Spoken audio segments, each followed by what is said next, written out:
I'll advise When I used to live there, everyone that the audio and video of this meeting is being recorded, so if you can just wait for me to announce you before speaking. I note that all elected members are present and we have no apologies. I'd like to start with an acknowledgement to country in recognition of the deep history and culture of this place that we are meeting on, the traditional lands of the Muwinina people who lived in this part of Lutruwita, Tasmania for hundreds of generations. And I would also like to acknowledge the Palawa community, the contemporary Aboriginal community, and all of the work they do to promote their identity, culture and rights. Thank you.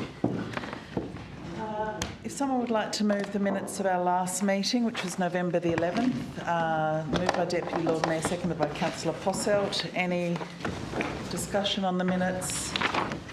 There being none, I'll move those. All those in favour say aye. Against say no. It's carried unanimously. Transfer of agenda items. Are there any items proposed for transfer? There being none. Item 4 is communications from the Chair. I don't have any tonight. Item 5 is notification of council workshops. So just to run through the workshops that we have had since our last meeting. On the 18th of November, we had a workshop that covered the open space strategy for the council, the waste management strategy, which is on the agenda tonight, and the Derwent River Ferries, which is also on the agenda tonight. On Monday, the 2nd of December, we had another workshop about the Battery Point Shared Access Way, the outdoor dining policy and guidelines, the 2025-26 annual plan and budget, elected member information policy, draft status report and CEO performance review. Item 6 on our agenda is public question time. I think we've had notice of one question from Lorraine Sayers. Lorraine, would you like to come forward and ask your question, please? I can't hear a word you're saying, I'm sorry. I'm sorry. Would you like to come forward and ask your question, please? If you can just stand at the microphone, so then your voice will be picked up by our on the YouTube channel.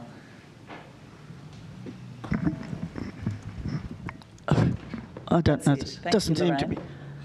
Hi. I have 3 questions that I submitted in relation to item 11 that's going to be discussed on tonight's agenda. First of all, as there's been inadequate public consultation about the Lords Beach Sandy Bay location for a ferry terminal, other than with federal hotels, we're wondering whether consideration of item 11 at today's meeting could be deferred until such time as a public meeting about the proposed Lords Beach site can be undertaken. And we ask this on the basis that some of the residents who live in close proximity to that proposed development have been notified, others haven't. And the first that we heard about it was when we read it in the paper, because it was always going to be at Wrest Point. And it's quite clear from the paper that's presented that the council saw fit to consult with federal hotels who said no thanks. And now a decision is recommended that it proceed with the Lords Beach site without any consultation with relevant stakeholders. So that's my first question. Can that item be deferred? It's certainly a possibility if it's moved and supported by the elected members. It's procedurally possible. Okay. I'll ask Mr. Doyle, who's the project manager for this project, to answer your questions. Did you want to ask all 3 at once, Lorraine, and then maybe we can answer them all together? Ask all the questions? Yeah. Okay. The second one was again, we note that and I'm representing a number of residents, but I'm sort of a spokesperson. I note that the council consulted with the Rest Point owners, and so why is Lords Beach site being considered today when there hasn't been appropriate engagement, and the impacts that it will have on the transport, the traffic, the parking, the amenity, the vista of the promenade that's been around for, I think, since 1914. It's the only open promenade that goes along the beach there in the way that it does. So, again, the question is, why was there no consultation with the key stakeholders in that local proximity, resident owners, and the broader community in that area? And my other question was, what is the business case for the justification of Lords Beach site that addresses the anticipated passenger numbers and the demographic of those people at that Sandy Bay location, given its proximity to the CBD and the distance away from schools and UTAS, the proposed hours of operation of the ferries and the kiosk, the impact on regular traffic on the main thoroughfare from Taroona through to the CBD, the lack of drop-off and pick-up facilities on Sandy Bay Road, and the resultant danger to pedestrians crossing such a busy road, particularly in peak hour when it's expected that the ferries will operate, the danger to cyclists who may be on the bike paths when cars are dropping off or picking up people and merging or trying to merge back into the traffic, and the build-up of the traffic in the existing area of heavy traffic flow,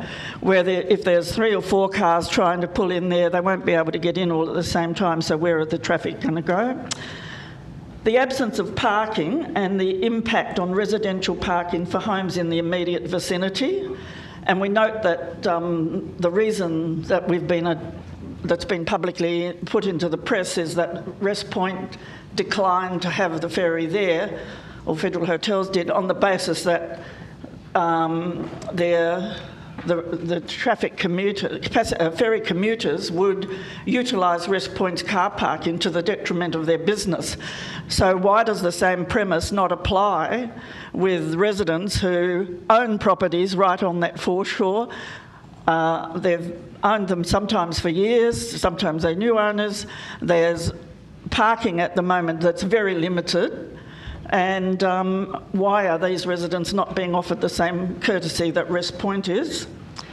The potential for rubbish to be scattered in the area, coffee cups, bottles, food wrappers, etc., which we know is always in car parks, it's along the foreshore. Irrespective of how many waste bins are there, people just don't use them. And I know you've got a waste management strategy that's going forward to educate people, but it seems to be a difficulty in a lot of instances.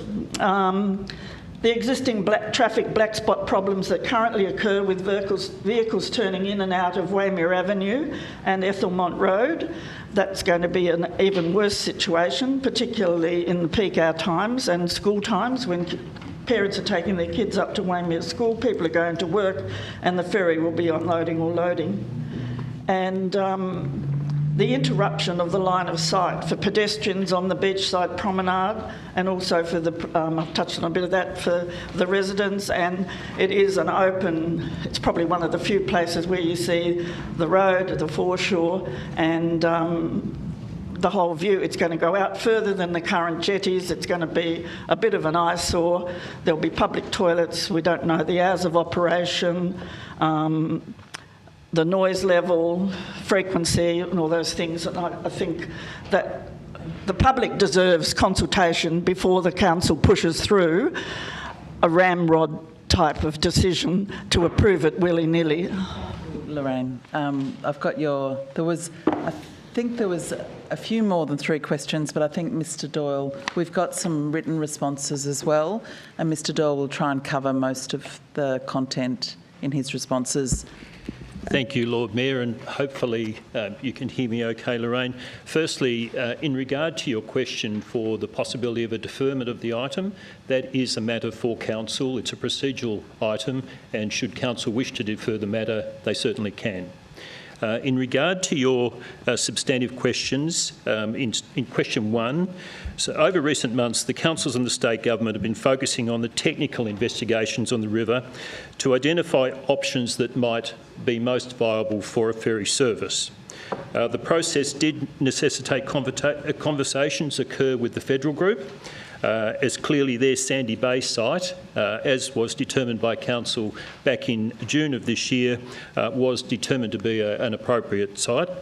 Given those investigations, however, or those conversations didn't have a fruitful result, investigations turned to other sites, and a recommendation has been put forward tonight that Council endorse Lords Beach as a site for further engagement. Now, should Council approve the Lords Beach site tonight as its preferred location, it will be subject to further engagement occurring with the residents. There has been conversations and consultation with nearby residents. Obviously that would go further pending Council's decision tonight, and there will be then a development application process that the Council would need to go through. That hasn't been undertaken yet, but would be subject to Council identifying this as a possible location. In regard to your second question, which raised a whole range of issues, a lot of those were included in the technical assessment as reported to Council back in June, but many of those issues would be picked up as part of the ongoing conversation that I've dealt with in response to the first question. In regard to your third question, as I've said, there was correspondence with the residents immediately adjacent. Well, certainly those that were identified as being immediately adjacent to the proposed site, and the Council is committed to further engagement should it determine tonight that the Lords Beach is its preferred location. It is necessary for the Council to make a determination, having assessed 4 sites along the foreshore, so as the process can be progressed, but in accordance with consultation, as has been committed to. Okay, are there any further questions? There's a person there with their hand up. Would you like to come forward with the mask on? No, not Mr. Merridew, sorry. The lady with the mask on. If you wouldn't mind just introducing yourself and just ask your question with no more than a minute of preamble. Please forgive my speech. I have a speech impediment. I live at 441 Sandy Bay Road. My name is Gail Ridley. It is directly opposite the region identified for the ferry proposal. I have not received advice of this proposal. Some of my neighbours did. Someone came and knocked on my door on Saturday. Apart from reading in the paper on Saturday that there was a proposal of a ferry terminal at Lords Beach, that was the first I'd heard of it. I have lived in the location, same location, for over 20 years. I have never heard of the area directly opposite me being referred to as Lords Beach. So even from that Mercury report, I did not connect that the proposal is for the area directly opposite where I live. I also ask, like Lorraine, for the vote to be deferred, so at least I'm able to get my head around what's happening with this. Thank you. Lorraine. I think the response to the question is that can be considered by the council. Okay. So another question. I think Mr. Merridew had his hand up. Mr. Merridew? Yes?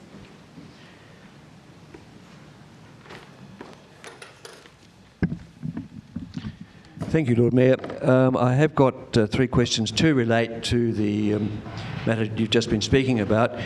Yes, it's a great shame that you couldn't use the Scout Hall site there on Maryville Esplanade, because, of course, that is the direct link between where the ferry may berth and the university, and obviously Mount Carmel and the Hutchins School. And clearly the idea of this ferry presumably coming into Sandy Bay is that it's bringing people from Bellary with all those students who attend those places of education. So if you put that to a side that that's not really going to work, and move the arrival point down to what I call the coloured lights esplanade there on Sandy Bay Road, then perhaps you might like to consider looking at a site that belongs to the City Council, and I noticed your workers there this morning tidying it up. It's called, well, I call it the Seawall Walk, that goes from the second pier level along to virtually to Manning Reef. Now, this was a recognised footpath until quite recently. Get to your question now? And my question is, has that been considered as option 4? And now, sorry about that. The option 4 would do 2 things. It would give an extended, pleasant walk into the city for those who choose to walk from Sandy Bay in the morning, and quite a few do.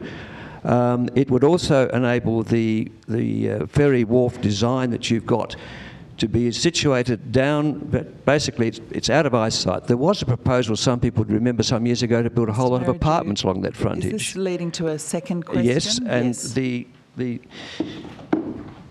second question is, my second question is, why not consider what I call option 4? I think that was the first question. And in speaking to that question, I want to point out that there's something like, there's a lot of car parking available on both sides of Sandy Bay Road. Sandy Bay Road is possibly at its widest as you pass the point. And I'm talking the area virtually between the second jetty, the jetty that's derelict at the moment, and the jet service station. It's that promenade, but it is actually down at seawall level. So it's the same level as the footpath you currently are thinking of. Mr. Merridew, you're nearly at your 3 minutes, so I'm just wondering, we've got one question, which is, can that option be considered? Correct. Is there another very quick question? Yes, there is. It refers to correspondence that the General Manager and I have had to do with the question I asked re the Collins Street cycle path. And he's responded to me this morning, and he says, because the question I have raised is relative to what we're talking about here as well, is that he says we can't have a bicycle path, a bicycle rack at the top of Collins Street because he thinks that people like to park their bikes near where they work. Fair enough. So why would you therefore want to have a bicycle rack at Sandy Bay Road wharf? You can't have it, basically, I would say, almost both ways. And my other question of that, or relative to the correspondence, is that the General Manager says that various alternative configurations for the proposed Collins Street bicycle lane were considered. However, the qualified advice concluded the confirmation condition was preferred, taking into account safety. Now, as you heard from me at the annual general meeting, from the state government report, the last 16 years there have been 2 accidents in that sector of road that have comprised the necessity, possibly an ambulance being called. So I don't see how safety can be a principal criteria to develop the Collins Street, which is before the council at the moment. So the Thank you. question is, was there a question there? Well, my question is, why do you keep saying that safety is the criteria when the ambulance board, the report says it's not an accident zone? All right, so I think we've got the 3 questions there, Mr. Merridew, and just because they've come on the floor of the meeting tonight, we'll take them on notice and provide a response in writing to you before the next meeting. Thank you. Thank you. Ms. Riddell?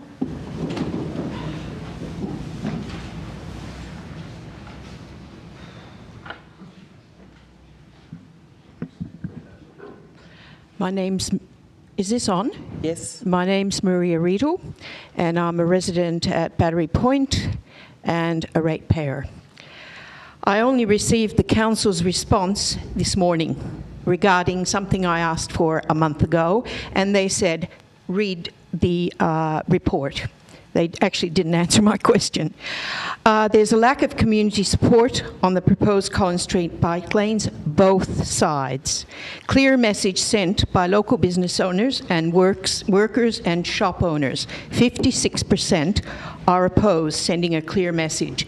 The geography of Hobart doesn't lend itself to expecting us to ride, electric or not, to work because of the hill, anywhere because of the hills and the streets.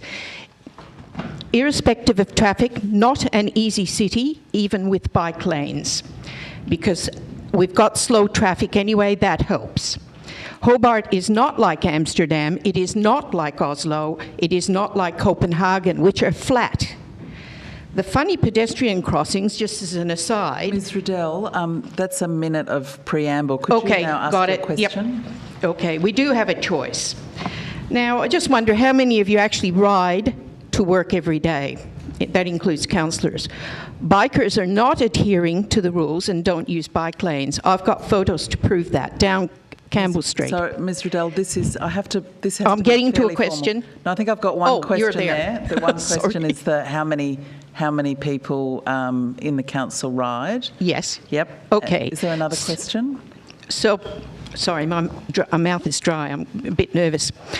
So, bikers aren't adhering to the rules. They don't use bike lanes. I've got photos to prove that. Inconsiderately riding in the middle of streets, don't adhere to the 1.5 distance themselves. They run red lights to try and beat traffic. Who polices them? That's my second question. Second question around who... Yeah, why aren't they adhering to the rules themselves to begin with? Because I can prove that they aren't. Yep. And other people can too. What about bike parking area at the beginning of Collins Street, then walk a lovely wide footpath both sides, safer and respects those who are being disrespected by council's refusal to listen. Surely people can walk. This saves ratepayers thousands of dollars. When's the public meeting at the town hall regarding this? Thank you, Thank Ms you. Riddell. So there's a few there, so we'll take those on notice and provide a response. Within a month? Yeah. Because last I got the response today. Okay. And it wasn't a response. All right. And there was another question at the back. Would you like to come forward and introduce yourself?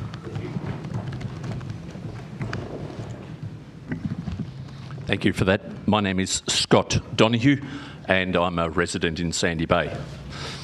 There are two questions.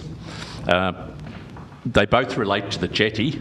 And first of all, I'd like to say I haven't been here before, so thank you for what you do and giving up your time and representing us. I appreciate that. First question that flows from that is, as elected representatives, I would have expected, I suppose, that there'd be some level of your role is to find out what the people who elected you, what they wanted and what they thought was in the interest of the community. We didn't receive notification about the jetty until 4 days ago, and so there's been no consultation. Now, obviously, it's not your role. There may be people who have feeding you information. I'm just letting you know it hasn't been done. So my question is it possible to defer what was going to be voted on today, since what you're voting on hasn't enabled you to meet your role of meeting the interest? We haven't been consulted. A number of the residents I met this afternoon didn't even get the letter we got. They haven't been contacted. So that's the first question, if you've just made a note of that. Can it be deferred? It's not saying against it, but at least hear the interest and so on. The second one was I rang Dr Tyson Bessel this afternoon. His specialty is threatened species, and he did his PhD on one of the fish. And he told me he hasn't been consulted, or his area hasn't been consulted. He's with IMAS, CSIRO, because one of the threatened endangered species is actually in that vicinity. He was quite surprised. So one of the jobs, I was a little bit late, you may have noticed, was sending him information on the project that he knew nothing about. So my question is, to what degree has an environmental impact study been done before creating a new structure and you're voting on it this afternoon? I don't think you're in a position to be able to do that until you've got all your information to do it wisely. Thank you. Thank you. So I think the first question around process has already been answered. And the second question we can probably take on notice, but I think it's also sort of been addressed by Mr Doyle in that this is not any final decision. So any things around design and impacts would all be part of some way down the track before the council made a final decision. This is just a concept decision, not a final decision. It was more the wording I misunderstood when it said something, I haven't got the minutes in front of me, approval by the council for the development to proceed in Sandy Bay at the location nominated. Yes. And I'm saying I don't think you're in a position to be able to do that yet. The CEO, Mr Stratton's going to... Look, I'll just clarify. So the intent, certainly the process up to date has been highly technical based on water issues in terms of what can work in Sandy Bay and Lindisfarne and Wilkinson's Point as the three areas where the expansion of the ferry is proposed to occur by the state government and the councils working together.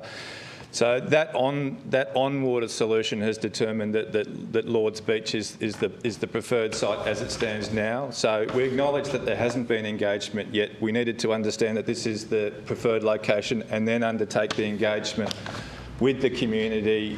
So a decision tonight would basically be to nominate that as the preferred site, undertake the engagement with the community, and certainly you have a role to play then in terms of determining, you know, what a final decision of the council. So that's the process in terms of being able to have some certainty around talking to residents, because again, if we spoke to residents around a half a dozen different sites, that really wasn't going to be benefiting the community in terms of having that lack of specificity around what we're actually talking about. So that was the intent, to get a decision of the council tonight. So we are certainly aware of the spotted handfish and the issues around the threatened species in that location, and there has been screening work done and biological work done to understand that, and a management plan would have to be part of any proposal to develop the terminal should it progress to that level. So. Yeah, so very clearly that engagement with the person you're talking about wouldn't have occurred at this point, because we're aware of the issue. We have to go through its statutory processes. And again, it's a bit of cart before the horse to be not talking to the residents. I understand that there's been some uncertainty around that today, but the clear intent of the council is to talk to the community now. This is the location that is preferred, and then have a final recommendation pending that, if you see tonight's decision is pending engagement with the community. So hopefully that clarifies things, Mayor. Okay. If there's no further questions, we'll move on now. Oh, sorry. Come forward, please. Just Michael Fletcher. We're a resident of Waimea Avenue, just further to the point that everyone, I suppose, has sort of been stipulating here tonight. After speaking with, I suppose, probably 30 to 40 households up Waimea, there's been no consultation in terms of Mr Doyle's, I suppose, point here. So I would ask that, how can a recommendation be made to council tonight without, I suppose, the ultimate consideration of the sort of constituents of the area beyond those just on the water? Further, I suppose, after speaking with people in the Woollahra Council that actually deal with matters of the ferry terminal, there doesn't really seem to be a strong business case that's been presented. So when will that be presented to, I suppose, the constituents? That's my second question to council. Thank you. Did you want to respond to that? Look, in terms of the engagement, I can reiterate the previous advice. That's the next stage of the process in terms of having that detailed conversations.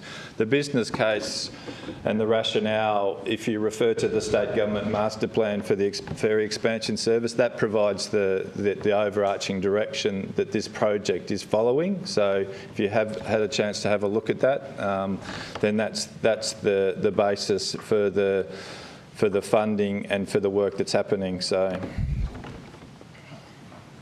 okay, I think we've probably reached gone over our 15-minute limit actually for tonight's question time. So I'm going to move on now to item 8, which is supplementary items, which we don't have any. Item 9 is indications of pecuniary and conflicts of interest. Are there any items anyone would wish to declare? Item 14, Lord Mayor. Alderman Zuko's got one for item 14. Any others? There being none, we'll move on to the officer reports, which is the draft waste management strategy.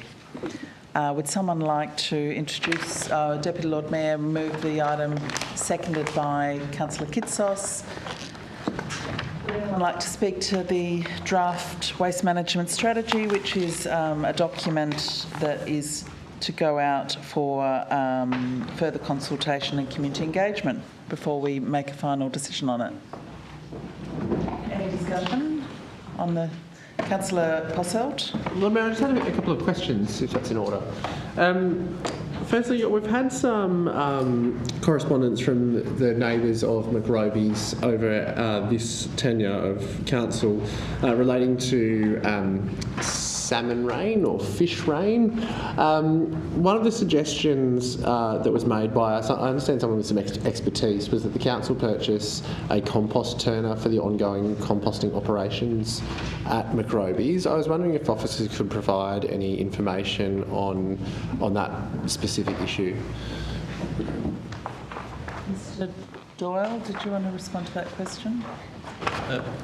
I think the specific issue, Lord Mayor, we need to take on notice, but certainly the intent of the strategy, as detailed, is for the revitalisation of the McRobies site. Consideration with regard to the retention of the organic composting operation, I think, will be key in terms of whether that stays on site or is alternatives are investigated. And I suspect that process would respond to the ultimate question.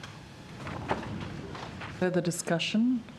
Councillor Posselt's up, sorry. Thank you, Mr. Doyle, and thank you, Lord Mayor. Just one further question regarding action item 20 on school and occasional care waste.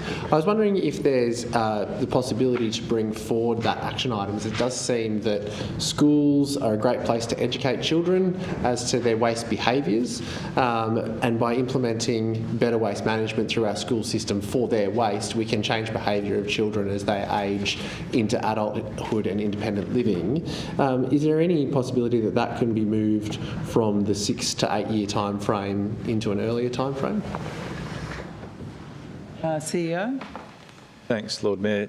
Look, I think when you're dealing with a high-level strategy, we need to be flexible in respect to the timeframes, I do think, and maybe building in an agility around moving any of the timeframes backward or forward, depending upon opportunity and need, I think would be a wise thing. So we can certainly bring it forward, but I do think that perhaps the strategy needs to demonstrate a flexibility to be able to move dates and bring things forward or relative to situations. So perhaps we would seek that change moving forward. So.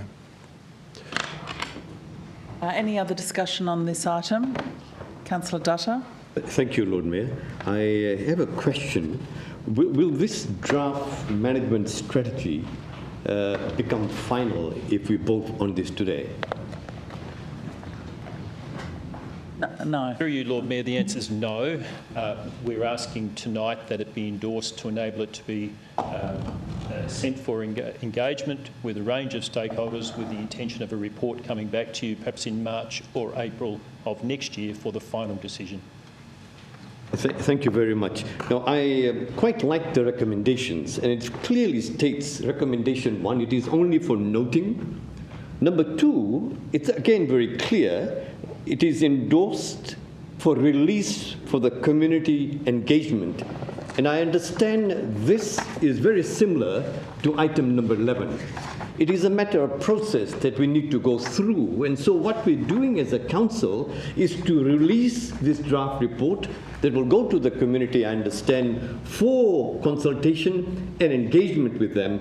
Once it's come back to us, again to the council, either February, March, or April, then we will vote on it to make it final. So I recommend this, and I think this is a good process to follow, that the community must be consulted and they must be engaged. Thank you. Councillor Harvey. Yeah, thanks, Lord Mayor. I support the draft strategy tonight. I think it's excellent. It's got a lot of good points in it. But I'd also like to just comment on a few other things. And one is, for me, council will bear the cost and burden of managing waste in perpetuity unless we start to look at an upstream approach to waste. Something that's been talked about for years is product stewardship. But I would like to just focus on plastics for a moment. So only 9% of plastic packaging is recycled, with the remainder going to landfill, into the environment as litter, or it's burnt. Supermarkets are the significant source of municipal domestic waste and pollution to the environment.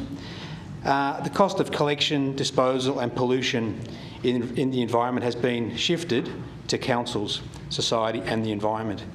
The obligation of who should pay for council waste collection and disposal, I think, needs to shift from the ratepayer to the commercial producers and distributors. And therefore, down the track, I hope that there'll be waste levies and an extended product stewardship model which incentivises the waste creators to rethink the destructive and polluting impact they create. So what is product stewardship? Product stewardship is an approach to managing the impacts of different products and materials. It acknowledges that those involved in producing, selling, using and disposing of products have a shared responsibility to ensure that those products or materials are managed in a way that reduces their impact throughout their life cycle on the environment and on human health and safety. So extended producer responsibility schemes are a type of product stewardship that places primary responsibility on the producer, importer and sometimes the seller of the product. Under this approach, producers and importers are required to fund activities to reduce the environmental health and safety impacts of a product. It's a strategy designed to promote the integration of environmental costs associated with the goods throughout life cycles and put a market price on that. So according to the Organisation for Economic Coordination and Development, the shifting of responsibility, physically and or economically, fully or partially, upstream towards the producer and away from the municipalities is what I'm focused on here. The provision of incentives to producers to take into account environmental considerations when designing their products, while other policy instruments tend to target a single point in the chain. Extended producer responsibility seeks to integrate signals related to the environmental characteristics of products and production processes throughout the product chain. So really, unless we start to charter a different management course, councils will continue to bear the burden of waste management and the associated climate impact on communities, infrastructure and landscapes forever. The continued release of CO2 into the atmosphere caused by the production and consumption of fossil fuel has to be addressed. All the plastic and plastic waste on the planet is a product of fossil fuels, which contributes to heating the planet. Global consensus is climate warming is the greatest threat to humanity, yet we allow the unsustainable production and consumption of endless packaging, mostly made from fossil fuels, to continue. Plastic production will increase into the future. This is agreed and understood. Plastic production will double in the coming decades. It's actually quite disturbing.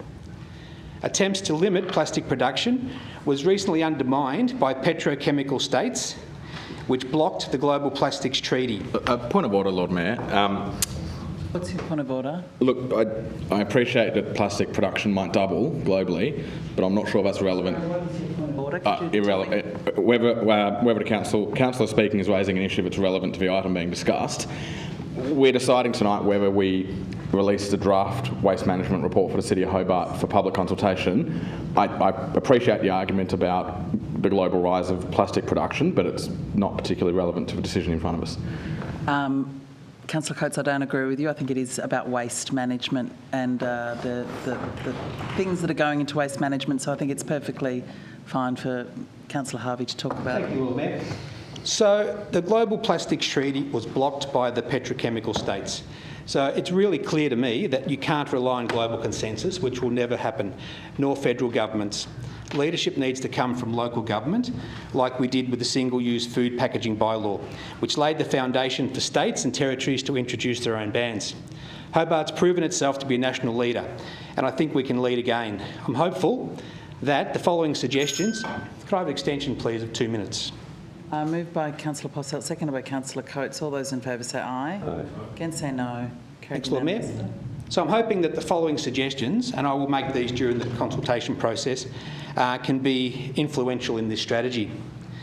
One, that the City of Hobart investigate introducing a levy or extended producer responsibility on supermarkets, who are the major distributors of waste to landfill, via domestic waste bins, and that they cover the cost to council for domestic collection, disposal and upcycling, disposal of unrecyclable single-use packaging. 2, council consider encouraging consumers to return their packaging to supermarkets for disposal. And 3, a relevant section at some point be included seeking to gauge community input for establishing an extended producer responsibility approach to waste management in Hobart and shift the cost back on the producers of waste. A waste to energy is also suggested in the report, but what that does, in my mind, is absolve the plastics industry from the problem. And it's an absolutely last resort for managing waste, as it lets the fossil fuel industries and the plastics industry continue mining and producing plastics forever, causing further damage to the climate and human health. So while I fiercely support the strategy we have before us today, I'd also like to think that down the track very soon we start to look at these upstream approaches. Otherwise, City of Hobart and like 397 other councils around Australia will continue to cover the costs of waste produced by various producers of all sorts of things forever. Extended producer responsibility can work. It's like putting a levy on a tyre that you pay when you buy the tyre, rather than dump your tyre because you don't want to pay the levy when you're finished using your tyre. All sorts of things need to go back to the manufacturers. All the electronics we use, all the computers we use, all of these things need to go back to the manufacturers to deal with, the same as packaging. Packaging needs to go back to the producers of it via the distributors. So that's what I'm hoping we can end up with at some point in time. But tonight I really do support the waste strategy. I think there's a number of recommendations in it that will help lead us towards a better outcome. But that better outcome is not as good as a solution. So what we're doing is trying to manage things forever rather than solving the problem. Alderman Zuko. Yes, Lord Mayor, I have a completely different viewpoint to Councillor Harvey, but I'm not going to get up here and go down an argument. This is a waste management strategy in which we intend to take out to the community for community engagement. I just want to make this point. There's community engagement and there's consultation. Sorry to say, but this council fails in community engagement because it actually puts the cart before the horse. In point 2, we are being asked to endorse this to enable it to be released for community engagement.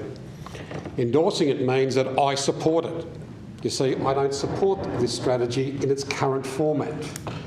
I have concerns, just like Councillor Harvey's got concerns.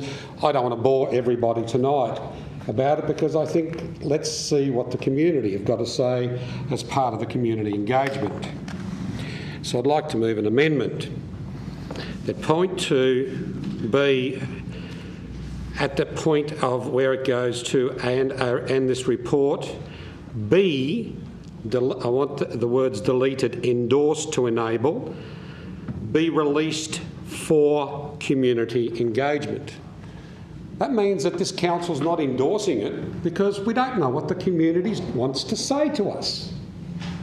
If we endorse it, that means we're saying to our staff, we're saying to the community, we actually endorse this document. I do not endorse this document because we haven't gone through the process of community engagement. So I move that amendment. It's a slight amendment. It means that we release it to the community for community engagement, and then part 3 occur, which a report be provided to council following the receipt of feedback.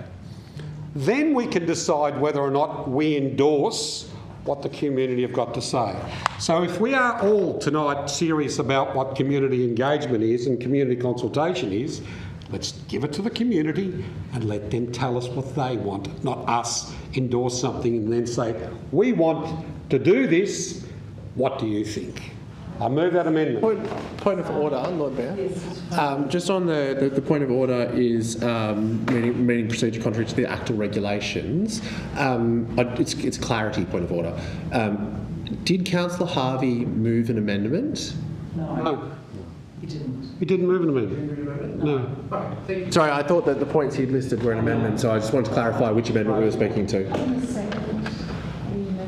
Second the amendment from Alderman Zuko. Okay, would someone like to speak on the amendment? Councillor Kitsos. Thank you, Lord Mayor. Just a question to the relevant director. Can we have some background or some discussion, please, around whether the word endorse is problematic for a strategy that hasn't yet had community consultation? Thanks, Lord Mayor. Look, the use of the word endorsed here is really only that endorse it is suitable for public engagement for release. So, I mean, the amendment it perhaps makes that clear. It's certainly not intended tonight that the document's being endorsed. It's largely that it's okay for public release for engagement. Further discussion on the amendment? Councillor Dutta, Councillor Harvey, are you wanting to speak?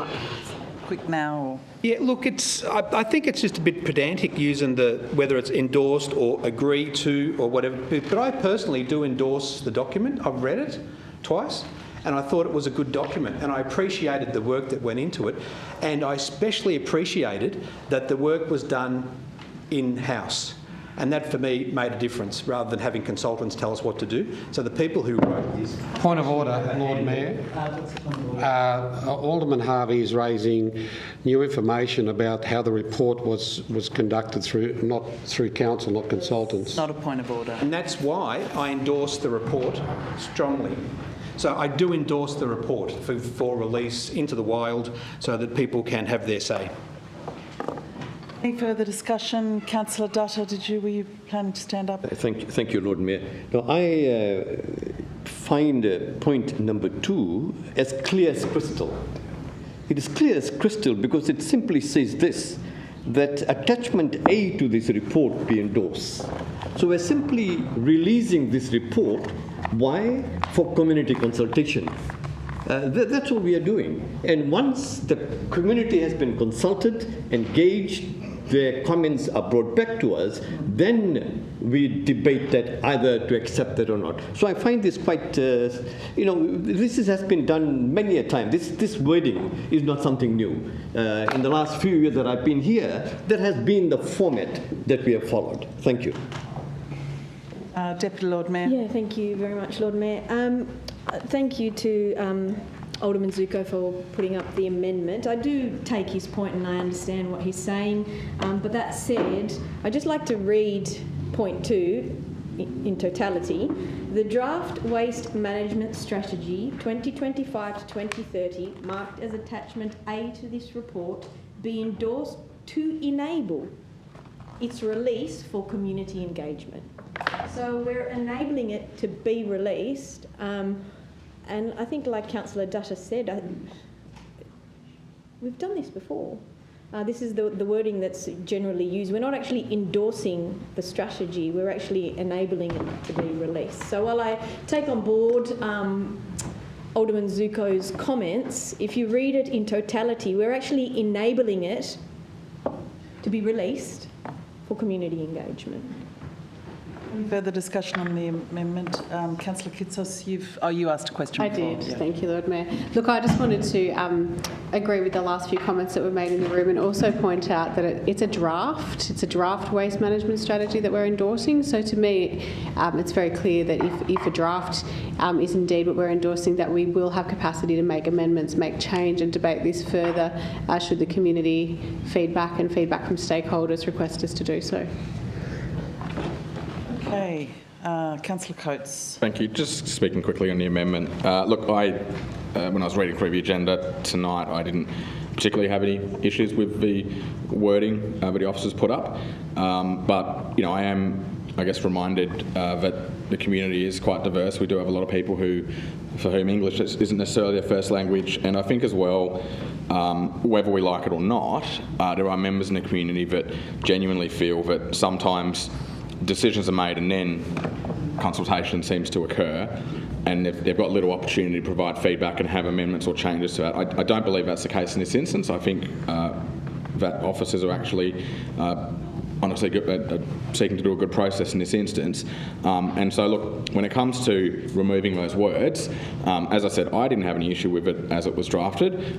But if others do, I don't see any damage or any and you know, maybe there are people in the community that will consider putting in to the consultation, will then go back to the motion and read it and go, what's the point? Because it's already been endorsed. And so, you know, it might only be 1 in 100, but you know what? If it brings a bit of comfort to that 1 in 100 and it enables better community consultation, I don't see any risk in the amendment as proposed by Alderman Zuko. And so, you know, at first do no harm. I don't see any risk in that amendment.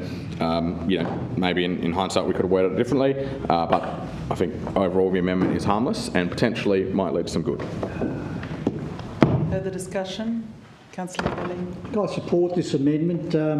We've already seen tonight where members of the public do get confused with, you know, proposals and the language here. Here we are debating it, and these are some seasoned professionals in this chamber here tonight, and there's a bit of confusion going on here. So what chance does the general public have? There's nothing evil with this amendment. It's just purely trying to make it understandable to all the public that, look, this is not, we're not endorsing it, and it's just purely putting it out there for everyone to be to have a look at and to discuss. And I consistently look at the documents we get. I struggle with a lot of the language that's used, the formats and all that.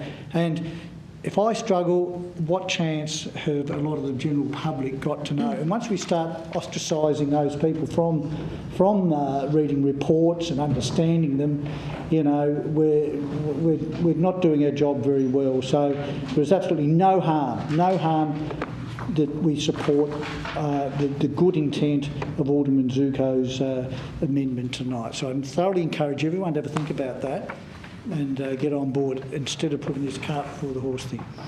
Thank you. Councillor Alderman Bloomfield. I very much support this particular amendment purely because our words matter.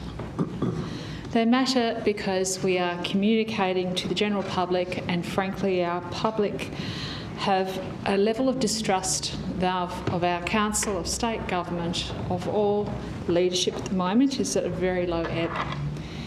So we need to reach in and find when we can improve ourselves, when we can improve our language to be less threatening. Let's just be less threatening. Let's establish choices. Alderman Bloomfield, can I just ask that you rephrase that? To use the suggestion that this threatening language being used here is a bit inflammatory. Well, to suggest we're endorsing something is threatening necessarily. Endorsing is saying this is what we want, but I don't believe this is necessarily what I want. And I feel, therefore, it's something that we have a community who feels right now that we're pushing yet another concept on them. They haven't felt heard before. They haven't felt consulted with. I know that this particular room is working incredibly hard to improve that situation, but when we see words like this, I think we should be avoiding them.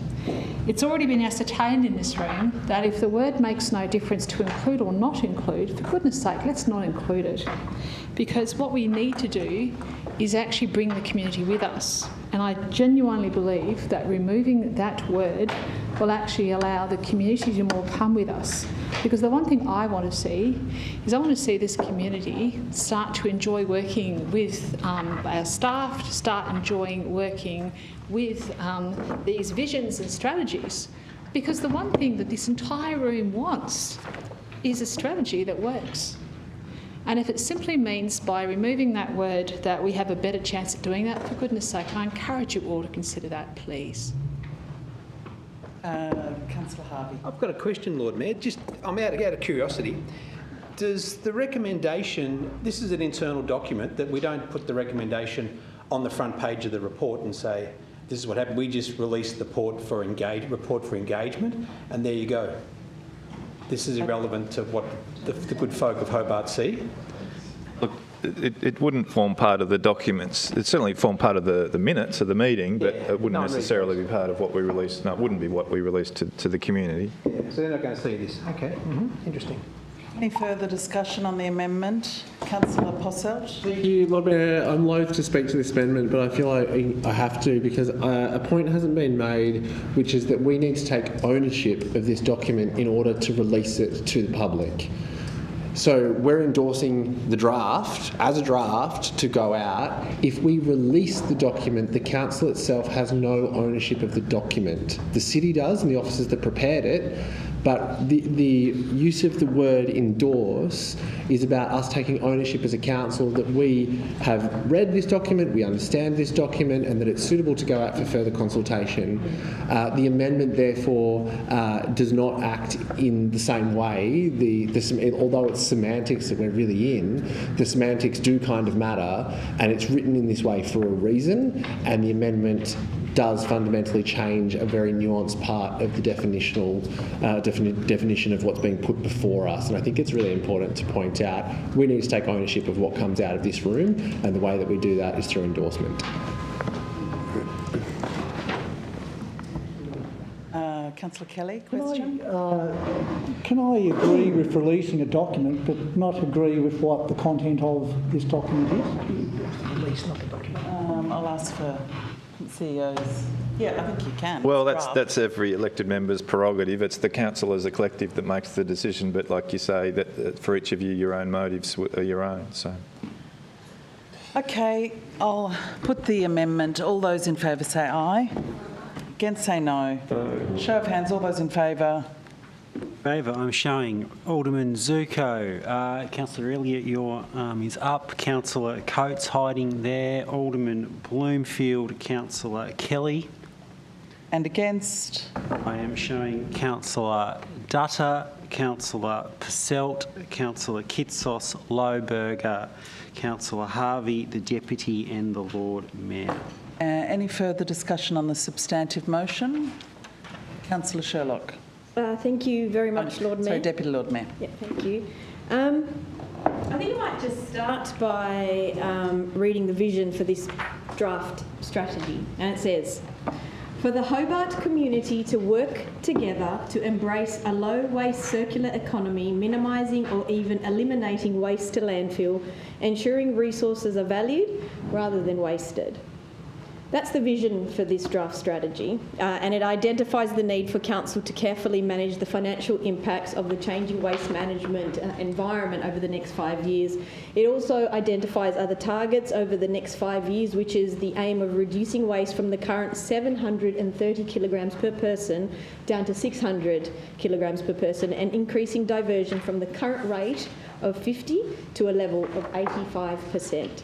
I'm really delighted to see the metrics that were measuring success of this draft, and those include per capita waste generation, total municipal solid waste diverted from landfill, recycling and composting rates, greenhouse gas emissions from waste management, food waste reduction, business participation in waste reduction programs, community participation in educational programs, and regional projects and programs. I do note that there are about 62 actions which focus on a broad range of deliverables to gauge the metrics, and I look forward to seeing the final version as tonight, hopefully, we'll be endorsing the release of this draft strategy. And I want to also thank our staff for their dedication and commitment to this piece of work and to putting this up tonight. Thank you.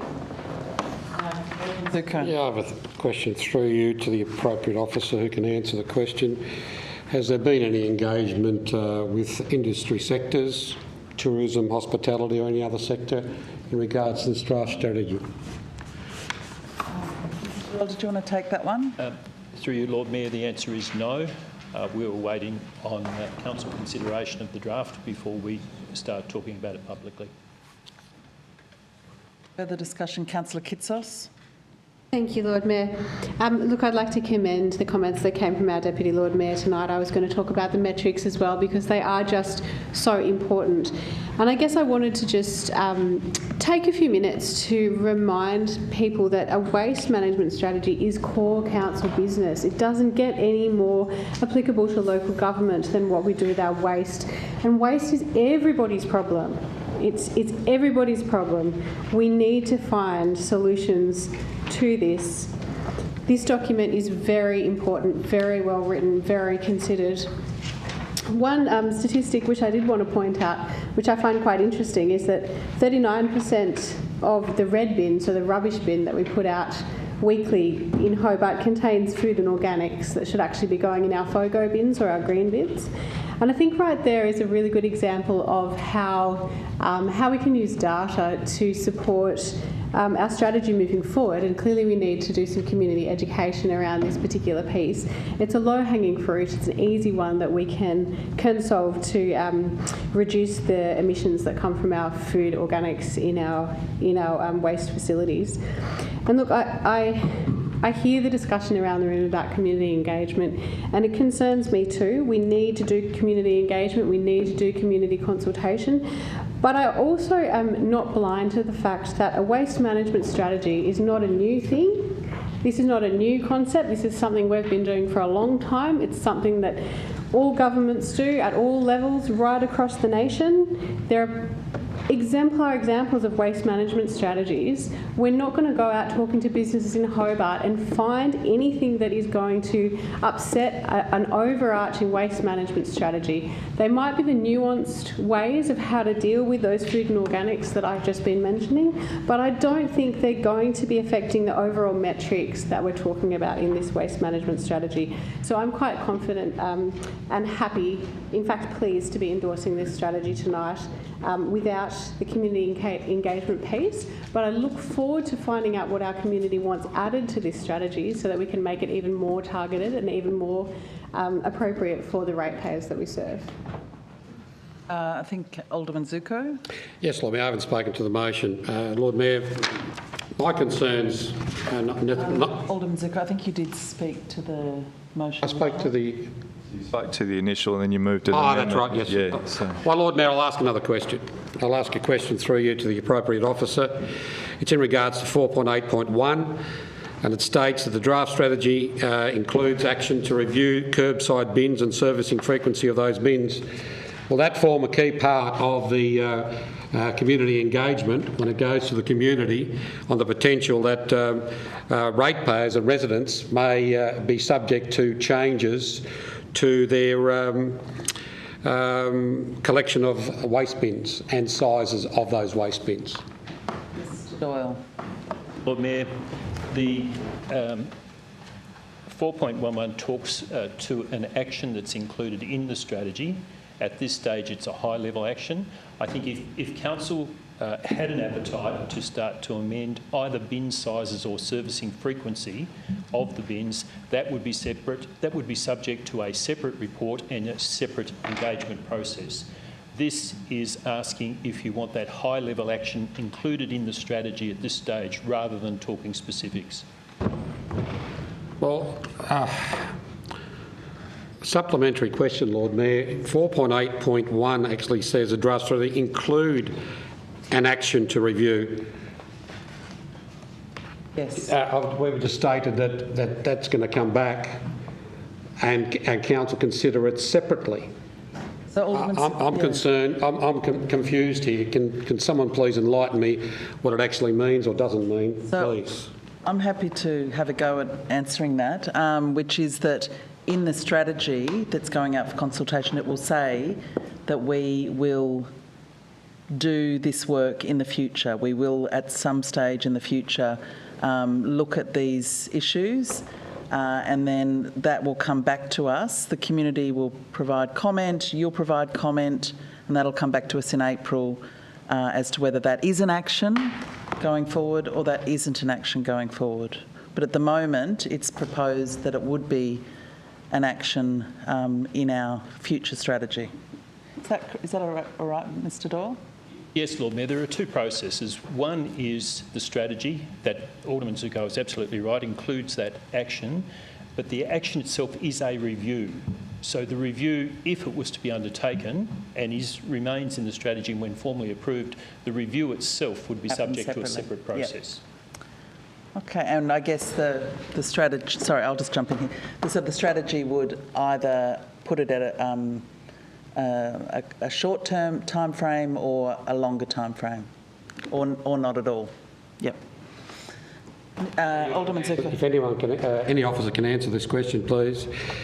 When it goes out to community engagement, and in the future the Hobart City Council decides to change the size of the bins, could it be stated that that was part of the strategy and the engagement that occurred in this particular instance? I can answer that to say no, it can't, because it's just foreshadowing a process. So, Alderman Bloomfield. This is an area that I was quite concerned about myself, because the devil is in the detail. And there are lots of parts that I do like about this strategy. I do like the concept where we're getting innovative about looking at transferring responsibility and so forth around to ensure that we have less waste and so forth. I do like a lot of it. But, when you talk about, oh, well, you're not going to upset the community, I can promise you 4.8.1 will absolutely upset the community if they get an inkling that we are looking to turn into a similar strategy that Glenorchy City Council has, where it's fortnightly bin delivery. Can you imagine how people might take that with less services but the highest rates in the area? That will be a great concern. The problem is too that we've had a growing amount of waste and we have a growing population, and until we actually get FOGO and other elements under control, if we want to have tidy streets and a clean area to live in, we need to actually ensure that this is maintained. And I feel that this is actually reduction of services by stealth, and I would not support this entire strategy whatsoever unless this was directly removed from the concept, because there is so much more we could do before we considered this. If we don't have 4.8.1 within this, I'd be very happy to support, but if we maintain and keep 4.8.1 within this, I am not happy for this to be taken to the community. Councillor Posselt. Thank you, Lord Mayor. What a terrific strategy this is, and it's got some really exciting things in it. For example, this actually talks about the rehabilitation of McRoby's Tip into recreational areas within the current tip site between 28 and 2030, that we have a sneaky little look at that. How good could that be for Hobart and South Hobart? But not only that, we talk about the levels of service that we provide here in this municipality when it comes to waste. And we provide a very high level of service, as not all councils in Tasmania offer a FOGO service. And what we actually see is very, very high compliance rates with our FOGO green bin service. 98.5% of the material that we collect in our green bins is the right sort of material. So that's only 1.5% contamination. That's a really, really good number. I can't drill that home enough. That's a fantastic result. And when we talk about reviewing curbside collection, doesn't give you any indication in which way we're going, does it? Reviewing could mean anything. In fact, what we know is that I believe it is 39% of all waste, as Councillor Kidsos mentioned, that goes into your red lid general waste bin could go in your green bin. So right there, we know that what's going in the green bins is right, it's good, everyone's doing a good job, but almost 40% of stuff going in the red bin should be going in the green bin.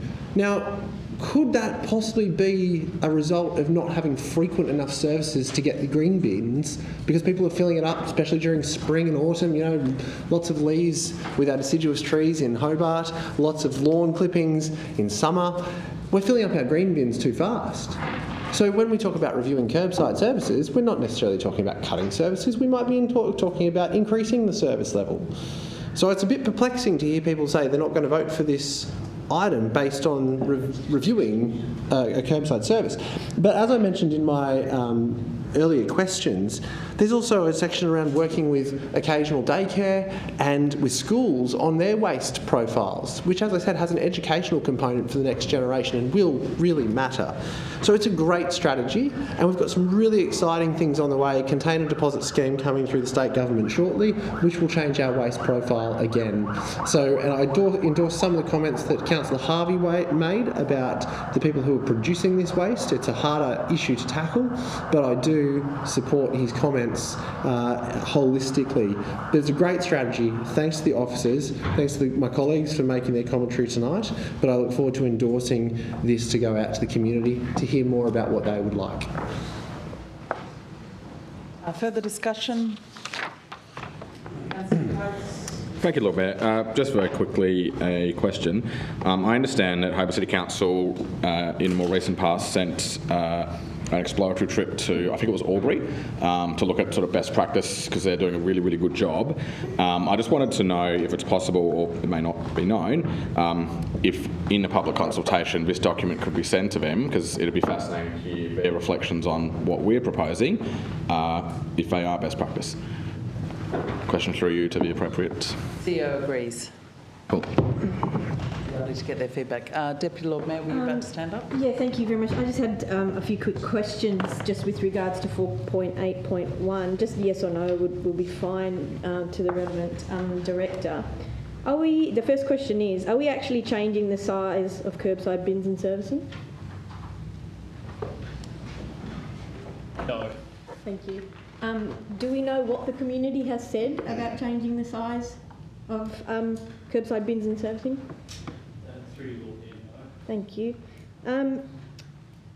Will we be endorsing this strategy to go and get the opinions of the community? Through Lord Mayor, as I said earlier, we'd be seeking the community's views on the strategy and that action, not specifically on what bin size should be collected on what week. If the action remains in the approved strategy, that would be subject to a different process. Great, thank you for clarifying that. And as per 4.8.1, is this just part of the review process? Other jurisdictions have found that with a changing environment, there is the need to review the servicing and size of bins. The container deposit legislation is an example. That might have a huge impact on our recycling bin, for example. So you'll notice in the strategy that it's suggested that that review be considered in either between 2026 to 2028. So it's really there so as if changes take place that do require us to give consideration to changing bin sizes, the review, without predetermining an outcome, won't be a surprise to anyone because we've recognised the potential for it. Thank you, Mr. Doyle. Okay, if there's no further discussion. Councillor Kelly. Through you, Lord Mayor, to Mr. Doyle. Is it possible that we could include Glenorchy Council in our discussions to see if there's some cooperation there that we could explore with that type of reporting? Thanks. We are already talking to Glenorchy at a high level, strategic level around waste management in terms of, obviously, we both run landfills, we both run similar services. So that is on the list of services that the CEO from Glenorchy and I are kicking around at the moment. So. Thank you, CEO. Yes, because obviously it's the state government's intent that we do amalgamate with Glenorchy. So I think I think we've got to have this front and centre with all the studies we do, that we look very, very close with the council. Look, I don't think there's anyone in this room that wants to increase rubbish or plastics and all that. I support this motion. It's probably not perfect, but it's not bad either. It's good. It's punchy, and yeah, I think I don't want to bark on too much about the wording of it before, but it's clean. It's easy for the public to understand. So I think it's a good report. Look, I'm not going to get up here and parrot what's already been said here and try and make myself sound intelligent. I'm just here to say congratulations to the author of that, and I look forward to exploring all these options. Thank you. Okay, if there's no further discussion, I'll put that. All those in favour say aye. Aye. Against say no. Aye. Show of hands. All those in favour. In favour, Councillor Dutta, Councillor Elliott, Councillor Coates, Councillor Passelt, Councillor Kitsos, Councillor Lohberger, Councillor Kelly, Councillor Harvey, the Deputy and the Mayor. And against? Alderman Zuko, Alderman Bloomfield. Okay, that's carried, and now we're going to move on to item 11, Derwent River Ferry Expansion. Would someone like to move the recommendation moved by Deputy Lord Mayor, seconded by Councillor Passelt, Councillor Lohberger? I just had some questions to start my contribution, and then I'll make a short contribution if that's okay, Lord Mayor. I'm just not sure which staff member, so I'll leave that up to you. I just had a couple of questions about the ferry proposal. The first one of those is, who chose Sandy Bay as the preferred suburb for the terminal? Can we get some more volume, please? It's difficult to hear. I'm not allowed to turn around, so I'll lift my voice up and we'll do our best. So I just wanted to start with, who chose Sandy Bay as the preferred suburb for the ferry terminal? As one of the preferred suburbs? Or it's the not preferred suburb for the ferry terminal on this side of the river at this point. Yeah. Thanks, Lord Mayor. So we're operating off the master plan, the state government master plan for ferry expansion, which I referred to earlier in the evening. So that certainly guided Sandy Bay as the preferred location. In terms of this specific site, that was guided by a site-specific study that examined the different options that existed across Sandy Bay. Certainly. So just to confirm, the preferred site was identified by the state government's plan. The preferred suburb, sorry, was identified by the state government's plan. Who is providing the bulk of the funding for the ferry service? The terminals or the... Ferry terminals, yes. The federal government. Federal government. Yeah. So federal government's paying and the state government identified the suburb. Okay. My final question is, are there any other government organisations or levels of government supporting this plan? So state government, other Greater Hobart councils, federal government. Sorry, can I just ask, were you coming in or...? I think she's listening to me, Lord Mayor. Yeah. I see, yes. You're right. And I'll just make a quick contribution, just for the benefit, just to try and help out those people who were asking questions earlier. Part 2 of this motion, which is on page 20 of the agenda today, part 2 of it says, and I'll read it out, approval be provided for Lords Beach, Sandy Bay to be the location for a new passenger ferry terminal, subject to the engagement with property owners in close proximity to the proposed development and the attainment of a planning permit for the use and development. And I would suggest that attaining a planning permit will also open up a public consultation phase. So there will be one consultation with the property owners in close proximity and another one that will be open to everybody. Is that correct, Lord Mayor, that my interpretation of that part 2? I'll ask the CEO to respond. Yes, certainly it's intended that there'd be a detailed engagement, particularly with those nearby residents. Right. I guess my final question, Lord Mayor, is when it talks about property owners in close proximity, about how far are we going to be looking there?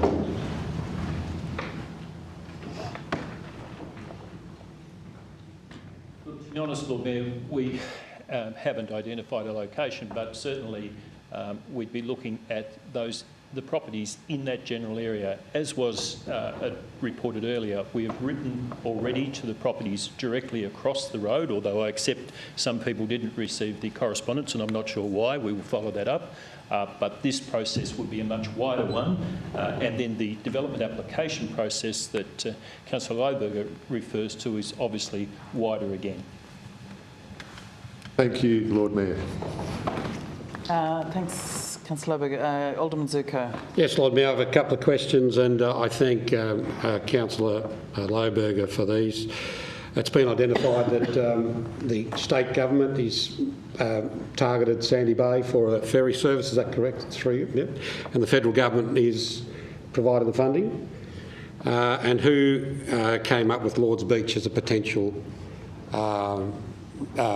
ferry terminal, considering after it was originally proposed to have it down at the Casino Rest Point? Thanks, Lord Mayor.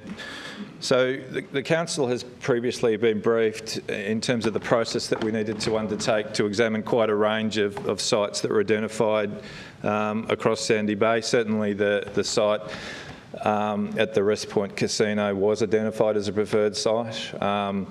We have not got control of that site and the landowner, for reasons of their own, chose not to make that site available for a ferry service. So therefore, the site which was second most in terms of the scoring based on our process was Lords Beach, which is why that's being recommended as the preferred location. And who conducted that scoring? Was it the state government or federal government? Thanks. Well, that was an independent consultant that was operating on behalf of the council and the councils. Thank you. Councillor Elliott. Thank you. Before I talk to the motion, I'd actually like to move an amendment that I have emailed around. I just wanted to check, though, in terms of procedure, if this is okay to be accepted as an amendment or if it has to be a foreshadowed motion. But, I mean, I'm not sure. I would say that the content of the amendment is sufficiently similar. Can we have it up? Sorry, CEO. Thanks. Look, I have had the benefit of having a look at the amendment. So effectively, as I understand it, would replace the condition 2 to provide more. So if replaces 2, 3 and 4. 2, 3 and 4. Yeah. I think it's foreshadowed. It's substantial. Right. In that case, I'll move a motion for deferral, please. The reason being that, for the intention being that the CEO engage in greater consultation with the community members in the vicinity and ensure their awareness and bring it back to the council following more engagement. So it's a deferral motion. Seconded by Alderman Bloomfield. That's a procedural motion, so if you wouldn't mind sitting down, Councillor Elliott. It's a procedural motion, so I need to just put that without any further discussion. All those in favour say aye. Aye. Against say no. Show of hands, all those in favour. Favour, Alderman Zuko, Councillor Elliott, Councillor Coates, Alderman Bloomfield, Councillor Kelly, your hand is up. And against? Against, I am showing Councillor Dutta, Councillor Passelt, Councillor Kitsos, Councillor Lohberger, Councillor Harvey, the Deputy and the Mayor. Further discussion? Thank you. In that case, I'll speak to the motion now and also speak to the foreshadowed motion in the event that this one doesn't pass. So staying on the theme of tonight, it is around words and consultation. I'm able to support the motion in its current format because in the same theme that the council is really struggling in terms of its reputation around genuine engagement at the moment. We've seen it over and over and over repeated, and this motion as it's currently written, it does commit us to something, and the disclaimer in point 2 that the Lords Beach location is subject to community engagement it doesn't carry anywhere sufficient enough weight. It reminds me of the Collins Street situation where we go out with designs and plans, because already in point 4 we're developing plans, we're progressing detailed planning applications, we're talking to contractors. All of that is happening simultaneously if this motion passes, when we have people in the vicinity who aren't even aware of the development. And I think we have on the agenda more than sufficient concept drawings to be able to have consultation occur now. It's not as if we don't have things that we can talk to the community about. We have those documents. So the foreshadowed motion that I've sent around, it retains part 1, which is to note the report, and it then asks the council to support that the CEO be asked to ensure that all property owners and residents within a reasonable vicinity of the potential location for the ferry terminal at Lords Beach are aware of the high-level concept of Lords Beach being a potential ferry location. It then asks the CEO to seek feedback from the owners and residents and to return the item to the council with a detailed engagement report. And my intention is there that would be a detailed engagement report that focuses on the owners and residents in that vicinity. So it doesn't tick the engagement box full stop, and I do acknowledge that other engagement work would come down the track.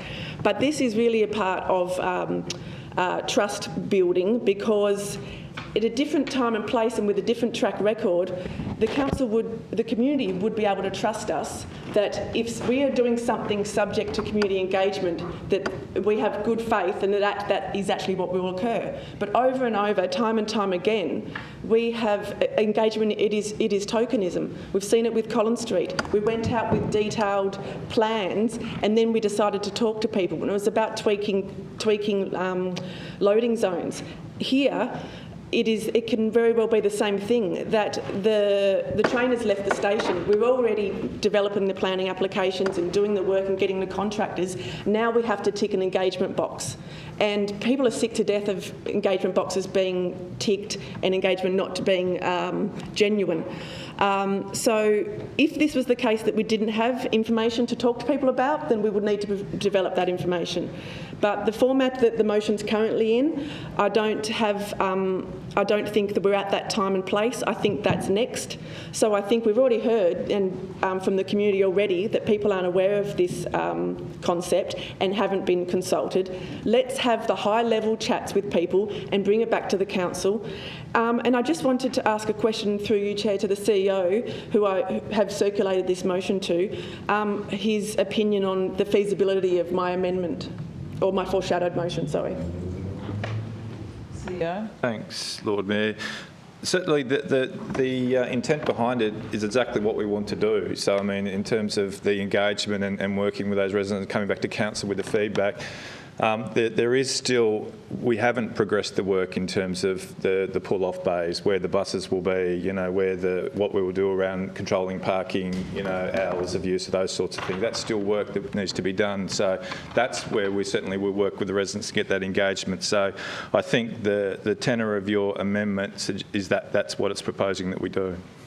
That's great to hear, thank you. And so I think that's a win-win, because the community can then have assurance that their consultation on the high-level concept is coming first. That's much clearer in my amendment, in my personal opinion. And we've heard from the CEO that it doesn't disadvantage the council's work. So I encourage everyone to support the amendment and hope for, optimistically, that we won't have a 7-5 vote on that. Well, the foreshadowed motion. Councillor Kitsos is up first.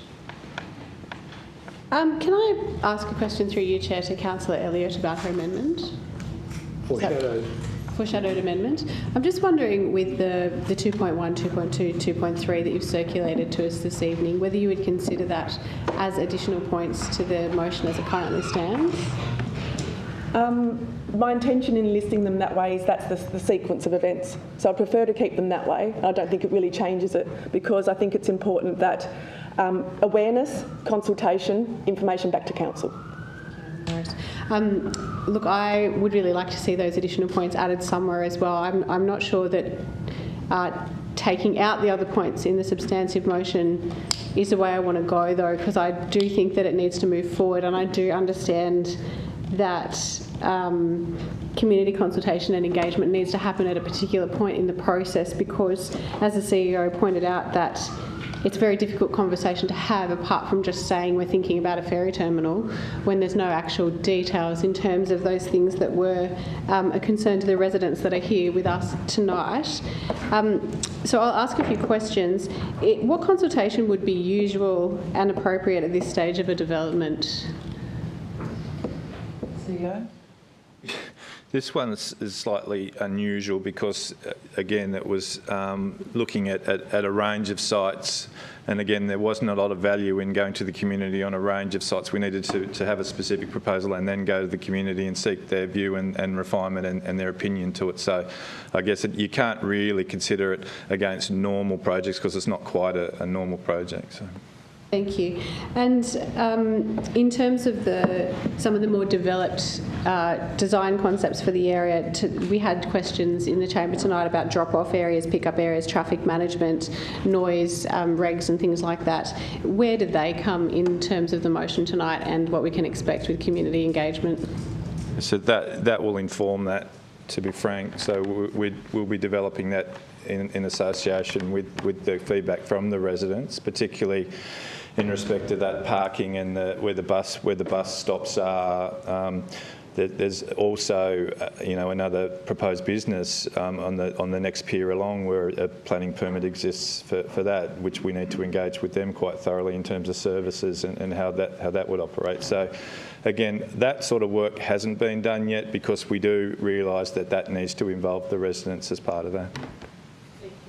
And look, further to that, it sounds to me like there's a lot of work still to do with this proposal.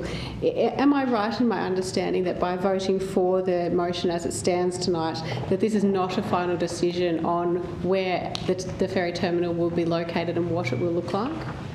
So what this would do tonight is agree that Lord Beach is our location, it's our preferred site, but it is subject to engagement with the community. So again, that clearly needs to come back to council if there is strong opposition against and we can't work through the issues that the residents raise. Clearly that's something the council are going to want to consider with respect to the continuation or the finalisation of that particular decision tonight. So whilst it is a decision to endorse Lord's Beach, it is still subject to that detailed engagement process.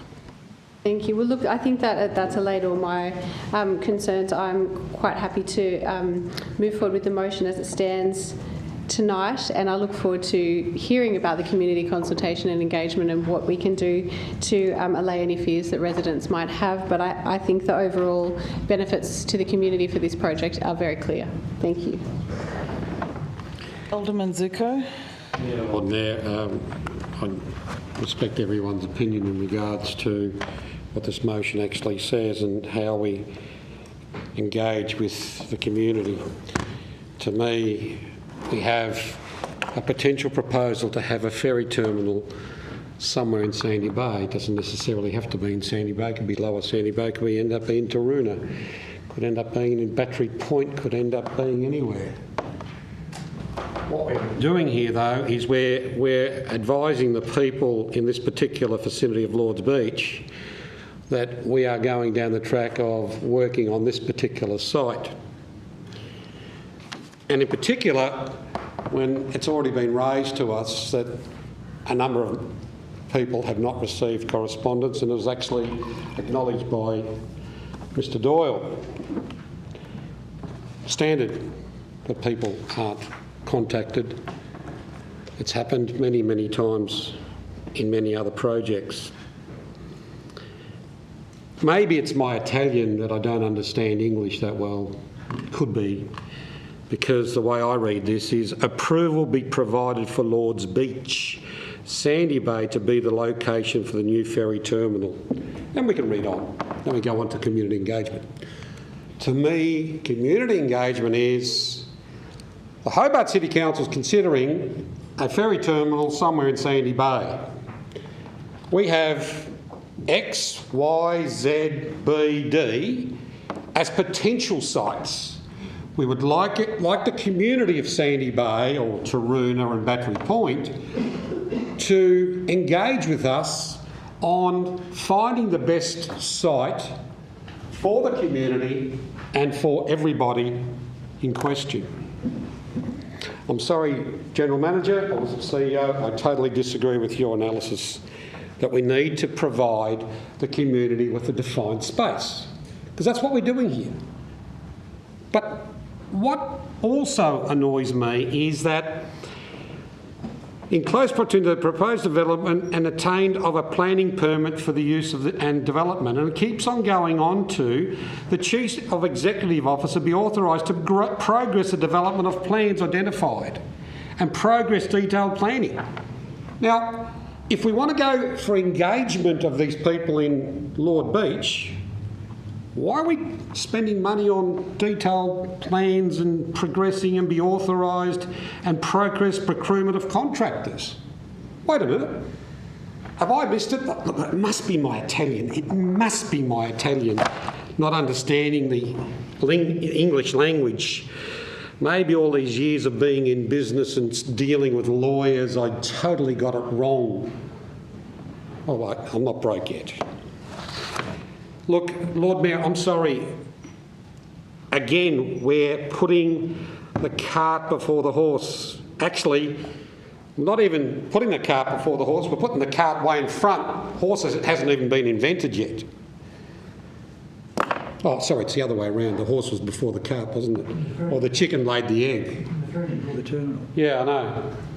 I'm sorry, I can't, again, support this, because what we're actually doing is we're imposing something on one specific group of people in Sandy Bay when we want to build a terminal somewhere in that vicinity, because the state government said we'll build it in Sandy Bay, the federal government said we'll give you the money, but the Hobart City Council identified Lords Beach. And we've got people in this chamber tonight who have stated to us they were not aware of things. Please, if you truly understand what the word engagement is about this. And there is a former director of this council who taught me years ago what engagement was. Engagement is, I'm an Essendon supporter, I'd like you to be an Essendon supporter, how can I convince you to be an Essendon supporter? Not, can I have 2 minutes please? Moved by Deputy Lord Mayor, seconded by Councillor Elliott. All those in favour say aye.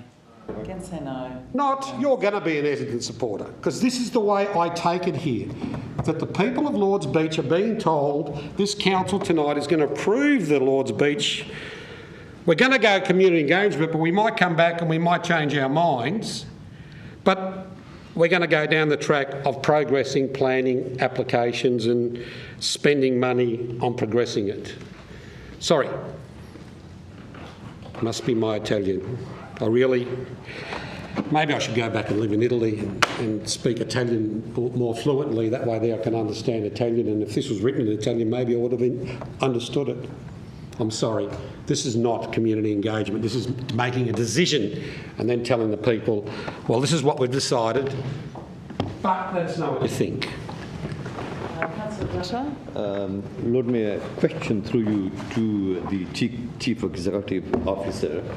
Point number 4 in the recommendation, 1, 2 and 3, that part, how much will it cost, or a approximate costing for that particular?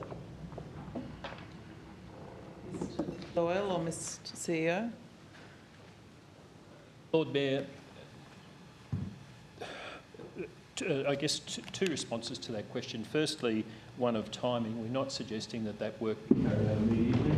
It was on here to get the project undertaken when necessary. In terms of cost, we'll need to do the finalisation of plans to determine the costs that will be associated with those 3 elements. Follow-up question. With that answer, will it suffice if we only had 1, 2 and 3 and leave point 4? recommendation for? CEO. So the sequence will be, obviously we have a proposal, as Alderman Zurko pointed out, but we will need to work with engineers, with the landowners, with the property owners, the residents nearby, to actually work out what is going to work by way of the pull-offs for the vehicles, the buses, the parking. So that will necessitate some engineering work, but again, it needs to be done in collaboration with those in the vicinity to inform it. So you do need to chew gum and walk at the same time in that respect. So, I mean, that in terms of progressing the resolution at point 2, we would still need to do that work so that we can engage and develop the proposals, along with that engagement. So, and then so I think irrespective, we are going to need to have an ability to be progressing some engineering work and design work at the same time as the engagement is happening. Just one final question. So if the majority of the residents around the area would oppose this, would it still go ahead because we've spent the money in engineering and planning, etc.? Lord Mayor. Look, I think the commitment that we would make is that information needs to come back to the council for you to have full disclosure and make a decision on that, cognizant of the engineering designs, the costing, as well as the views of the residents and broader Sandy Bay. Clearly, we would rather work through those issues. It has to go to a planning application, which, if we're able to address the concerns that they had, that makes that a less contested process. So, so I think, hopefully that answers your question. Alderman Bloomfield. Honestly, if I lived in that area, I think I'd be terrified. Because, frankly, this isn't like the last one we were asking for an endorsement. This one is saying, well, we've got, 20 million on the table, let's go get it done. We'll go and ask the people around the area. But meanwhile, we're going to progress the development, we're going to get the planning done, we're going to progress procurement. This speaks to me that this is something that's done and that it's going to take a hell of a movement to shake the tail off this particular choice. If we were genuine about choosing a place, surely we would have supplied the community with some choices and let them choose. I appreciate that we needed to have areas that fitted for purpose, probably the depth of the water and all sorts of things that probably come into play with this. But frankly, Federal Hotels is not stupid. They knew full well what was going to happen to their public car parks for their own private customers. They knew, and they knew they couldn't afford to do that.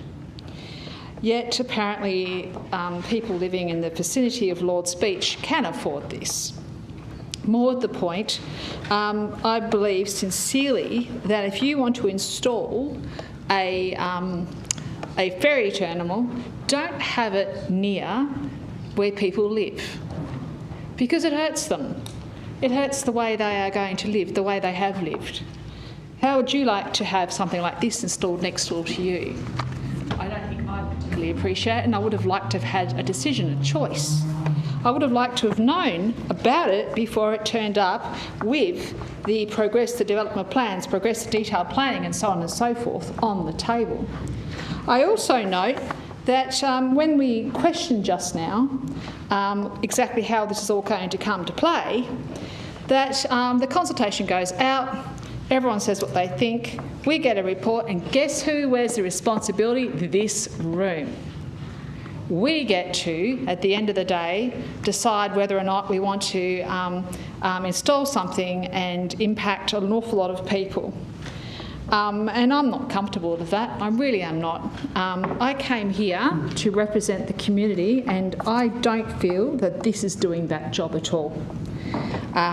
So to represent the community, we actually need to do that. We need to ensure that people have the right to quiet residence, and they need to have the right of some kind of ownership or control over their own direct environment. And this doesn't give them that at all. It'd be great to have a terminal, absolutely, no problem. But please don't choose somewhere near someone's home. Please pick somewhere that actually minimises the impact. And I'm sure, no doubt, we have other alternatives. In fact, Mr. Merridew earlier had actually suggested an area exactly that way. Why aren't we looking at that? So, honestly, I cannot, in all conscience, support this, because this is not what I came to this room to do.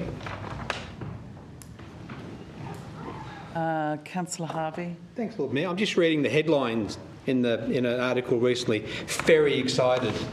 Lindisfarne locals pushing for Natone Street terminal in Derwent ferry expansion. So clearly there's different views on both sides of the rivers about how they value ferries or want ferries near their houses.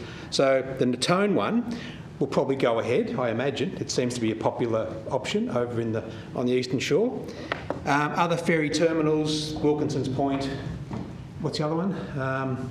Anyway, will probably end up going ahead, and probably Sandy Bay may or may not go ahead. So when the ferry's coming from Taroona, bypasses Sandy Bay into the city, across the river.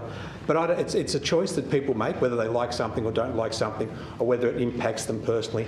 But I think having ferries near houses is very important, because you want people to be able to walk and ride their bikes within a catchment. And I don't know what that catchment will be in Sandy Bay, whether there will be people who want to walk to the ferry, ride a bike to the ferry, get dropped off at the ferry, or have students cross the river, wander off to the private schools in the area.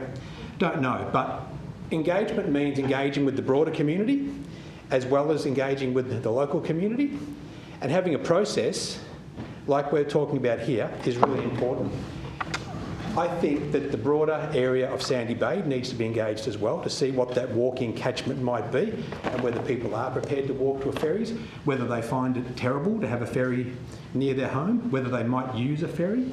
But there's also two sides of the river where people will be coming and going from. So I don't know. I haven't got the data, haven't got the information, haven't seen the feedback, only from what's happened in the room tonight.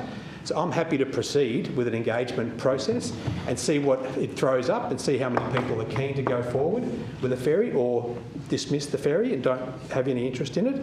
But I don't know yet. I haven't seen a proper engagement process that's gone through the full process. So I support the recommendation tonight because I'm keen to see what the broader population of Sandy Bay and also Mount Nelson and people riding their bikes from Taroona, who might want to catch a ferry across the river, all have to say about this ferry. So keen to see it go out for engagement. So I'm supportive of the motion tonight. I don't think it locks in the ferry, even though everyone thinks it will lock in a ferry. It might be that we don't go forward with a ferry. I'm also concerned that there might be issues with the spotted handfish, but that'll come out in the wash as the process continues. So I'm assuming if it gets to a development application stage, that would need to be examined. There'd need to be reports on that, and I'll just confirm that. Yep. So these things will be covered off. That area, it's a nice view from that area. It's a nice view from a ferry from that area, I would imagine. And recently I spent a number of days in Sydney, camped on an island in Botany Bay, and watched the ferries come and go and caught ferries all day. And some of the little ferry terminals were fantastic. They were in little bays, people getting off and on the ferries in a really quick manner, school kids going to school, people going to work. It worked really well. I know this is not Sydney. Not Sydney, this is Hobart. But I was encouraged by riding the ferries in Sydney over a number of days, multiple times every day, and I saw how fun it was and how people were engaged with their ferries, how they used them for public transport around Sydney. It was very exciting. I hope one day Hobart engages ferries and that we have ferries going from multiple places in Hobart, and it becomes rather normal to catch ferries to wherever you're going, because it's just the thing we do in Hobart. Like once upon a time we did when we had ferries on the Derwent, back in years past. on members of I Few remember it Ferries. well. That's when the bridge was down, though. That's when the bridge. Oh, okay, well, if the bridge comes anyway. But thanks, Lord Mayor. But I'm supportive of the motion tonight. I think Councillor Coates was up a few times, so I'll say Councillor Coates. Thank you, Lord Mayor. Look, yeah, I'll just try and keep this sort of contribution brief. Look, I think for a little bit of context, it's sort of been raised before, but you know, us as a council aren't really the main governance for this project. We've got the Greater City of Hobart implementation plan. Hang on, I'll get the right words here. We've got the Greater Hobart City deal, and then under the city deal, there is an implementation board, and so the funding body, it's a bit of a mess, but you know, when no one's responsible, when everyone's responsible, no one's responsible. But there is an implementation board. That implementation board has the steering committee, which is where Hobart does have a voice. So obviously it's made up of the CEO and the general managers of the Greater Hobart City Councils. I, for one, obviously post what we've heard tonight, I'm looking forward to that steering committee's information in regards to the consultation process, because it is concerning when members of a community say they haven't heard about it until now. But look, the process where we got to here was they did get an independent engineering consultancy, so Burberry Consulting, and they were really nice, and they went and compared all the options on the Lindisfarne side, so Natone Street, Rose Bay, Sailing Club, the Motor Yacht Club over there, the Tasman Lookout. They looked at Wilkinson's Point and just looked at the Gasp Jetty, and in Sandy Bay they looked at 4 potential sites. Now they provided the multi-criteria assessment summary, and in that there's only one red mark, and that's listed against West Point, and they ranked West Point number 4, and the red mark was private owners' support.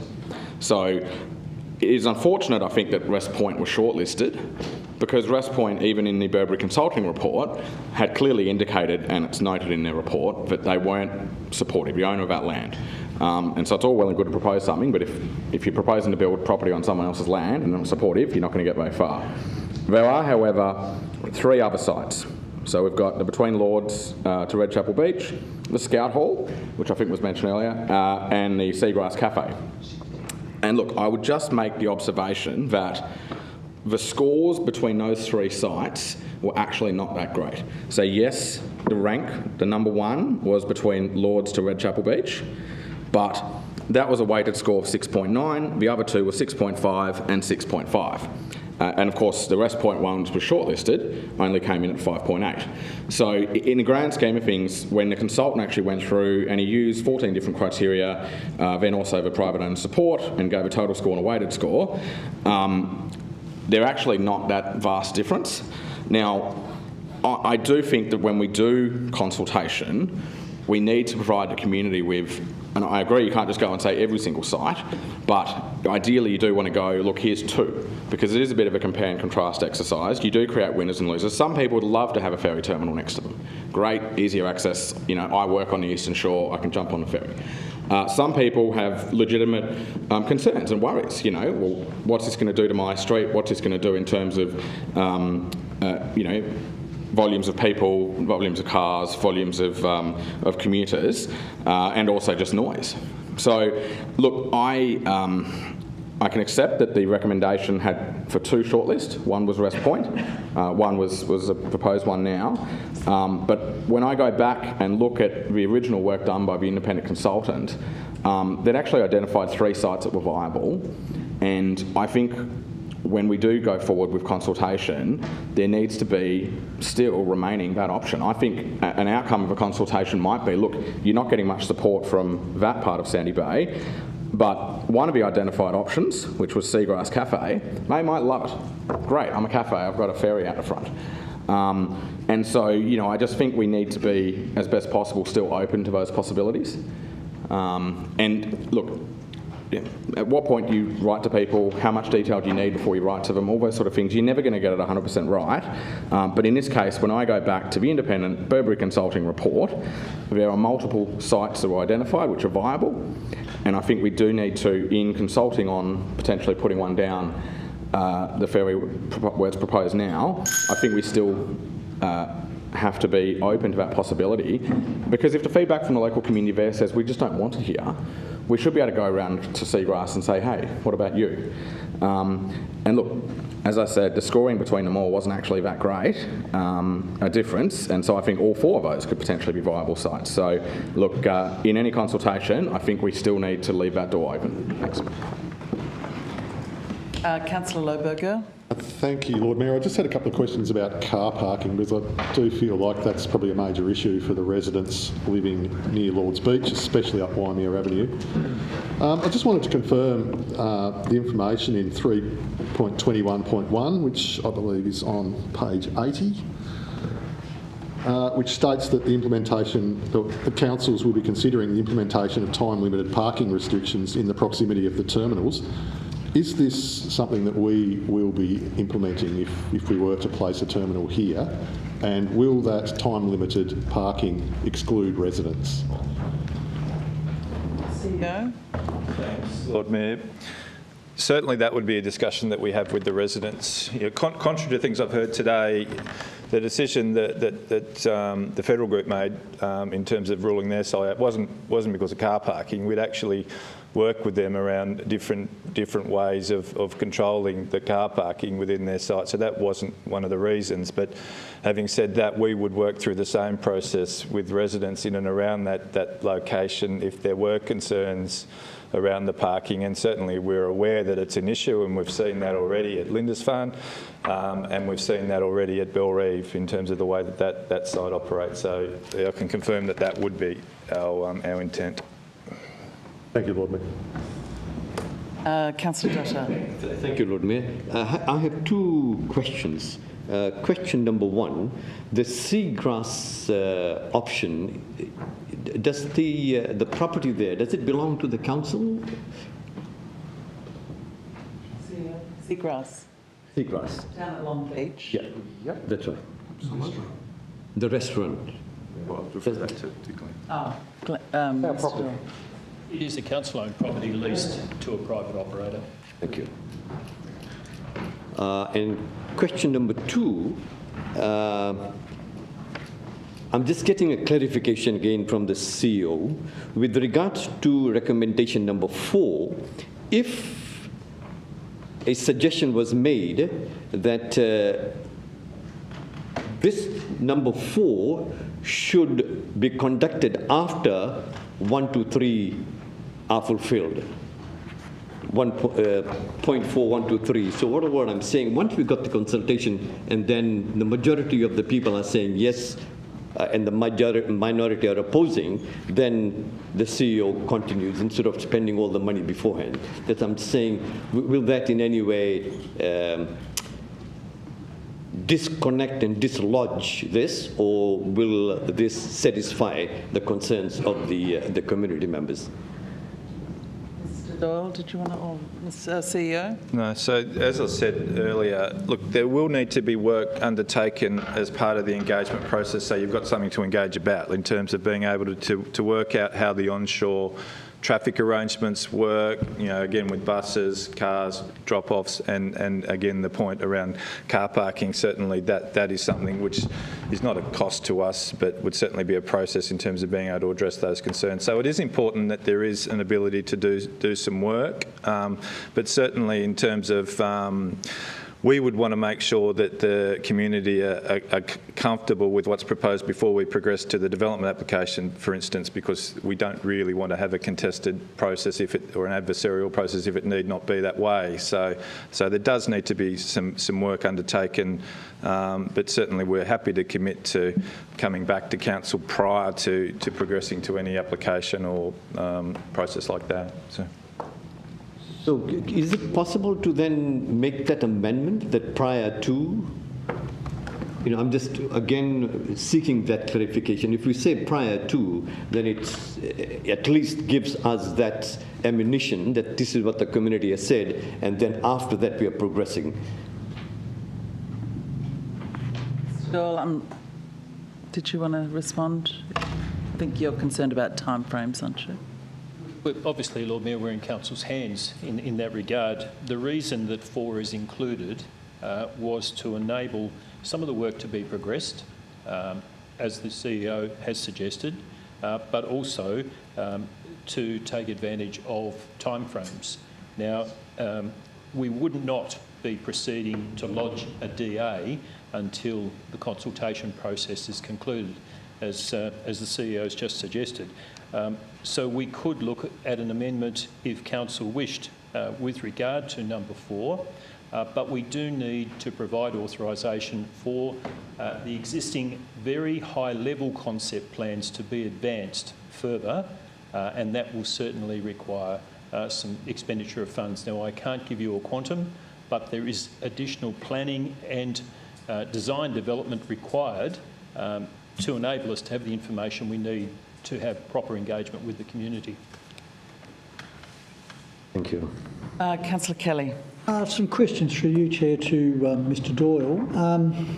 Are we under a timeline here to have this done, Mr Doyle? Through you, Lord Mayor, the 4 councils have a grant deed which requires the infrastructure to be in place by the 30th of June 2026. So are we, for you again, Lord Mayor, so if we have to go back to review other options, we've got plenty of time to do all that? We're not under pressure here too much? Well, Lord Mayor, it depends on the amount of time involved in securing a development application, the availability of contractors. It is becoming time sensitive, and we are aware of the environmental conditions that may require additional work and research and application. So whilst there is some time available, we need to be careful that if we are talking about consultation, I'd assume we'd be talking about the end of January for that to commence, because we wouldn't want to be trying to consult over Christmas. Otherwise, we find ourselves in a difficult position. So there is a time imperative as well. And for you again, Chair, just so I can get my head around this a little bit, and I don't want to drill down too much in the detail, maybe it might help calm everyone down. Roughly how many visitations would there be during the morning time, for instance, and of an evening? Is this only once or twice, or is it 5 or 6? I think if we had some context in that, it might help sort of, add a bit to the story. Lord Mayor, it's really important to remember that the councils have been provided the opportunity to develop the infrastructure. The operator of the service is the state government. So in terms of ferry sailings, their locations and their destinations and so forth, it is, as the CEO said earlier, it's dealt with in the state's draft ferry master plan, but I don't have that information to hand.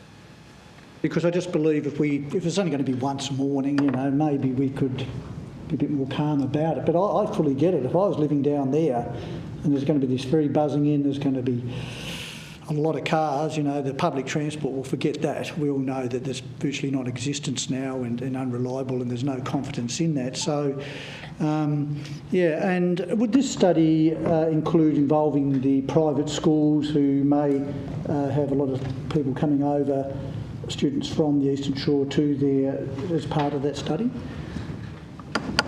Lord Mayor, the early identification of sites considered catchments, the location of educational institutions, the university and so forth.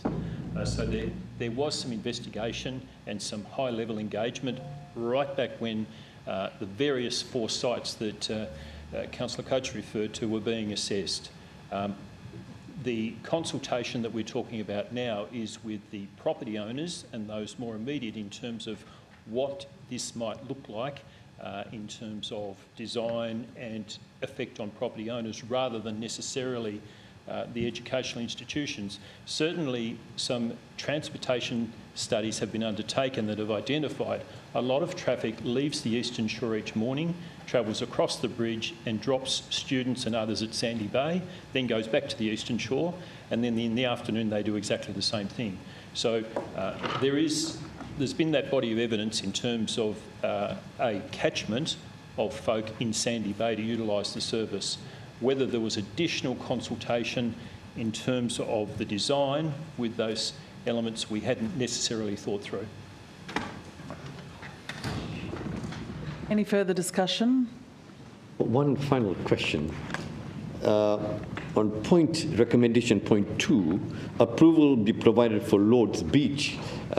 Listening to what Councillor Coates said with regards to the scoring, will this blow the budget if we said approval be provided for Lord's Beach and Seagrass Cafe location? So that the community will have these options, as it were. I'm just asking a question for clarification. Mr. Doyle, did you want to go? The issue with the Seagrass Cafe is one of the infrastructure required to protect the site in terms of wave climate. There is a swell that comes in to that area in addition to the waves in the river, whereas the further up the river we go, the less wave protection that's necessary.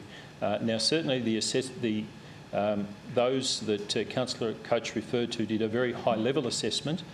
I think we'd need to be careful if we were identifying seagrass as an option because we'd need to ensure that it was achievable within the available budget. Thank you. Any further discussion? Are we talking to the substantive motion or the amendment? Yeah, substantive motion. Yeah, I'd like to have a say Councillor about Kelly. that matter. Thank you. Look, I think there's not many people in the public that wouldn't like to see little ferries bobbing around the Derwent River and in and out of the ports like Sydney, which is a population of 5.3 million people. That'd be great. I'd like to see that as well. I am concerned here tonight, though, that, let's read the room here a little bit. We've got all these people turn up, and there's chatter out there I've heard on the emails already and that about this. If this is what's happening at the very embryonic stage of this whole conversation, I'm really worried about this. It's ringing an alarm bell. Look, I think the report's good. It's been authored well. Once again, it's like the previous report I talked about. It's clean. It's got some nice diagrams, and it's great. It tells me a lot about down there. But on the disaster that's Collins Street bike dual laneway has been, and the imminent electopole, which is going to cost this council $250,000. I really worry about the... Sorry, Councillor Kelly, I've got someone standing up. Point of order on direct relevance that the electopole has no bearing to the conversation. I think I'll allow it on this occasion. It's general commentary from Councillor Kelly. Correct, yes. Thank you, Lord Mayor. It is a commentary about the public confidence in this council. And the last thing we want to see happen down there is similar to what's happened to Collins Street. And the spectre of this is looming. And I'm getting nervous already about this. Look, I don't blame, the intent for council's good here and all that, but who wouldn't, if you were a Sandy Bay resident, not be concerned with what they're seeing here? It's been pretty much dumped here with one option. Is to examine it, I know, and it's not a foregone conclusion. It's going to go to a development application, but we're just not reading the mood of the public here, and I'm really, really worried about that. And, I think that if we're going to be examining these other areas, and by the way, I remember as a boy in the 60s, there was quite an extensive jetty down at Seagrass, just around in the bay there, so there has been precedence of jetties being down there before. I worry that we're going too far down the road of this one option and then going back with a lot of public concern saying, well, let's look at these other things. And it's been a good example what Councillor Coates has brought up about these other sites here. Already we're getting other aldermen starting to raise questions about, well, what else is going on here? So I'm just concerned that this is rushing too much. It's come on one option. It's not a good look. The initial consultation seems to me to be flawed. And I'm extremely concerned that, something's just not quite right about that. That's what I'm smelling in the breeze here, and it's just the vibe. So let's have a cool head of this, and I'd urge everyone to have a good think before they vote. Question, Lord Mayor. Councillor Harvey.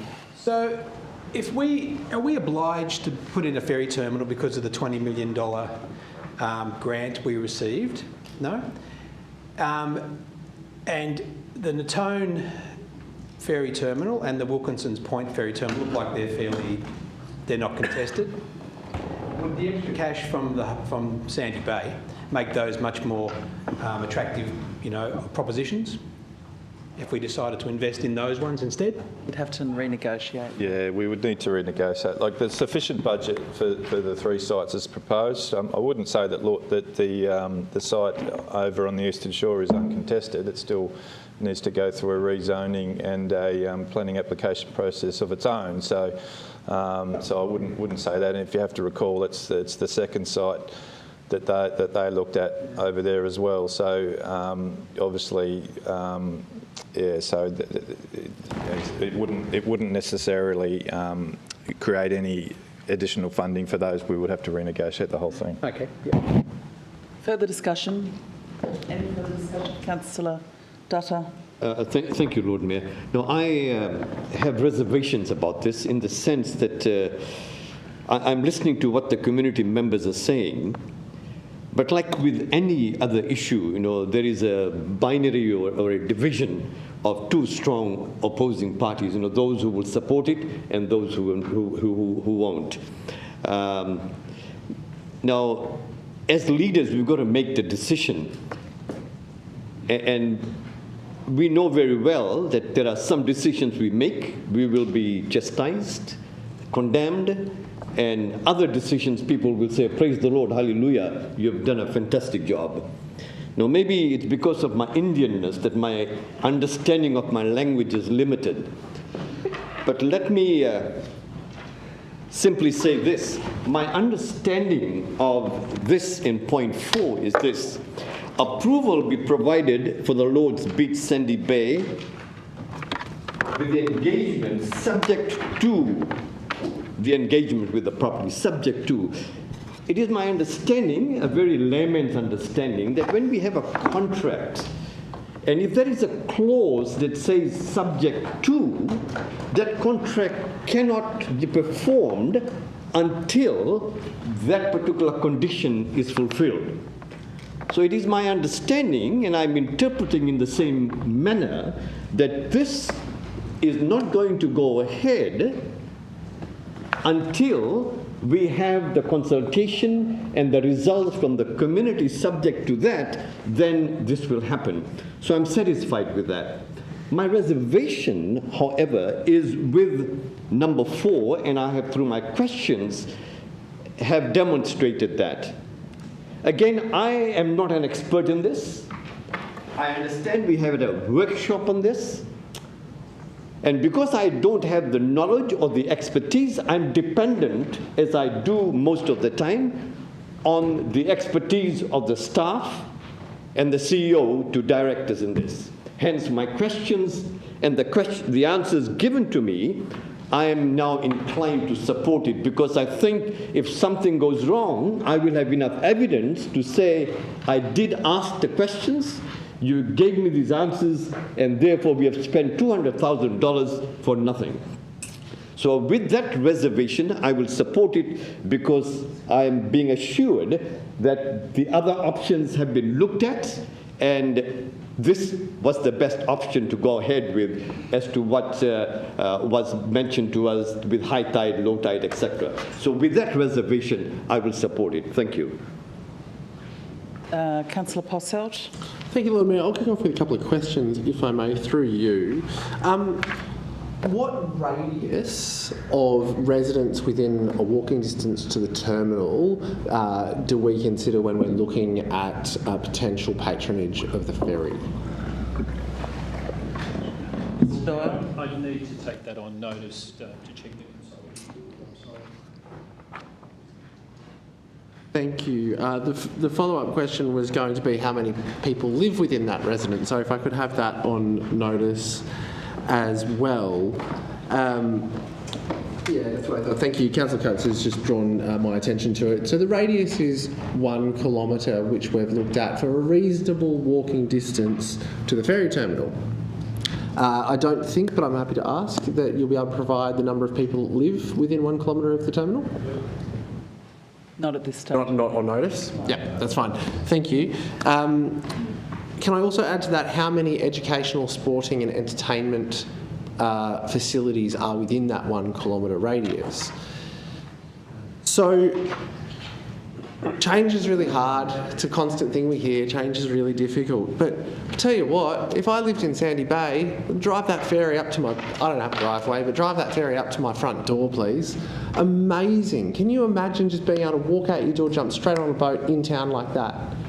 And what we see is that some of the most expensive, sought-after residences in other cities are really, really close to ferry services. We look at Sydney, and I know Councillor Harvey referenced Sydney, and we're not Sydney, but I reckon most Hobartians know these suburbs. McMahon's Point, Milson's Point, Cremorne Point, Balmain, Rose Bay, Double Bay, Neutral Bay, all have ferry terminals. They are... Sorry, I'm being interrupted by the gallery, Lord Mayor. I'm sorry, I didn't see that. Thank you. If there's someone in the gallery, please don't interject. Thank you. Thank you, Lord Mayor. These people have amazing access to the river and they have no parking around them. The ferries are not typically used by people that come from further afield in Sydney. They have an immediate vicinity of around 1 kilometre that attracts the residents of that area to walk in to the ferry, hop on it and head where they want to go from there. It's an amazing facility to have at your doorstep. And we heard Councillor Kelly mention that there's very minimal confidence in public transport in Hobart, which is perplexing because what we're trying to do here is build a brand new public transport network. And what we see again in Sydney is that the satisfaction of the customers that use the ferry is exceptionally high. It's a 98% satisfaction rating that people who use the ferry system in Sydney have given, and that is applied to 15.5 million trips a year on their ferry service. So you'll have a cheap and lovely way to move around right at your doorstep. Not only that, it will decrease congestion on Sandy Bay Road and Churchill Avenue, so if you choose to drive to the city, there will be less cars in your way. You will get where you want to go faster, and that's been evidenced by Mr Doyle's remarks that traffic modelling has shown that people move from the Eastern Shore all the way to the private schools and back again in the morning and afternoon.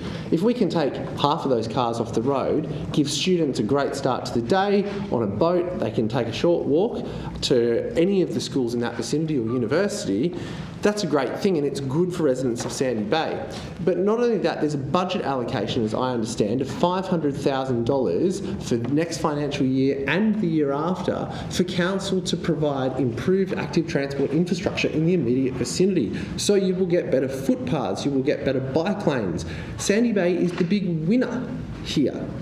So it's very hard for me to understand why the objections are so strong, especially when you consider that you have a ferry terminal proposed immediately adjacent to a 24-hour casino that is the largest venue for events in Hobart. So this is the venue that attracts concerts that end at 11 o'clock and have thousands of people spewing out onto the streets every other weekend. But the ferry terminal is going to be a problem. So I would ask the question, when we go to engagement, why are we only engaging with the immediate residents? It doesn't give us the full picture to make a decision. And I would ask, is it possible for us to engage with residents, every resident that lives within 1 kilometre of the proposed location, and with every user and patron of the educational facilities that are also within 1 kilometre? And I'd actually like that one answered. Yes, we can commit to that. Thank you. Do I need to move an amendment to that effect, or we will just do it? Excellent. So we'll have broad community engagement that will feed into us the desires of the whole. And that's what this is about. This is about the whole. Now, just to talk about consultation momentarily, if we went to the community and said, where would you like a ferry? Can I grab a 2 minutes extension, please? Lord Mayor, seconded by Councillor Lohberger. Thank you. If we went to the community and said, where would you like a ferry terminal, we would get literally hundreds of locations in Sandy Bay where a ferry terminal could be good. I'd ask for one right next to my front door. Others may ask for it to be at the park. But we have other things to consider, which Councillor Dubber mentioned in his debate about the technical feasibility of certain locations.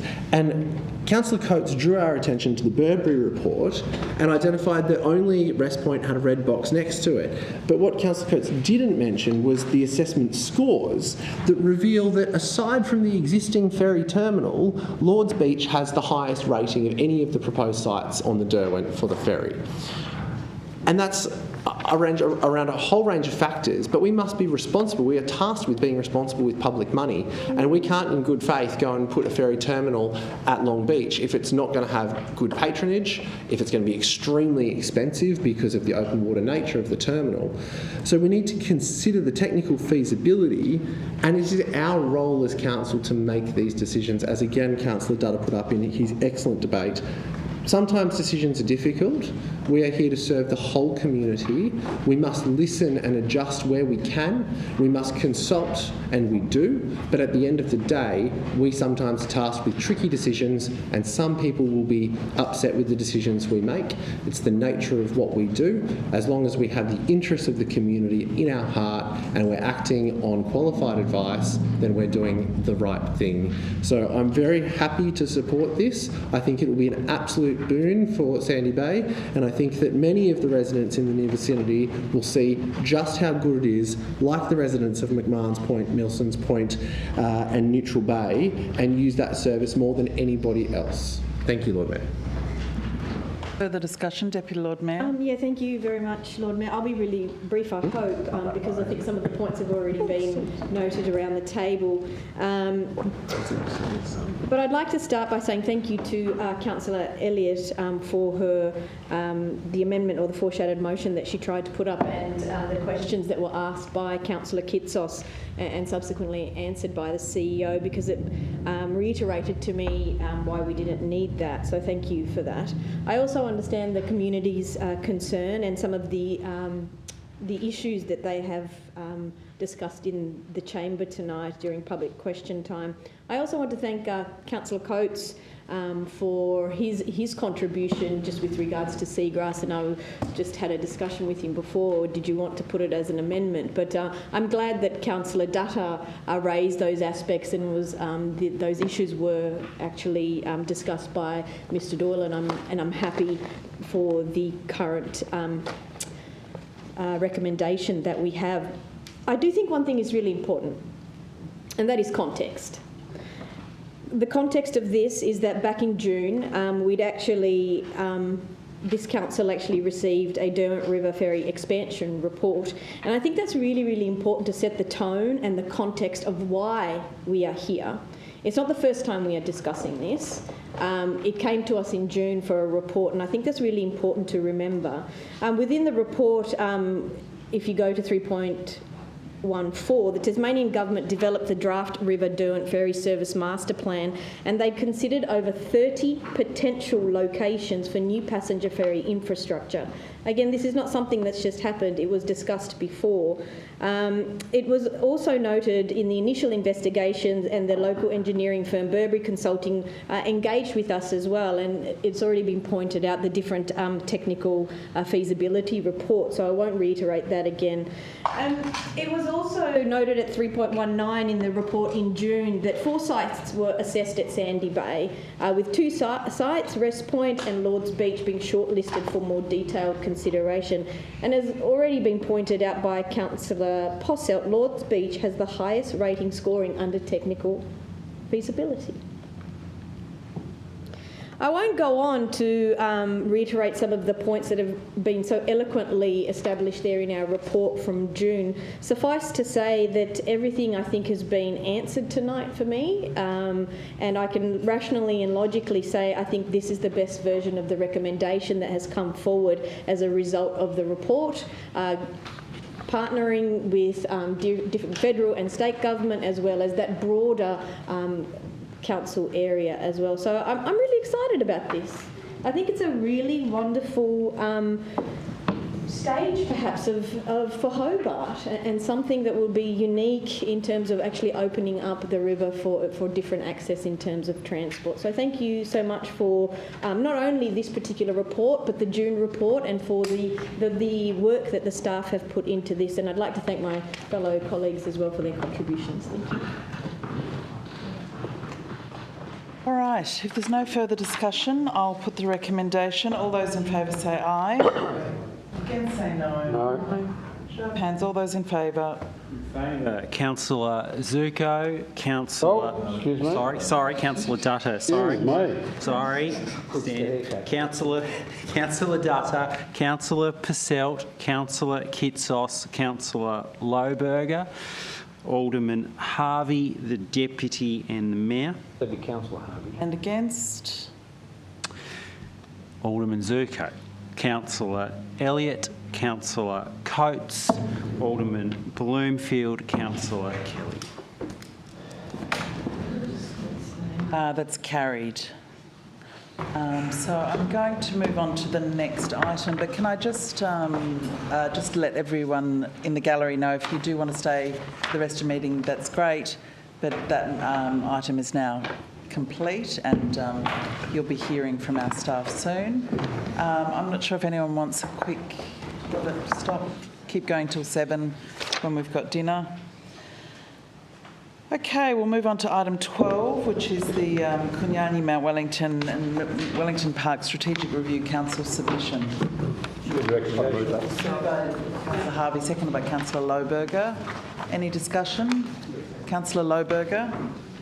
Thank you, Lord Mayor. Look, I just wanted to start by thanking staff for putting together this submission. It's eminently sensible and fair, and I do hope the state government can see past the culture wars as represented by a failed cable car proposal and instead get behind the council's long-held vision for a mountain gateway at Hall Saddle, which is conveniently located on the main road just outside the existing boundary of the mountain park.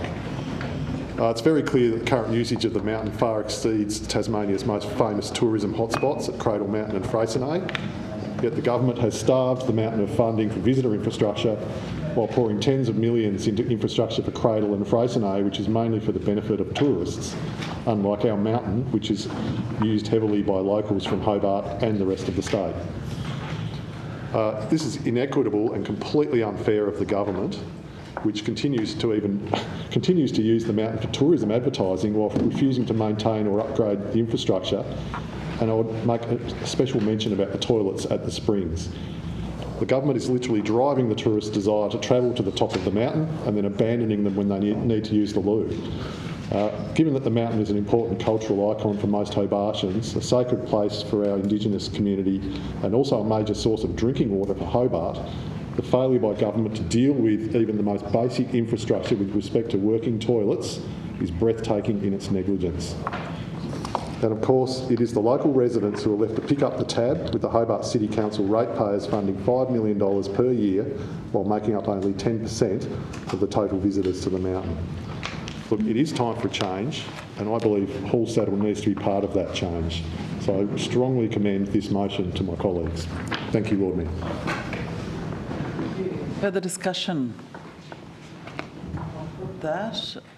All those in favour say aye. Aye. Against say no. No. Show of hands. All those in favour. Councillor Dutta, Councillor Passelt, Councillor Kitsos, Councillor Lohberger, Alderman Harvey. Councillor Harvey, the Deputy and the Lord Mayor. And against? Alderman Zuko, Councillor Elliott, Councillor Coates, your hand's up, isn't it? Yes, Aldermans Bloomfield and Kelly. So that is carried. Okay, moving on to item 13, pedestrian only phase, 12-month review and next steps. Report, would someone like to move that? Councillor Passelt, seconded by Councillor Sherlock. Sorry about that. Discussion. No discussion? I'll put that. Lord Mayor. All those in favour? Oh, we've got discussion. Councillor Alderman Bloomfield. Look, I first had some questions, to be honest, because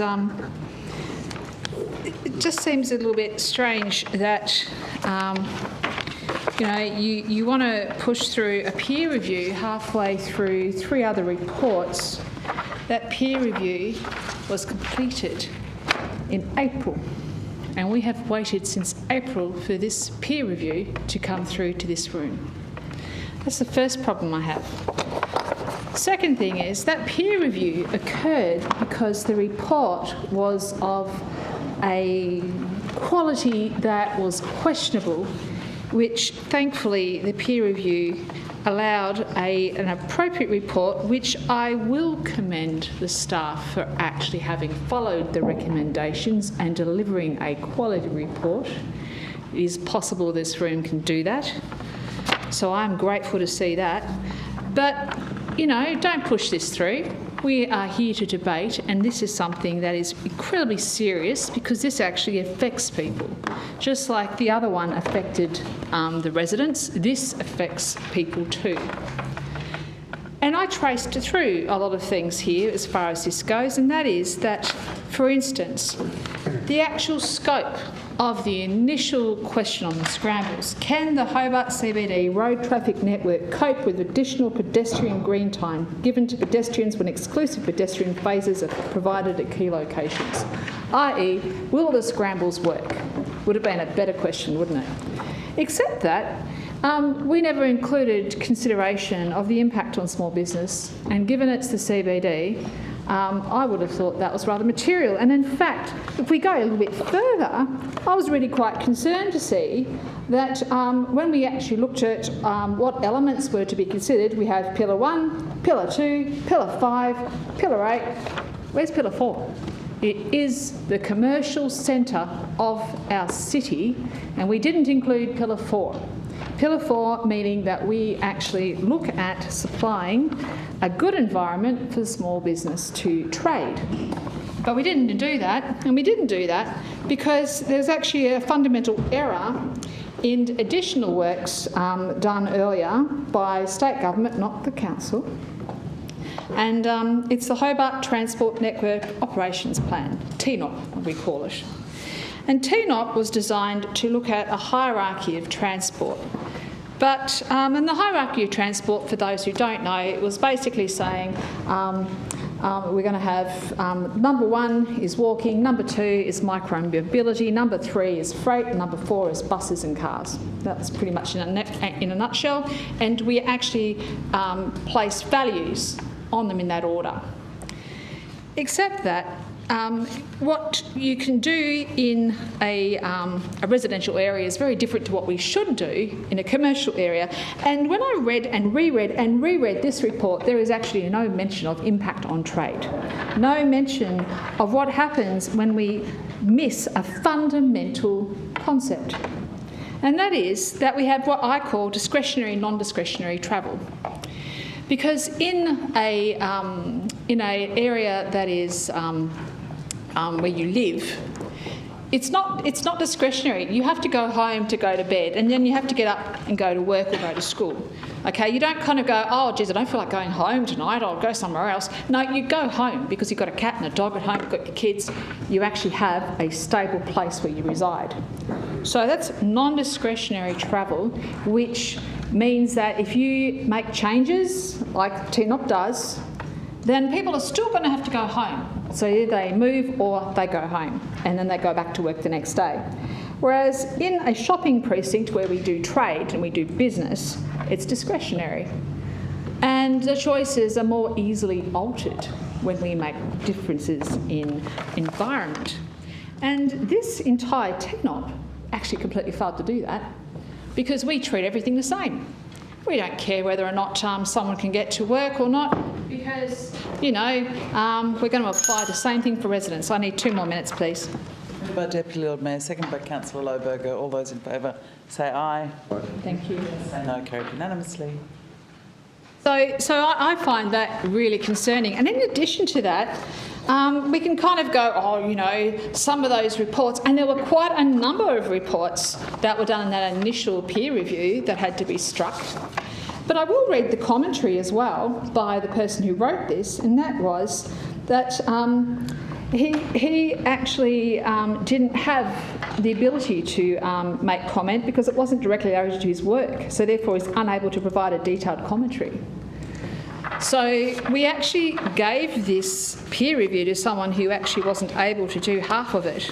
And I do question when we constantly ad nauseum got remarks from other elected members stating, oh, well, you know, these things work elsewhere in other states, but somehow in Hobart we're incapable of doing an economic study on the impact of these things, such as travel and trade changes, on the economic impact on people. And I find that shameful, and I find it a poor excuse for a report.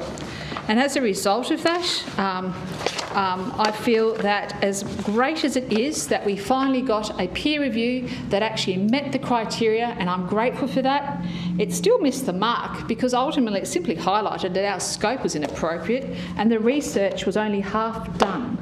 So for everything that we have achieved, we still do not know, and we still cannot be possibly voting on a thing that actually does not answer the question of whether or not we are going to be doing something good for our community in the CBD or not. Further discussion? Councillor Elliott. Thank you, Lord Mayor. From my perspective, I see this as the solution for a problem that doesn't exist.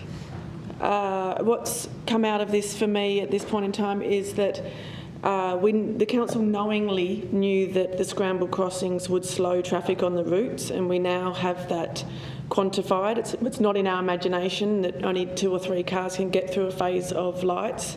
We know that the traffic has slowed in those areas, and disturbingly, I find it disturbing that that was intentional and expected.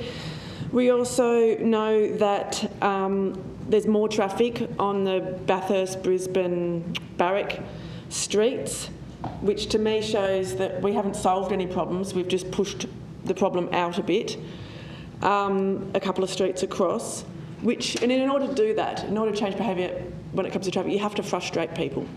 So the council has successfully frustrated people to push them further out of the city. And I wonder where that frustration will end, because I do think this is a classic example of an ideological-based decision, because I would say confidently that there are 5 of us in the council that understand that how important private vehicles are in terms of access and our economic activity, and 5 of us that also understand that you can't push people to something that doesn't exist. So we're pushing now people out to Bathurst and Barrack and Brisbane streets. What's after that? Where are we going to push people next? Because we've successfully pushed people out from the key block of our CBD. Collins Street successfully going to be pushing cars out from Collins Street. So it's this octopus that keeps going out where cars are just not allowed. And I really find it an unrealistic utopia.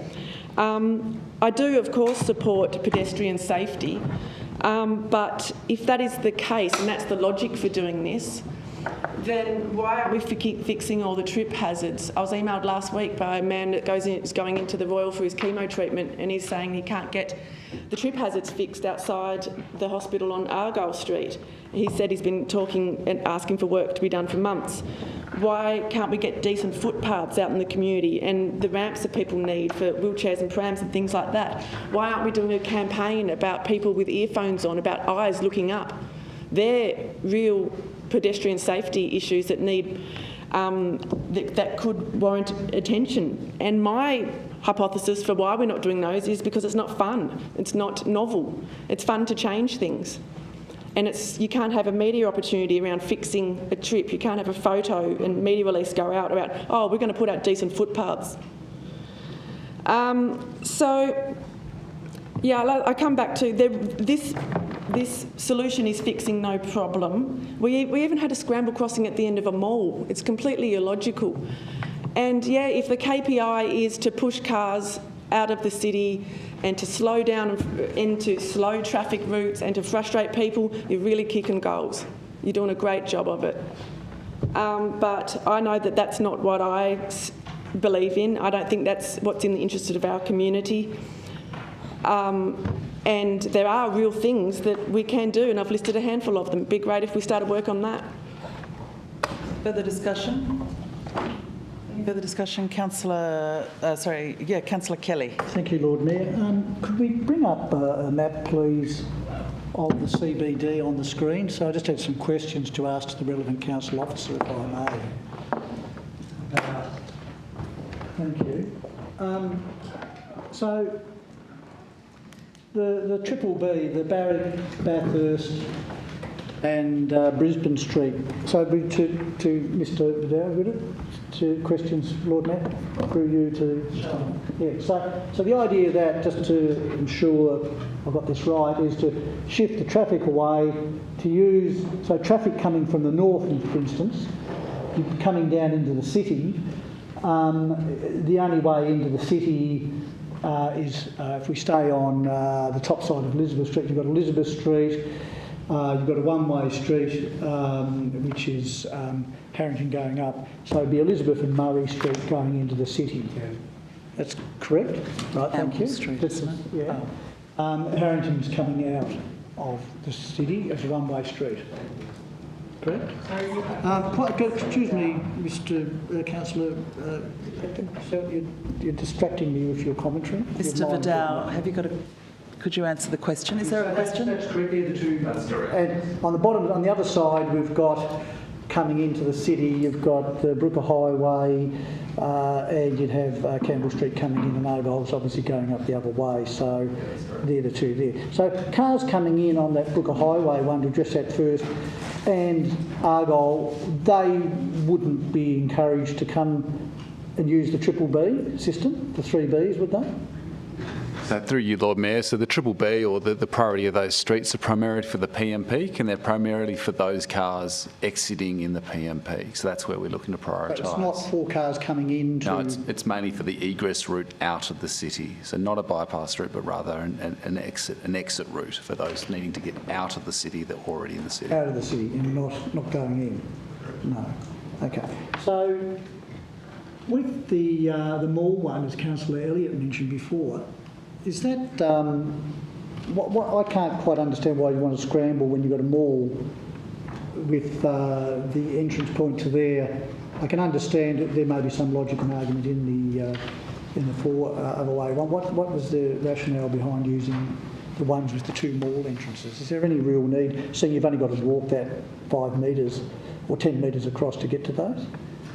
Yeah, through you, Lord Mayor. Yes, so certainly the Mall Street end, that side of it, there's less benefit, but certainly on the Elizabeth Street side, using that example, the Elizabeth Liverpool Street, it does say if you having to obviously then have to cross the road on the Elizabeth Street side again, but it's also more than providing that amenity, it's also providing that safety. So it's actually removing the conflict between cars who are turning into the pedestrians there, giving them a free ride.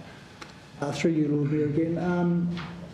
Going back to the 3 Bs, so Barrack Street is a one-way street going south.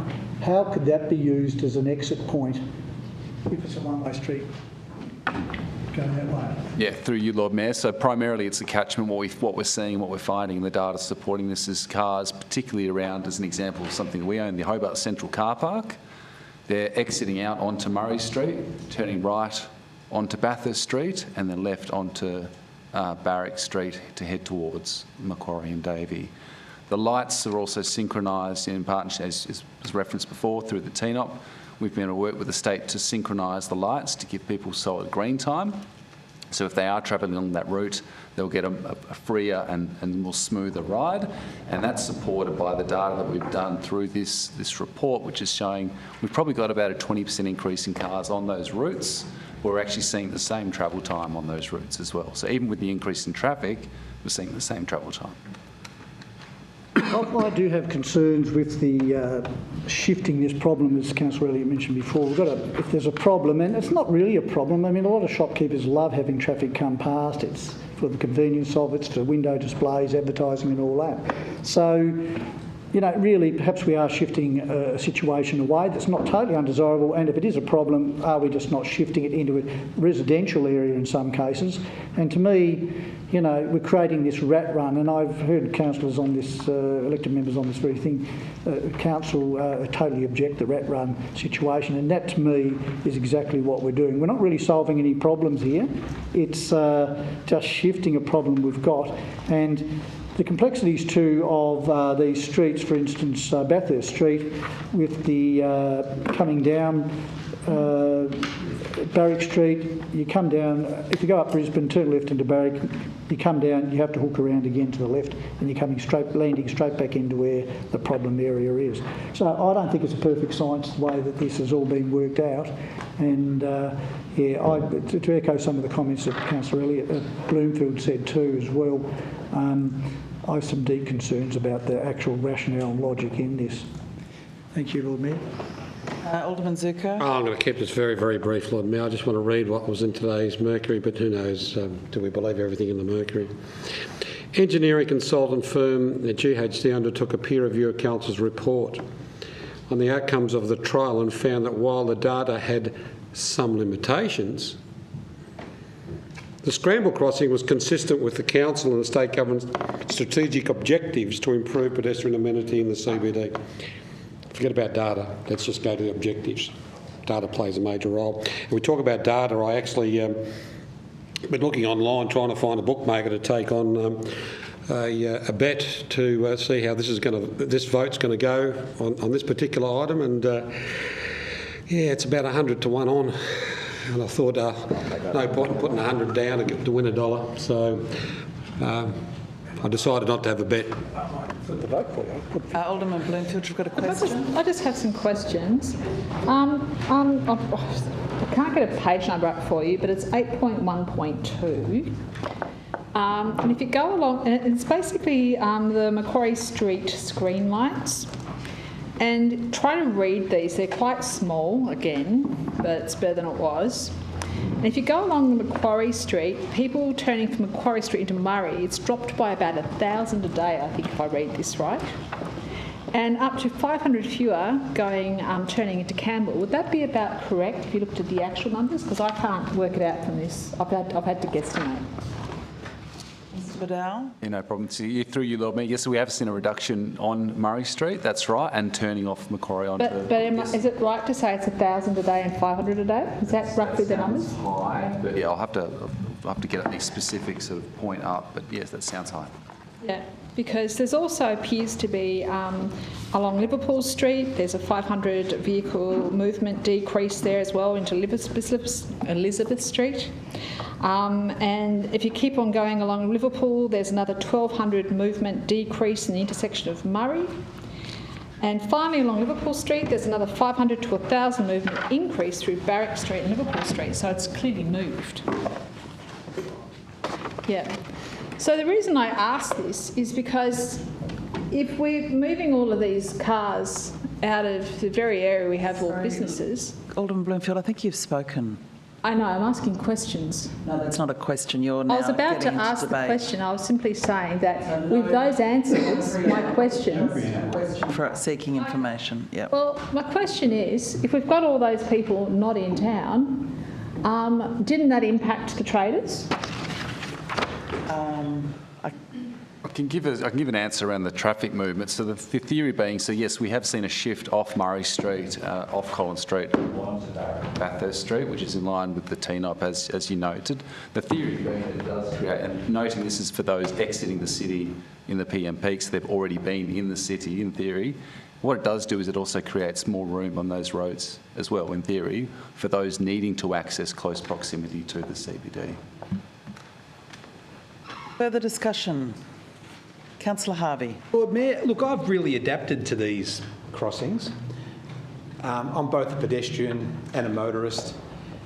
When I walk through the city now, I do feel I'm more safer crossing the roads. Initially, everyone kind of looked around at each other before we all started doing diagonal crossings, but it's become a big deal now. Lots of people cross the roads diagonally, and it feels more comfortable to not have cars turning. into the other streets, which are potentially, well, being Hobart, we don't have a high level of, driver awareness. That's trying to be polite. I think there needs to be a bit of a skill challenge in Hobart for drivers. So I feel comfortable with these crossings. I think they're excellent. I think people really appreciate that they're safer and that you can get from one corner to the other without having two goes at it. So yes, I'm a supporter of the scramble crossings. When it comes to driving, I don't drive down Murray Street anymore. I've given that up. I come down Harrington and I'll turn right and go along either Liverpool or the one before that, Bathurst. Then go up and head down Barrack Street, and that's heaps more convenient for me rather than driving through the city, and that's now second nature. So rarely do I go down Murray Street unless I've got to go to the Town Hall. So I really do appreciate the changes that have been made to make the traffic, I think, flow slightly better and to provide a safer environment for people crossing the roads at those scramble crossings. And the one at either end of the mall, it's terrific having those timers on the poles and being able to cross diagonally at both of those intersections. And I'm happy to wait whatever it is, the extra few seconds for the both lanes of traffic to clear and then cross the road. I just think it's really convenient. So regardless of how you interpret the data, I personally think they're excellent. And I personally think moving around the city rather than through the city in a car is very good. So I'm supportive of this continuing into the future. So I'll be supporting the recommendation tonight. And I hope that as time goes by, more people start to appreciate that you need to manage traffic in cities. To sit back and do nothing and just let the status quo roll on is not a solution to traffic issues. We need to actually actively manage traffic issues in the city, which we try to do. Things like ferries, things like bikes, things like encouraging pedestrian movements through the city. And what gets me though is there's just this thing in Hobart, it's a cultural thing I guess, that we don't like bikes. We don't like having safer streets. We're so connected to our cars that it makes us vulnerable as a city, I think, to be encouraging people to safely use our streets. So this culture of driving cars, and especially larger and larger cars, still worries me.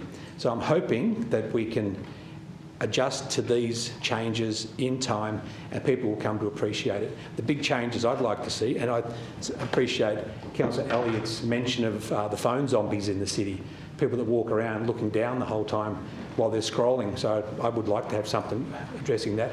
And also the increasing size of cars. I find that threatening as well. I drive a little car, as well as the ute, but the little car is vulnerable because I can't see around these big beasts and they take up the entire parking spot and they block the vision of other small car drivers. So I think we need to consider that as we go forward. But well done, happy with the report. Thank you very much. Councillor Coates, thank you. Thank you, Lord Mayor.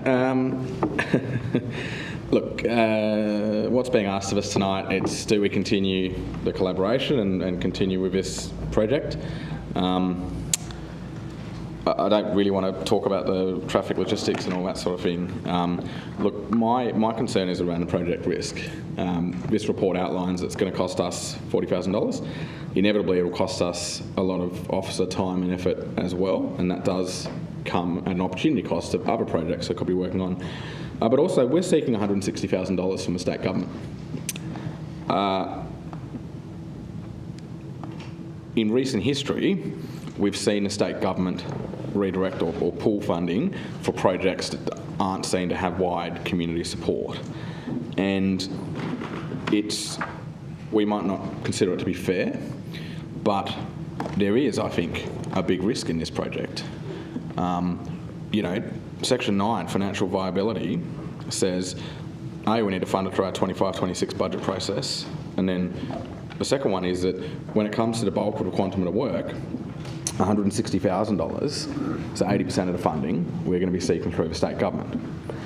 Now, I would be a lot more comfortable if we were looking to, and this, by the way, is for the vulnerable road user program funding.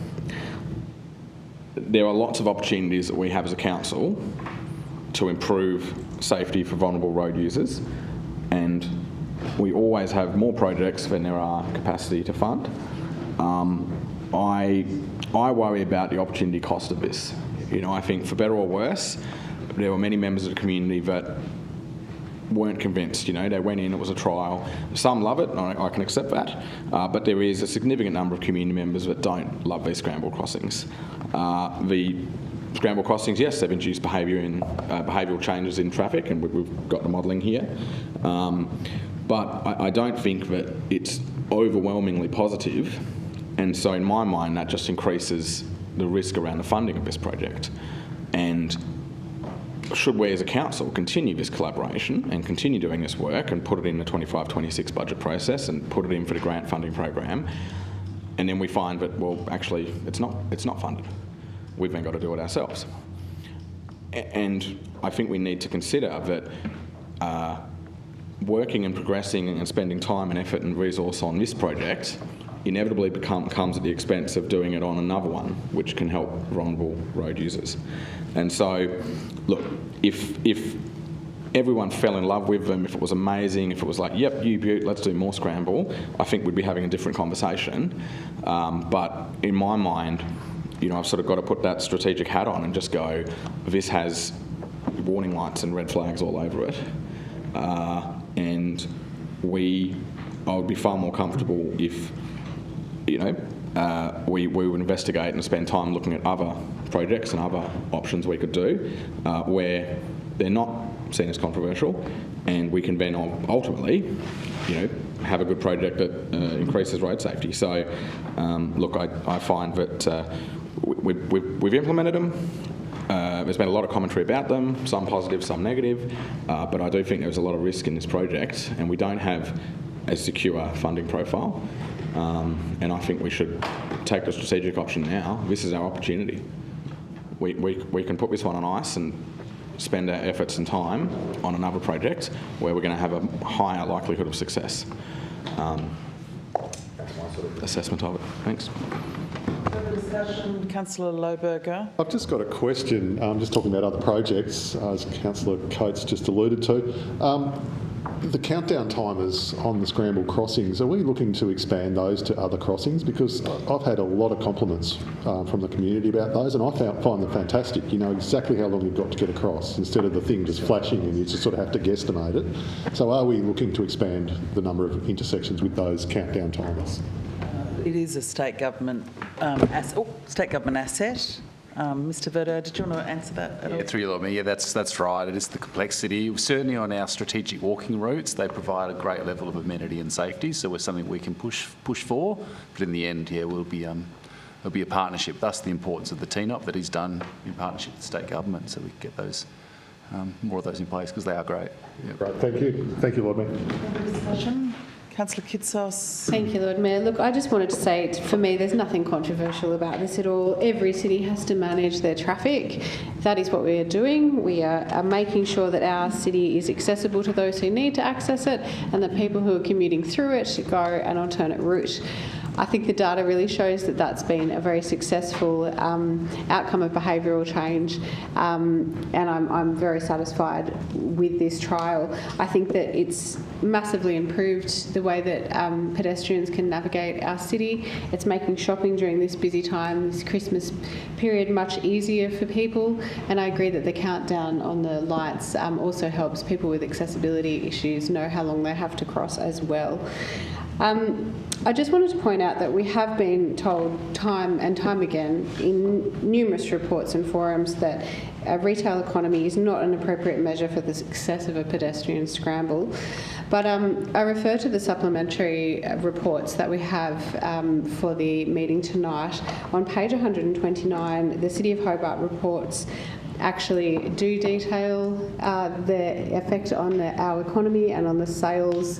So it's spend data for the suburb of Hobart that compares each period of the trial with the previous year's figures, and it shows that there is no detectable impact on spending within Hobart postcode area during the pedestrian-only phase traffic signal, stage 1 and stage 2 periods.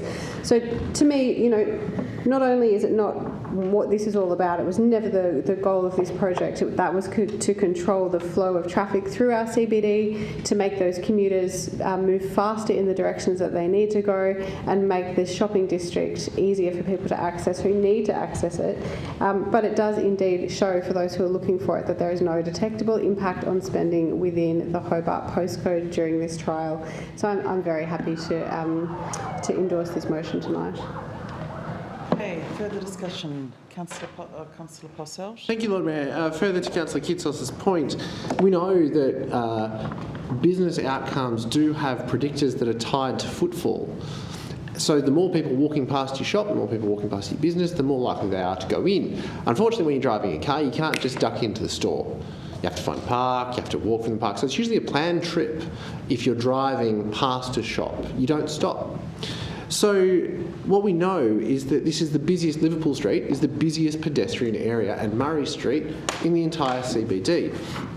And Councillor Elliott reflected that it was a solution looking for a problem that didn't exist. But what I would say to that is that at the Elizabeth and Liverpool Street junction, there are almost triple the amount of pedestrian movements compared to vehicle movements. So why wouldn't we want to service that population with a higher level of service? And it's great for the businesses around there because they've got almost 12,000 people a day walking past their business. But the 20% reduction in traffic moving through the city down Liverpool Street, making it harder to cross the road, less pleasant, less vibrant, lowering the amenity is somehow going to reduce the spend. It doesn't make sense. And the future comments about, well, what does this mean? We're going to ban cars from the entirety of the city of Hobart is just fear-mongering. There's no evidence to support that. The cars have been shifted in concert with the state government to Barrack, Bathurst and Brisbane Street. We have seen a rise in traffic in concert with the reduction in traffic on Liverpool Street. For example, the number of car movements at Liverpool and Elizabeth Street has reduced by 20%. And that's a good thing because there's 12,000 pedestrians that are moving through that junction every day. And those 20% have moved directly up the road. And if you read the comments on the Mercury today, many people actually reflect, oh, I used to go down Liverpool Street, now I don't.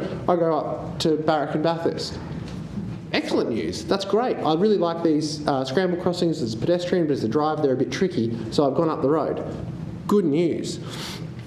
I would point out that other things that were raised, simple things. Why don't we do a campaign about looking up and getting off your phone? I think that we did do that, but I could put a question to the relevant staff member if that's possible. Have we run a campaign in the recent past? In what month did we run a campaign to encourage people to get off their phones and look up in Hobart? Vidal? Yeah, through you, Lord Mayor. Yes, in May, as part of Road Safety, National Road Safety Week, yeah, we had a Look Up Love Hobart campaign, I think, as part of that, the first week of May. Thank you to the staff. It was a good campaign indeed. And if you go for a walk down Clare Street in Newtown, perhaps Lansdowne Crescent in West Hobart, you will see brand new curb ramps for the length of those streets to encourage pedestrian amenity for those who have wheeled devices and to encourage more people to take alternative transport. So we are doing better footpaths, we are doing curb ramps, we are doing strategies to try to educate people to look up when they're in the CBD. We're doing all those things. And Councillor Coates mentioned that Mr Abetz pulled funding for a recent project and he mentioned that this project had alarm bells all over it. In the previous council meeting we heard that council members that sit around this table had actively lobbied the minister to pull that funding. So if the alarm bells are ringing, I'd encourage the elected members not to lobby Mr Abetz to pull the funding for this one. Simple. Like, it's already cost us $180,000 and you represent this city and our budget. So it's not ideology. It's not about slowing traffic, it's about moving traffic to a different location. And another problem that does exist empirically is pedestrian safety in our city. We have seen a number of serious accidents, including deaths, in our CBD as a result of pedestrians being struck by vehicles. If you don't support the scramble crossings pedestrian-only phase, which is what they are about having only pedestrians on the road when they need to cross the road, no vehicle movements. If you don't support that, then I'm not convinced that you can support or say that you support pedestrian safety in our CBD. Just got a question. I'm really curious about the so-called economic data, because my understanding, and I'd like some confirmation, the comparative data demonstrating the so-called there was no problem with it, was that actually adjusted for CPI? Because my understanding is it wasn't. Is anyone would like to answer that question? Can I just also ask again, Alderman Bloomfield, that under the meeting procedures, you're not allowed to draw any inferences or make any imputations with a question. It's just a question for information. So just please keep that in mind for future questions. Mr Vidal, or who's got the information about the spend map? Yeah, my understanding data? is, sorry, through you, Lord Mayor, my understanding is the spend map data is real data, so real being, yes, so it's in real time. So a data point from today is compared to a data point from, say, 12 months ago, and it's real data. So it's not, so what you're confirming is it's not adjusted for CPI. That's the answer. Correct. Thank you. Okay, so any further discussion, Deputy Lord Mayor? Yeah, thank you very much, Lord Mayor. I just wanted to point out a few things, I suppose, and just start off by saying, you know, yeah, we live in a city and changes happen. People walk, people drive. That's the nature of a city. And sometimes I feel like we're looking at two different sets of data, or maybe we're interpreting it differently. So I thought it was really important that we just actually look at the data. So it was noted in the report that was reviewed, obviously, Council's feasibility trial report. I thought I should point out a few things just with regard to the report structure. And this is what the peer review said about our council report. The report is generally well set out with a good level of technical discussion, particularly for the strategic context. The report has a lot of technical detail and would be hard in places for a non-technical audience to fully understand. I am comfortable that council officers acted with good intent in the preparation of this report, responding to the strategic context and providing detailed data to support the findings, noting that they had only a short time frame to which to respond to requests from elected members. So I want to thank the consulting that did that. I also wanted to note some of the comments that they actually reviewed for the elected members, and that's I think it's at attachment C. I just thought I'd go through that because I think it's important. Some elected members said that there is often no baseline supplied for reasonable comparison, and on occasion the charts were configured to obscure easy reference, such as altering the y-axis. And it goes through there for what the review of the elected members' comments was. And if you haven't had the chance, right, I would really recommend that you go and read through that. And some of that, the review said, it's also recommended that simple tables be provided to accompany charts with a summary of mean and or median results split into AM, PM, off-peak and daily results. Did you have a read at the current report? They actually did that. So thank you for taking that on board. Some of the other comments were that elected members talked about, which was parking rates were mentioned with, this was one of the comments from elected members, parking rates were mentioned with no baseline for prior year use, so we cannot judge if it's reasonable or not. And the peer review said, as mentioned above, I do not think car parking is an appropriate measure to answer the KPI around traffic performance. It's a really, really great report, and I really recommend everybody read it thoroughly. But what I thought I'd do is actually go through some of the stuff related to data. So it was framed, our actual question was framed within this context. Can the Hobart CBD road traffic network cope with additional pedestrian green time given to pedestrians when exclusive pedestrian phases are provided at key locations? And the data collection, if you have a look, is there at starting from 8, and it talks about SCATs, the ad insight data and how it was collected. And it also goes through the methodology, so how we analyse the data above using Screenline data, which is really, I do research as well, but that is just out of my league in terms of traffic volume measurement, network performance evaluation, but we got experts to do it. And so I really want to thank our staff for actually providing that, analysing the data, telling us what the methodology was, telling us how you actually did the analysis, and I think that's really quite crucial. The other thing I did want to point out is some of the things that were listed at 5.4. If you have a look at how we actually then, our staff actually then said, okay, well, what data do we include and what data do we not include as a result of the GHD's peer review recommendation? So they went ahead and excluded certain things as a result of that peer review process. And so our new one, we have certain data that is actually relevant to the question that we're trying to answer. Some of those things that were excluded were, as I said before, parking occupancy data, consumer spending, which was part of the old report, site observations by officers.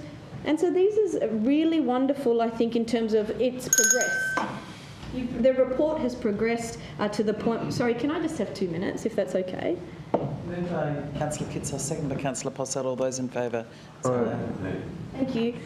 So now we're actually looking at this current report after the 12-month trial, after the peer review, that then now the data takes account of that various information. So thank you once again to the staff for doing that.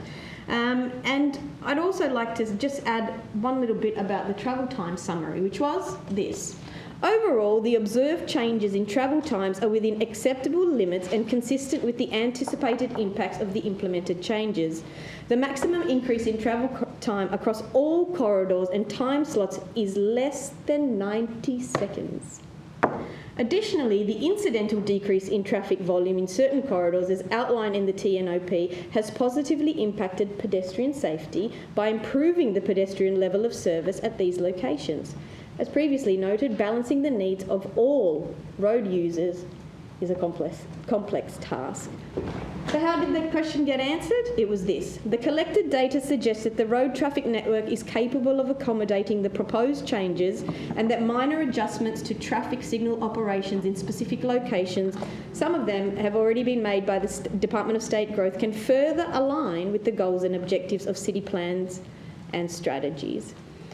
And then I just wanted to cover off one final thing which was referred to, which was about the funding that Councillor Coates mentioned. And I just want to draw your attention to point 1, which is that Council endorses the collaboration with the Department of State Growth. And at point 2, Council notes that funding will be sought through both the City's 2025-26 budget process to transition the current trial phase. So I'd like to thank the staff once again very much for this wonderful work and to the comments made around the table. Thank you. Councillor Dutta. I'll be very brief. I just want to thank everybody for their contributions. In my view, there are 3 points for me to note. One is that this is in collaboration with the Department of State Growth, and I think that's an important point for me. It is not just the council, but we are working together with State Growth, that is the state government. Point number 2 is this, that this is not an ideological presentation from some of us on the left side, as it were, or the middle or center, whatever terminology you want to use. This is not an ideological thing, I see. This is what the staff outside of the ideological position have presented. They will have to take a neutral position. They don't come with, hopefully, ideological positions to influence our decisions in here. We'll look at it. We look at the data, look at it critically, and then say, okay, fine, we accept it. So for me, it is not a motion brought by an elected member that I'm voting. That will come later on. Here, I am simply endorsing and accepting the expert report who have done a thorough job, and therefore I accept it. And point number 3, we have worked on this collaboratively as colleagues in the workshop.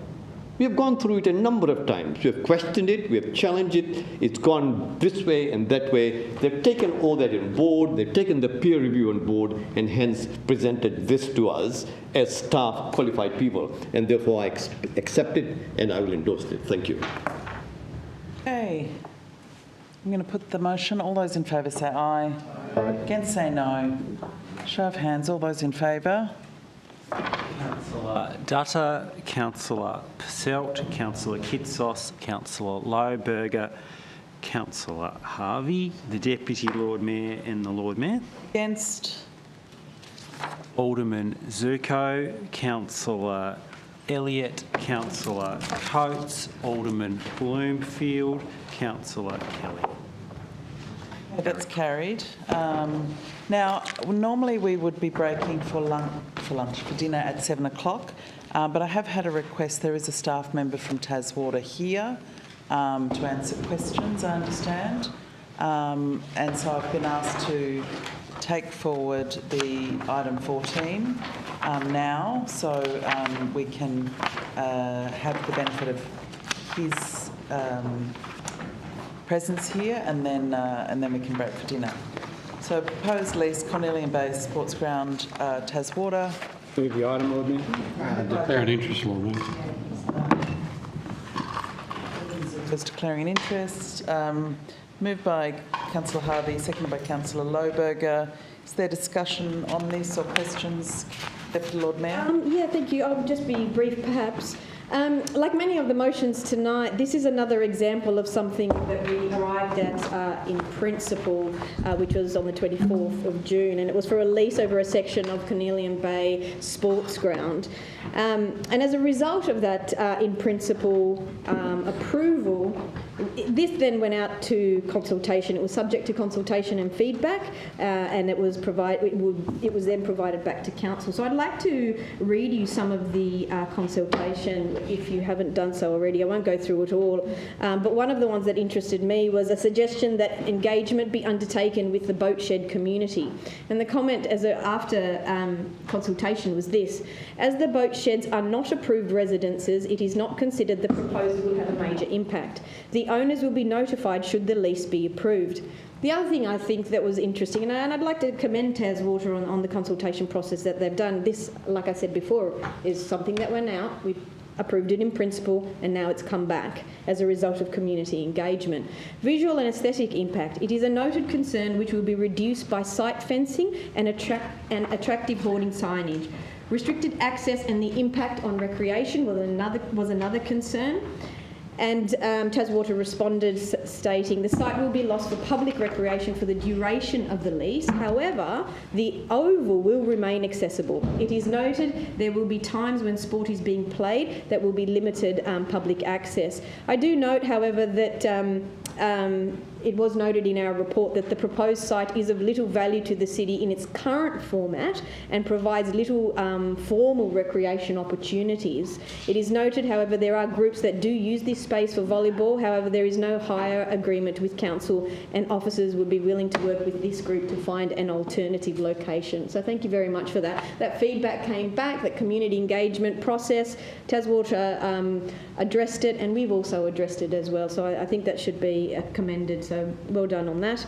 There is also that potential loss of investment return on property. It is noted that the proposal could have the ability to reduce rental or property sale values in the short term, albeit unlikely given the low level of impact of the lease and the proposed controls. So thank you so much for elected members who did approve this at the outset in June. It's come back to us, and thank you to Taswater for their consultation, and to council as well and the individuals part of this report. Thank you. Councillor Posselt. Lord Mayor, just very briefly, just further to the Deputy Lord Mayor's point about consultation, reading through the consultation report, I actually found a really interesting remark in there, which was the suggestion for a fenced off-lead dog area and not, I think it was to try and quote, just another sports field. And proving that we do listen, when I read that, I thought, that's actually a really good idea, and we're undertaking some work in Cornelian Bay at the moment. And so my action was to forward that suggestion through to EM requests and ask for it to be considered as part of the master plan, recognising that people with dogs do need a space to exercise their dogs and give them a play, and we need more of them that are fenced within Hobart. So we do listen, and in fact in this instance we've used Taswater to give us some really great insights into what the immediate neighbours think and want for that area moving forward. So thanks to Taswater for doing it, and hopefully it can be incorporated into the future plan. Further discussion? No further discussion. I'll put Councillor Kelly. Just a question to the Taswater representative from us. With the what sort of materials were you suggesting were going to be? Where is the water? Yeah. Back there, isn't it? Was that just gravel and and all those construction materials for what So loam the and main bits of material that will be in the compound are the storage of our pipes. It'll be used for the pipeline. There'll be a small amount of gravel and topfill and things like that, but it's primarily a site office and the pipes. And through you, Chair, with the hoardings that were going to be on there, were you aware that the Hobart City Council had artwork that you can use on those hoardings, or did you have your own that you were using? We've had a campaign, a brand designed for the Sells Point project, so we'll be looking to use that. It ties into the health of the river and the recreational use of the Derwent, which is one of the main drivers, obviously, for the project. Because we did, if I'm not mistaken, have our own system there for this exact purpose, did we not? We do, but there's no. But if a proponent has a unique bit, I think that's. And sorry, can I just ask a question, Councillor Kelly? You're not looking at just fencing with the material fabric hung. You're looking at thicker. We're looking at large timber fencing, which will actually have panels of the artwork. Yeah. Whereas I think, Councillor Kelly, ours are just more suitable for more temporary fencing. Yeah, so we've got hoarding up around our other sites at the moment, and that's the shade cloth material, but this one would be more of a permanent fixture, but using the same brand. One other last question. I was just a bit curious that, and I think the Lord Mayor agreed with me at the time, that the Sells Point area, which is only on a quieter road going around, it really wasn't all that far away. I mean, to me, it's a pretty big chunk of real estate that you're going to use here. It's opposite houses. And I must admit, I particularly wouldn't like a works depot opposite my house for 2 to 3 years, I must admit. I was just wondering, was it really that hard to have it around the Sells Point, which is a pretty industrial area where close to your site? I just thought there was quite a bit of area there for that. We looked at a number of different options for the compound. The main purpose of the Canillion Bay site is for the pipeline route, which is running up along the lower domain and back through to Macquarie Point. Consideration was taken into the safety concerns of additional truck movements having to go further in around past the playground area, etc. And there was a number of reasons why, I guess, that current Sells Point site was actually ruled out. And our preferred option would be to be able to use that Canillion Bay site, and particularly when we're doing the work in and around the Queen's Walk and up and around the lower domain. Yeah. Can you confirm that both the tunnels under the Brooker will remain open for the whole time you're there? My understanding is yes. Further discussion, further questions? There being none, thank you. There being none, I'll put the motion. All those in favour say aye. Aye. Against say no. Carried unanimously. Okay, now I'd like to have a motion, or I'd like to adjourn the meeting for a dinner break. What was that, Councillor Lohberger? Oh God, yes. I'm quite hungry. But I also was going to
Let's restart the meeting and move to item number 15, which is the expression of interest for a sauna licence at Sandy Bay, Long Beach. Moved by Deputy Mayor, seconded by, who would like to second this? Councillor Posselt. Discussion? Lord Mayor, is there any cost to council for setting this up? Would like to take if it goes ahead, if there's the appropriate expression of interest? Cost to council? Well, there was I think I read there was a suggestion that there'd be some road work or some footpath work or something. Who's able to take that question? No one? But zero cost to council. Finance reliability. In the report. I thought I read something earlier. But anyway, so this is a portable unit. It just comes in on the back of a trailer, craned in, craned out when their lease expires. No, doesn't need to be plumbed, all that. They will handle all the plumbing, I imagine. I think that will be made clear in the expression of interest process. Some of the operators might not have as a closed loop system, some might. So I guess that will come out when it comes back to council. Through you, Lord Mayor. I'm not an expert on saunas, but I did give some governance advice on this one for the EOI. So the proposal is for an EOI for an annual licence. It's suck it and see, essentially. Yeah. We have had some approach from private operators to see if we were warm to this. And that was the other question. What's the background there? Like suddenly 7 people woke up one morning and said, you know, I think I should have a sauna in Sandy Bay. Let's all put in expression of interest. It just seems that what was going on? Was there some sort of show on TV or something that excited everyone about saunas? Lord Mayor, I'm tempted to do a Tony Jones and take that as a comment, but it's my understanding that our planning officers, Director Aby's not here, that we had approaches and that was the genesis for looking at this. That's just odd. 7 people all had the same thought. Further discussion? Any further discussion or questions? Councillor Dutta. I'm not too sure if someone has already asked this question through you, Lord Mayor. Do we have to have a consultation with the community or we can just go ahead with this? With planning approval? Yeah. CEO. Look, it's my understanding, noting I've only given the governance advice on this component for this, is that we needed a decision of council on a go or no go on an EOI, and if the answer was a go, there's a consultation component of that that is then part of the process. Okay. Go on. Yeah, I think it's an excellent opportunity for council. You know, we're showing a bit of initiative here and accepting these. The one's taken off at Derby really big time. It's extremely popular. The same operator that's putting them all around Australia at the moment. There's one going on Lake Burley Griffin and all that. They're low impact, they're natural materials and franchise. And no, it's not franchise. It's a good thing, and if we've got nothing to lose. It's only for a year or extension if we need to. So I fully support this excellent initiative. Yes. Further discussion? Okay, I'll put that. All those in favour say aye. Aye. Against say no. Carried unanimously. Governance arrangements, item 16, moved by Deputy Lord Mayor, seconded by Councillor Kitsos. Any discussion? Memo went out around elected members late this afternoon, noting there was an administrative error in some of the papers. There was a paragraph that's proposed to be removed. We would need a mover and a seconder for that, I believe. No. It was in there in error around how we manage conflicts of interest for those committees. So if there's no further discussion, I'll Councillor Coates. Sorry, I'd emailed around proposed amendments on the, where are we? So I'm just loading up my email. Look, in the interest of time, the technical, I'm happy to talk to sort of all of them and go through them, but if members want to talk to ones individually or some they're not comfortable with, well, I'm happy to do that. But for the terms of reference for the Place and Wellbeing Committee, I did email around to elected members a series of amendments. When did that come round, Councillor Coates? 3:57. Emailed around just before, yeah, 3:57. So sorry for the lateness.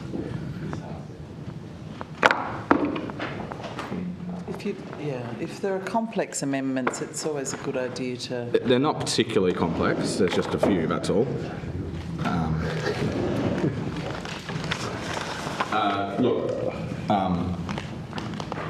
Don't worry. So I'll just move the amendments now, as circulated, and I'll just quickly talk through the reasoning behind it. Most of them are just not overly worrisome, so I'm not sure people have that. But anyhow, look, there's two clauses in section 5.4, 5.41, 5.42. One of them relates to having a fixed number of members of the committee, and so it says the committee shall have no less than 6 and no more than 12. And have to live, work, study or volunteer in the City of Hobart. I have no issue with the intent of that, and I think most committees would be between 6 and 12. For the Place and Wellbeing Committee, when they went back to the previous members, we didn't get up to the 6, and so it just technically it runs the risk of being a little bit restrictive. We might have a scenario where you get 4 or 5 super engaged people and we decide, well, for specific items we'll bring in expert community members, or the other way around, we might go for an expression of interest and get 14 or 15 really excited people. And so I just think it should be up to the committees to constitute, and we don't need to be restrictive in the terms of reference. So that's the first one. The second one has a line in there which says that the committee members will be representative of gender and diversity in line with Hobart's community. Look, there's laws already in regards to not discriminating based on gender, diversity, etc., etc., etc. I just think it's a bit messy to have that as a clause in the terms of reference. So that's the first section. Then the second, going down, 5.6.7 is the committee may seek the approval of the council via the Hobart Workshop Council Committee to progress a discrete body of work. Just changing that to committee may seek the approval of the council to progress a discrete body of work. These things only happen quarterly. We've got engaged community members there who do take an interest in the working of council. The good thing about a council meeting, everyone knows when it is, once a month. It's broadcast live so they can tune in from home or wherever and see it.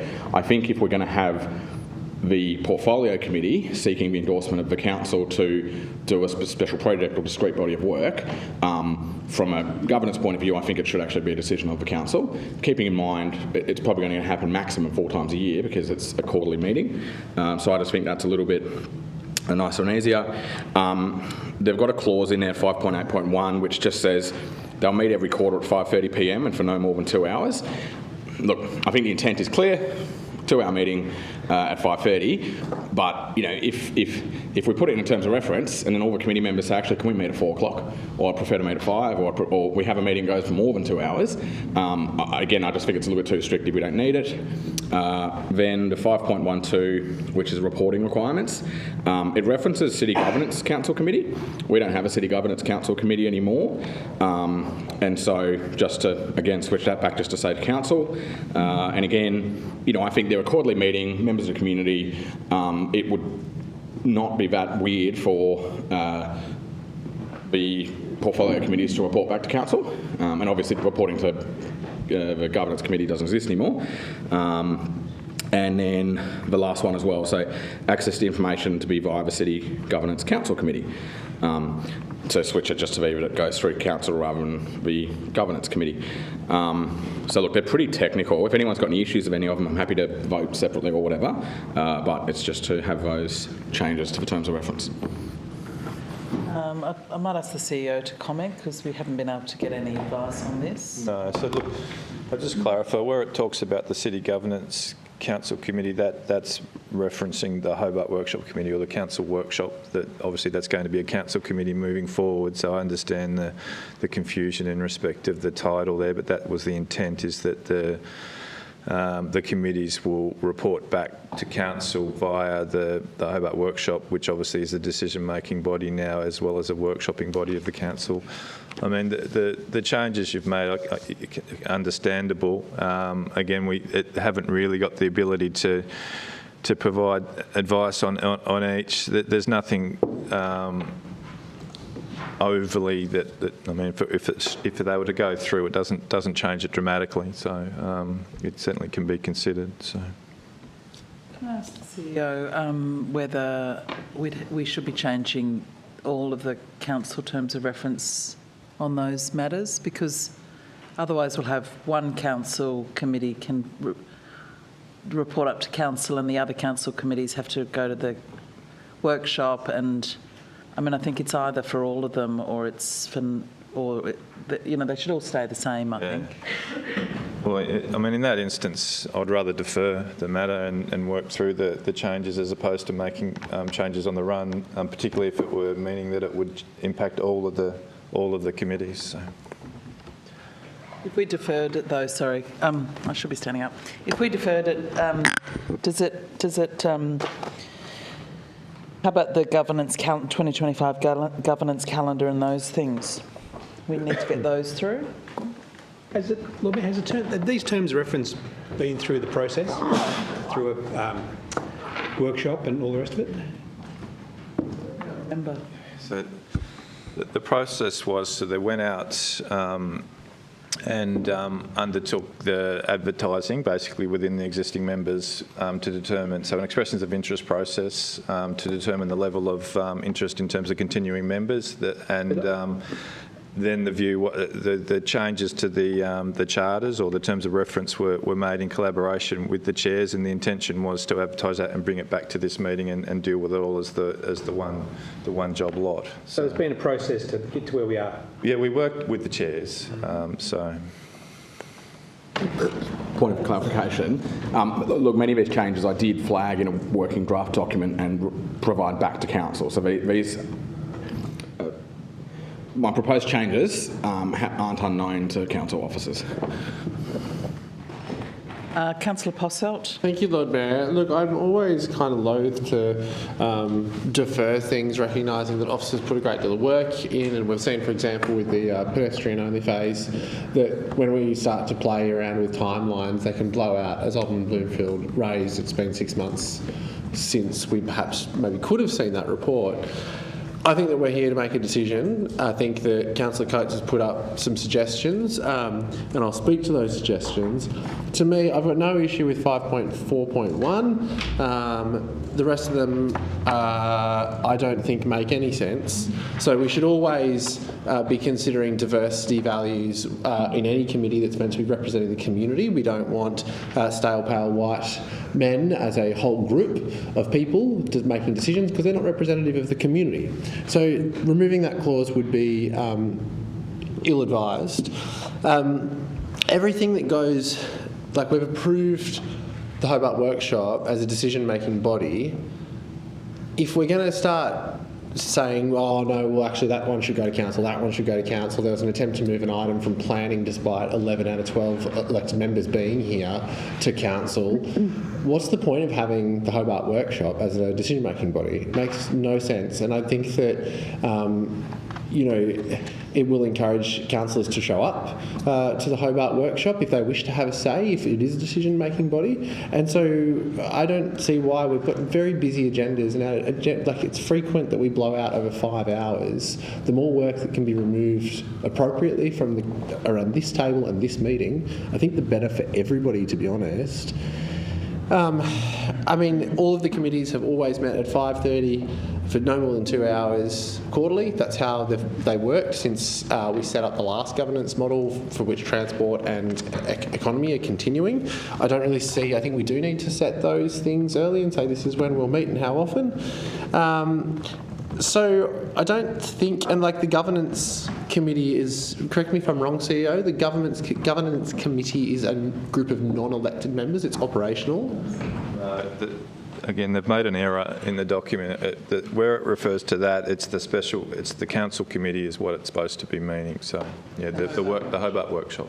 Excellent. So we could accept an amendment there to change it to the Hobart Workshop, which is meant to be as written. But other than that, there's no reason to defer this. These are minor amendments. So I would encourage council to vote on the amendments. And I think probably, given the volume of them, that they're not a suite of like, that we probably need to vote separately on each item, unfortunately. Well, yeah. Councillor Lohberger. Oh, look, I'll just make a quick contribution. I agree with my colleague about deferring items. However, there's such a large number of amendments here, and it only came to me 3 minutes before the meeting, so I just haven't had time to go through it. So I wouldn't be able to vote with any knowledge about what I'm really doing here. So I'm just, if someone's going to move a deferral motion, they need to do that. But there is a question that I needed to ask the CEO about the governance calendar. I move we put the motion. That's procedural. Need a seconder? Yeah, I'll second that. Seconded by Councillor Posselt. So that means we're just putting the amendment without any further... Oh, no, we're putting the motion. We're putting the amendment.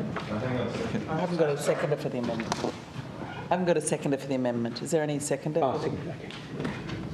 Councillor Elliott. Okay, I'll put the amendment. All those in favour say aye. Against say no. No. Show of hands. All those in favour.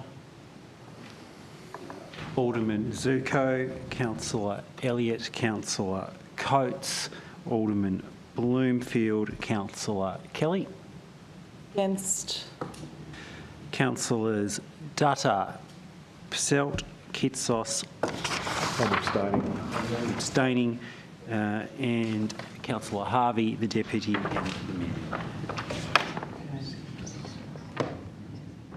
and the Mayor. Lost.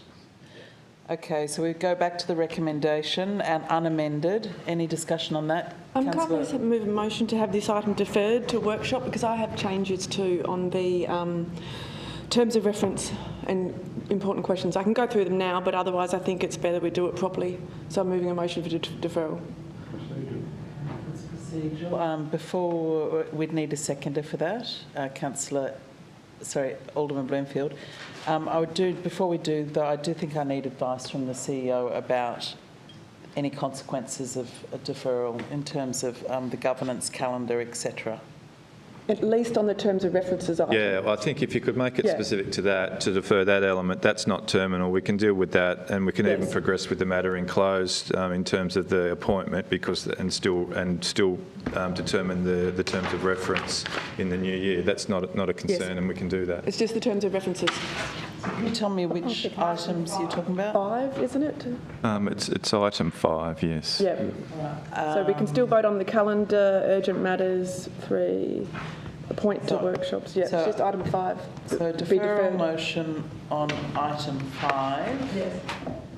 And we've got the actual recommendation has been moved by someone too, hasn't it? It's the Deputy I think I moved it. Okay. All right, so this is kind of like a sort of an amendment in a way. So I'll move a motion to defer item 5 of this. All those in favour say aye. Aye. Against say no. Carried unanimously. I'll move the recommendations 1, 2, 3, 4, 5 and 1, 2, 3, 4 and 6. All those in favour say aye. Aye. Against say no. No. Show of hands. All those in favour. In favour, Councillor Dutta, Councillor Elliott, Councillor Coates, Councillor Posselt, Kitsos, Councillor Lohberger, Alderman Bloomfield, Councillor Kelly, Councillor Harvey, the Deputy and the Mayor. Against? Okay, that's carried. We'll move on now to item 17, delegation use of the Common Seal, which is moved by Deputy Lord Mayor, seconded by Councillor Lohberger. Any discussion? I'll put that all those in favour. Sorry. Oh, Councillor Lohberger. I'll be very quick, Lord Mayor. I rise not to speak about the Common Seal, excuse me, so much as to welcome the return to plain English descriptions of council departments and positions. The infamous Office of City Enablers is no more, whatever that actually meant, and that department plus a number of others have also had non-descriptive or counterintuitive titles have now been renamed with plain and understandable titles such as Community and Economic Development and Corporate Services and so on. I suspect our staff are quite pleased also with these changes, especially those who are working in the City Enablers area. So I just wanted to thank the CEO and senior staff for driving these changes, which I do believe are emblematic of a council that is reforming itself internally across a number of areas, and that's including clearer communication, clearly. Thank you, Lord Mayor. All those in favour say aye. Against say no. Carried unanimously. We'll move on now to a motion number 18 from Councillor Elliott. Thank you, Lord Mayor. Councillor Kelly. Oh, did you say second? Okay, yep. Moved by Councillor Elliott, second by Councillor Kelly. Thank you. So I won't go through all of the detail of what's in this motion, but needless to say, this stemmed from a case that came out of the Supreme Court down here. And I've given an executive summary in the rationale, and I've also sent through the judgment to the elected members. But this came about because that case came on my radar, and in reading the judgment of the case, it became apparent to me that, in my opinion, acknowledging that I'm not a lawyer, but I do have a policy background, is that in my opinion our legal expenses policy, the legal expenses component of our elected member development and support policy, was inconsistent with that judgment. So this motion seeks to have that legal expenses section suspended while so not operable, so that the council, while the council works through, and all of the state service, all of the local government councils actually, work through the repercussions of that judgment and answer some really fundamental questions. So how we kind of got here, a high-level overview, is that the McCulloch case, it's McCulloch versus the Northern Midlands Council, one of the findings is that the Mayor and the General Manager of the Northern Midlands Council embarked on private litigation against a community member who later became a councillor, and it was defamation related. And the Mayor and the General Mayor used ratepayer funds to essentially fund their private litigation. And the Mayor and the General Mayor have been ordered to pay back the council the funds that they accessed, the ratepayer funds that they accessed. They have to pay, most recent figure is actually escalated up from $225,000 to over $300,000. So we're talking big money here. And what I will just talk to briefly is, in the rationale, I've got some excerpts from the judgment, and I'll just read some of those out. Nothing in the Local Government Act authorises the local government councils to fund private litigation by councillors or council employees, even if that litigation has its genesis in the role of the person as a councillor or council employee. No other section of the Act or any other Act provides local councils with that power. Another section said that, and this also has relevance to our policy, is that the Northern Midlands Council's resolution to fund the legal costs of the Mayor and General Mayor's, is void and of no effect. And it goes on to say that it was an unlawful resolution made without any legal authority. And when I read that, it reminded me of a section of our policy. It's actually the last sentence under section Q, where it says the council is to provide final approval of any reimbursement. And it's talking there about reimbursement of legal costs.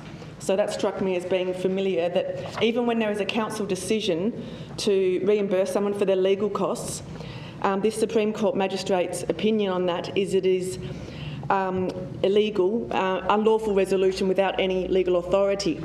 The judgment also goes on to say that they, being the Mayor and the General Manager, should have understood that a payment out of council funds for private purposes of councillors and council staff is illegal and arguably corrupt conduct. And finally, the Mayor and General Manager should have been aware that the expenditure they were requesting, as in their request to council, the resolution, was not made to assist the ratepayers of the local government area, but made to assist them personally in taking private legal action against the applicant. So I've gone through our, like I said, the legal expenses section of our policy, and in my not expert but not layperson position, I think there's multiple sections of our current policy that conflict with that judgment. And I might just, on that note, just ask through you, Chair, to the relevant officer, likely Mr Young, in your opinion, does our current legal expenses policy comply or conflict with the McCulloch decision? Through you, Lord Mayor. The short answer is the parts of our legal expenses policy do conflict with the McCullough decision. What I would say is the McCullough decision in itself is not what I call a seismic shift in the law. It's what's always been the law. His Honour goes through this in paragraphs 27 to 31, citing this better part of 200 years of authority on this, that you can't use the public purse to fund a private interest, and litigation and legal is only one subset of that. Now, where it gets interesting is the test that His Honour has put down, I think it's paragraph 27, it's in the report, is around it can be a private interest, a private legal matter, even if it has its genesis on account of your role with counsel. Now, that doesn't mean it's always the case, but that is his language. And so the way I've unpacked that, and I've worked very closely with our insurers, because for those that don't know, the majority of the sector has the same underwriters, the same brokers. I've also taken some external advice on this, and the Office of Local Government is also looking at it. And so where we arrive to is this isn't actually about defamation, it's actually about public revenue versus private benefit, and how do you get your head around that?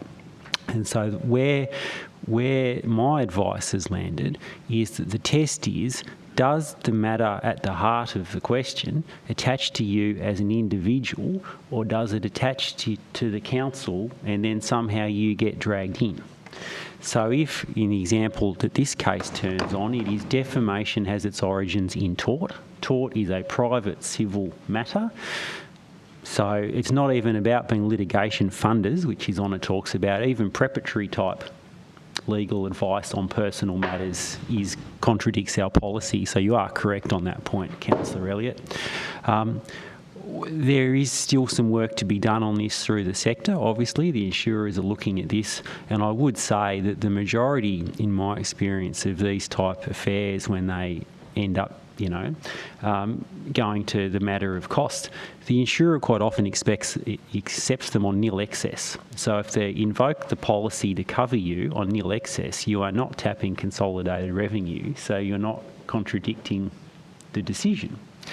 But that's not always the case. So I think the way forward is that, yes, the policy so far as it contradicts and cuts across McCullough is what you call ultra vires. It's beyond power. It has no lawful basis. No decision of council can get around that. And so somewhat unusually tonight, regardless of any outcome of a vote on the notice of motion, that is the law of the land. But I would just conclude to say it is always, in my experience, a good idea for council to seek to follow the law of the land.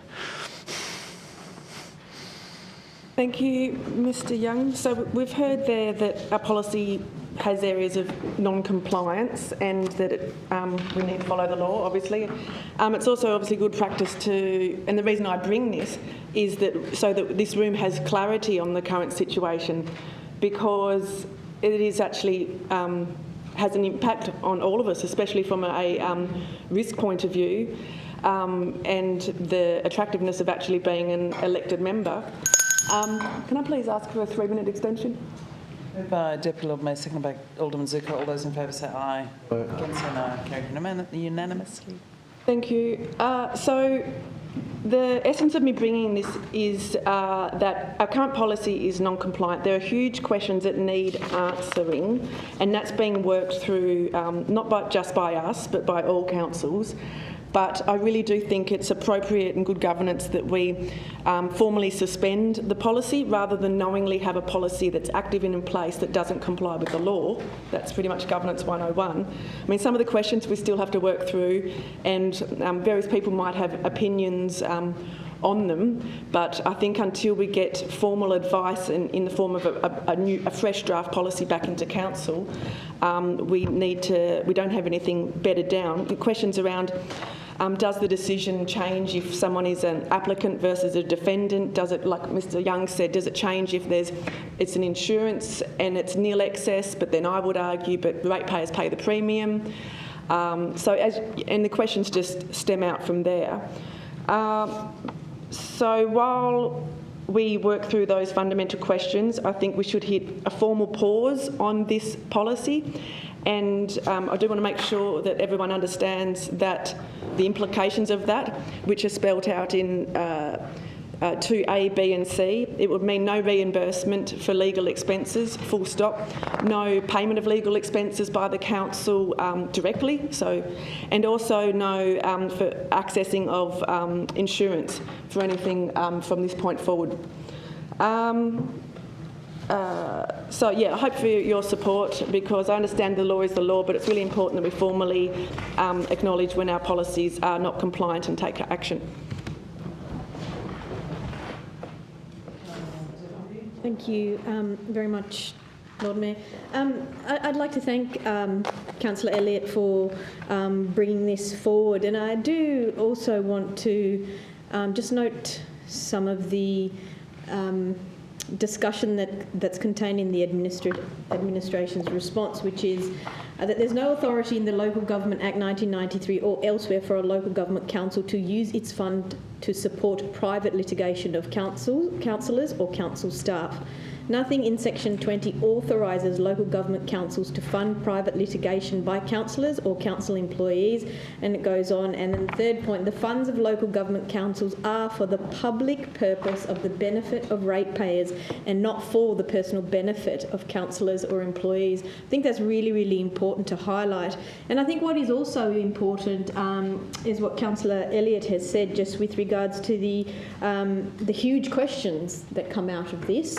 And the process that we will need to go through to actually answer these particular questions. As she also highlighted, that a lot of work also needs to be done within the local government sector, and I think that Mr Young also pointed that out as well, that the Office of Local Government is looking into this.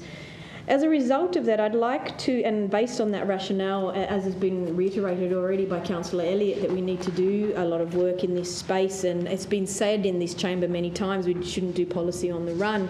I'd like to defer this motion to receive further advice and to workshop this as well. Maybe we can also get further advice from local government, the sector itself, do the work that Councillor Elliott was saying with other councils as well, and I think it's really quite important that we workshop it instead of doing this on the run. So I'd just like to put that deferral motion for it to be workshopped. Thank you. So that's a procedural motion seconded by Councillor Lohberger, so no debate on a procedural motion. So I'll put that. All those in favour say aye. Aye. Against say no. No. Show of hands. Those in favour. Well, Mayor, just before we put the motion, can I just ask a question? That's not a debate. I'm sorry. That's okay. No, No problem. Maybe in questions Not a without problem? notice. Yeah. That's okay. The hands raised are in favour, correct? Of deferral. Okay. Councillor Dutta, Councillor Passelt, Councillor Kitsos, Councillor Lohberger, Councillor Harvey, the Deputy and the Lord Mayor. And against? Alderman Zuko, Councillor Elliott, Councillor Coates, Alderman Bloomfield and Councillor Kelly. Carried. Okay, we're moving on now to item 19, which is deputations to council. This is moved by Councillor Elliott or Councillor Kelly, seconded by Councillor Elliott. Councillor Kelly. Thank you, Lord Mayor. Look, this is just to a bit of everything here, a bit of housekeeping, and just making sure we've got a consistent policy of dealing with deputations and questions from the public. We had a situation last meeting, full council meeting, where members of the public, there was an attempt to transfer an agenda item. That didn't happen. As a consequence, these individuals of the public, 3 individuals, had to wait 3.5 hours to have the opportunity for this to happen. So I've spoken to our legal officer about this as well, and he's advised me that there is some work in here that can probably tidy this up, and whether he wants to speak to that or not, I'm not sure. But to stop this standard, now we've had other situations. For instance, in April 23, there's a council agenda item that deputation from the Salamanca market people that was brought forward, and also the deputation was allowed. This was not allowed at last meeting, and it would appear to me that the system we have here is prejudicing against some people in some cases, but not other. We need a consistent policy and system for dealing with that, is the comment I'd like to make with that. Thank you. Councillor Dutta. Thank you, Lord Mayor. I'm just wanting a clarification with regards to deputation. Is it true that deputation was asked and it was denied? If it is, then there is a contradiction somehow or the other, and I want to know which version is the correct one. Thank you. My recollection is that no deputation was requested, that there was public question time from the Mr. Edwards, who was hoping to ask a public question. He didn't realise that when he was going to ask his public question, or he missed it, I can't quite remember, but for whatever reason he did not ask his question. And later he came up and said, I missed my question opportunity, can I ask it? So what we did, and the minutes will reflect this, is we reopened public question time so he could ask his 3 questions, and they were taken on notice and I hope have been answered by now. So it's not relevant to the discussion about deputations, because his stated intention was to ask public questions, is my understanding. That's not quite correct, Lord Mayor. I have an email here that Mr Edwards sent to the CEO requesting to make a 5-minute deputation on the meeting in writing. I'm not aware of that. I also understand that he did request it during the tea break that this could happen, and he was advised that no, that can't happen, and there's no precedence for that. And I've just advised of how the Salamanca one, there was a precedence.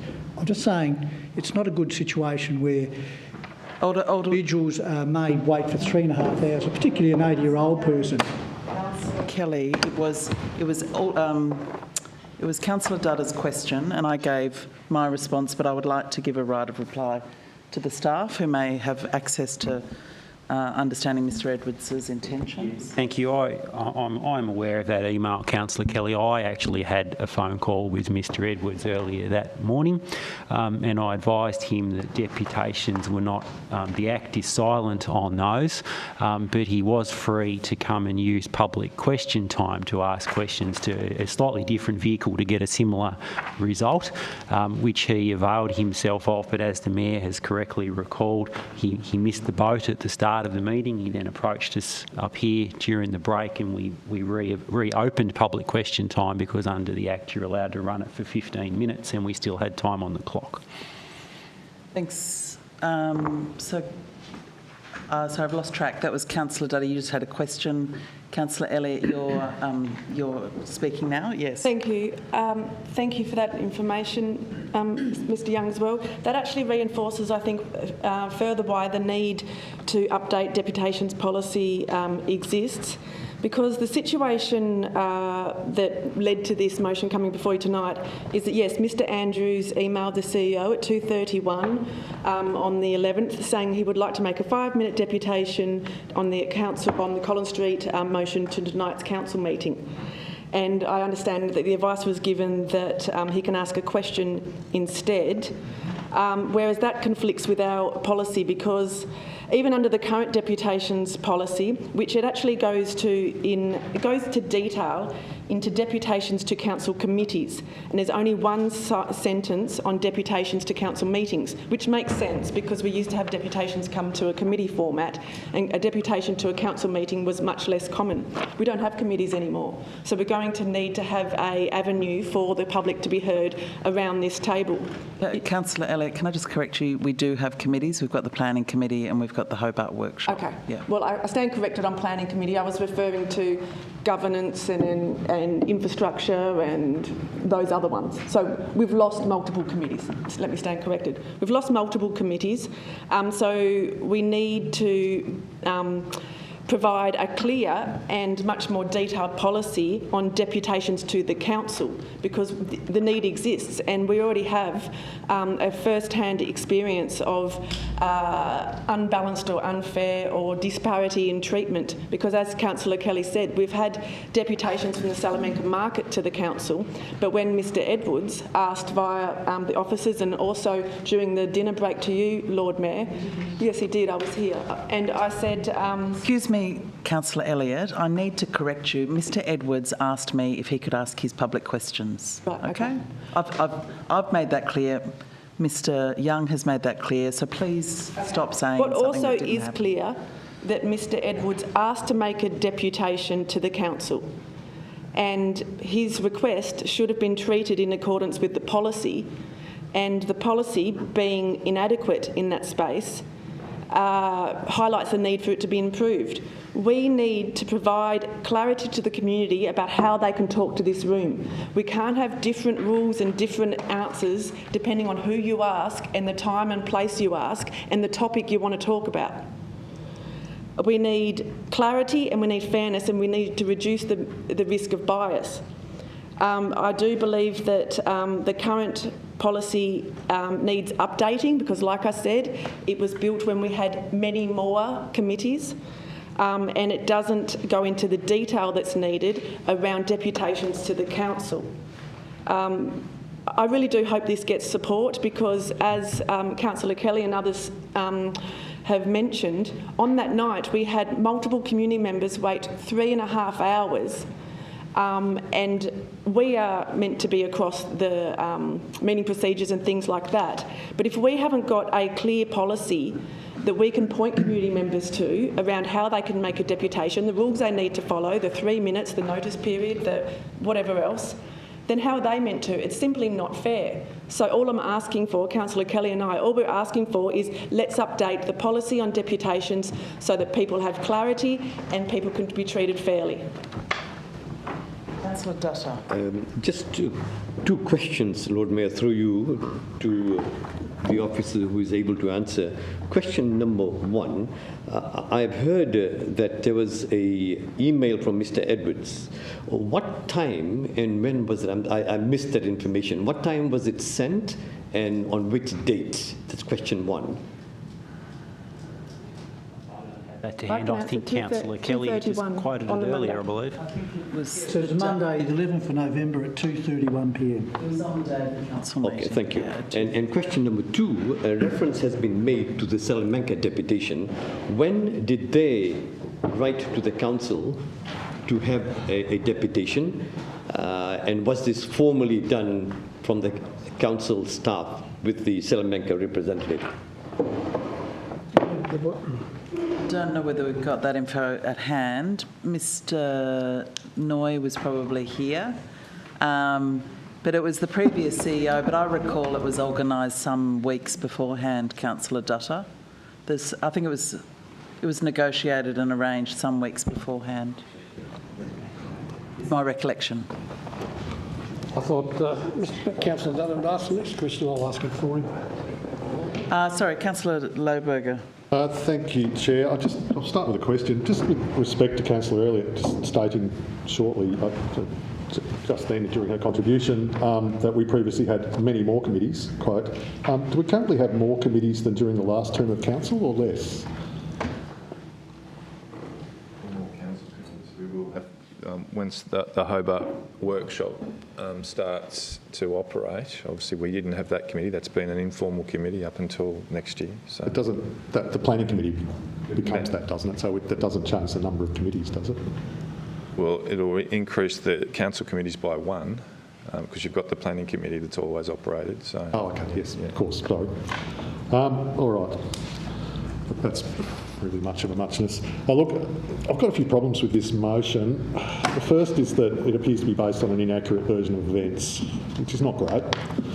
The second is the staff have actually made it clear there's already a policy that deals with these issues. And the third is it seems at least one of the points in the motion is actually contrary to our existing meeting regulations. So really, it's all a bit of a mess, and I'm very uncomfortable with supporting this motion, so I'm going to have to vote against it, I'm afraid. Thank you, Lord Mayor. Sorry, before you just get up, Alderman Zucker, I just think it's helpful for us to understand what Mr Young considers the current policy on deputations to be, to council, not to committees. Through you. So, guidance can be had in our October 2024 meetings and procedure guidelines. Now, I note the bits relating to deputations are older than that. They've just been rolled forward into the new policy. Now, where I think the confusion arises is if you look under 13 deputations, it talks entirely about deputations in the context of council committees. And everybody goes, well, there's a gap in the field here because it only talks about committees. Then if you go over to the last point, 8, and I quote, a person may make a deputation to a council meeting with the approval of the Chief Executive Officer and the Chair. The rules for the deputation to be heard at a meeting are at the discretion of the CEO. And now you go, well, what on earth does that mean? So what I take that to mean is, if we go back to first principles under the Act and the meeting regs, it is the CEO's role to prepare the agenda and the advice contained with it.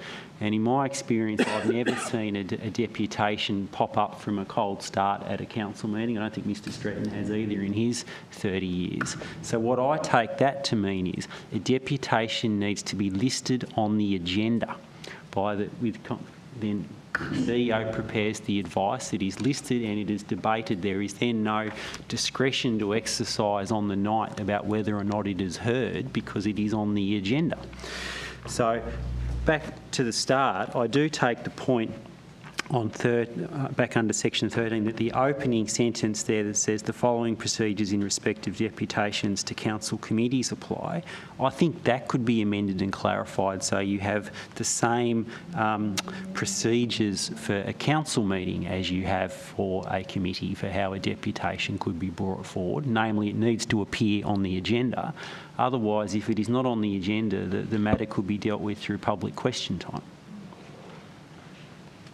I just have Alderman Zucker. I have a question. Actually, that's got me another question, and I want to put the question on notice. Can we be provided with the details in respect of this Salamanca Market deputation, on whether or not it was on the agenda? Because it'd be interesting. Because if it was on the agenda, then the process has been followed.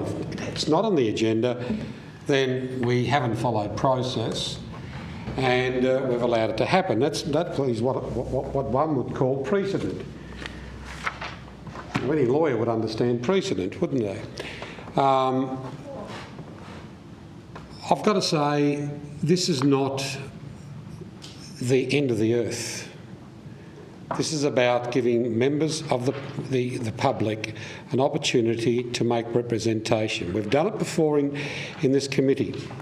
We used to do it in a lot of other committees because the relevant matter would be at a committee meeting and it would be dealt with at that committee meeting and people would make representation. We don't have that anymore. No, we don't have it anymore. We will have it. Okay, I said any more. Would you like to check the recording? Okay. We have it at planning, councillors. I understand that. I understand. That's the only committee structure that's remained in place. We've done the circle, and as someone said earlier, we're going back to even naming committees back to how they used to be. We're getting there eventually. You know, it's taken a while. Back to the future. It's all great.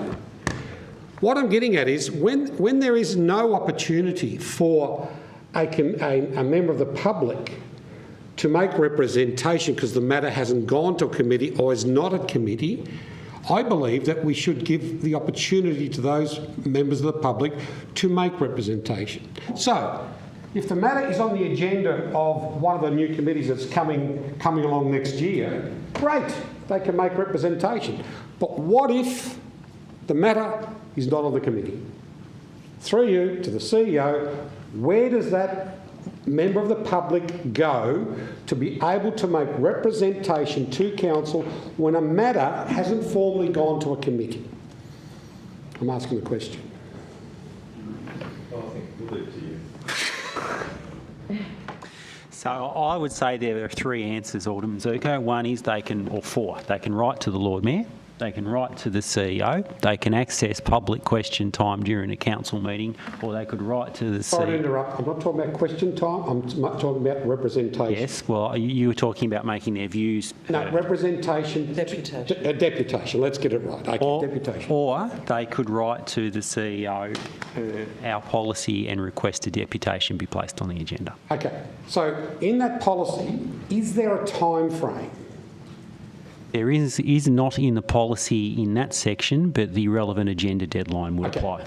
And these are the things about making sure that we've got things defined and defined properly, right? So some amendments may be required under that policy that we have to make it very, very clear. And I think that's what's important here. If a person wants to make representation to council, as we've been advised can do via the CEO who ticks it off, just like our notices of motion have to be in place 7 days prior, we should have that timeline put there so the members of the public and us know full well that if something falls through the crack and there's no opportunity to make representation to planning or any of these new committees, and the only opportunity is council, the timeline is whatever date timeline the CEO has for the closure of committee of the committee matters. So, in actual fact, what is being proposed is a good thing to look at to find the gaps.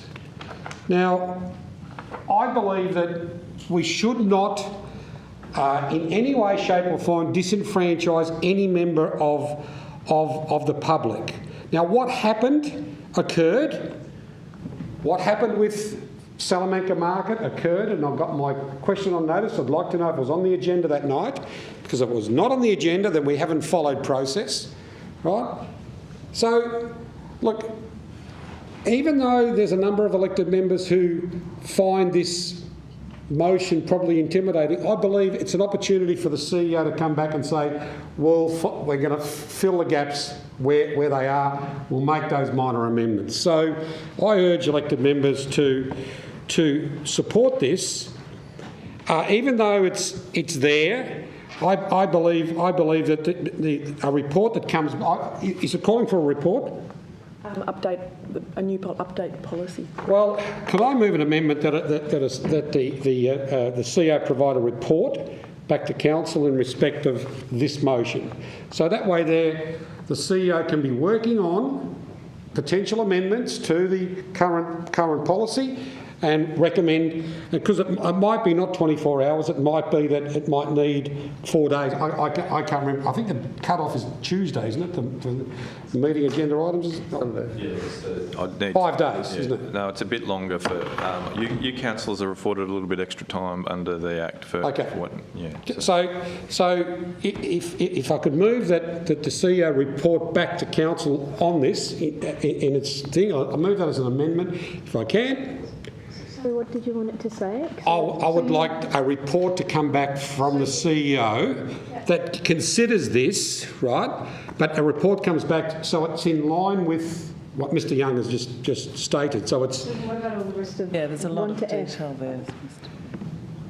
Well, council required policy. We've got a policy. It's fine, but it just needs amendment. Community members make representation of council meetings. That's fine. They can do that now. That's nor here nor there. Request the community members to ideally in writing at least 24 hours. Well, the CEO will report to say it has to be 7 days. You understand what I'm trying to say? That's nor here nor there. Deputation must relate to the item, which is relevant, right? Council meeting agenda. And deputation should not exceed 5 minutes each. I can't see this as an issue if the CEO is bringing back a report. That's all I'm saying to you. To clarify what the amendment would be. The amendment would be... Get a slightly different motion, maybe. Do you want to foreshadow a motion? Yeah, foreshadow one. Look, I'll foreshadow a motion, right? Okay. Don't worry, mate, you lose anyway. Yeah, don't waste your time. Sorry, excuse me, Councillor Elliott and Councillor Kelly.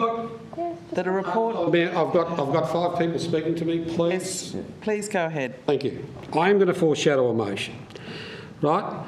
That the council, right, implement a policy or no, just 1 second. Or amend the current policy, because I'm giving the opportunity to the CEO to do one or two. He might come back with some God fandangle thing that we don't even know about.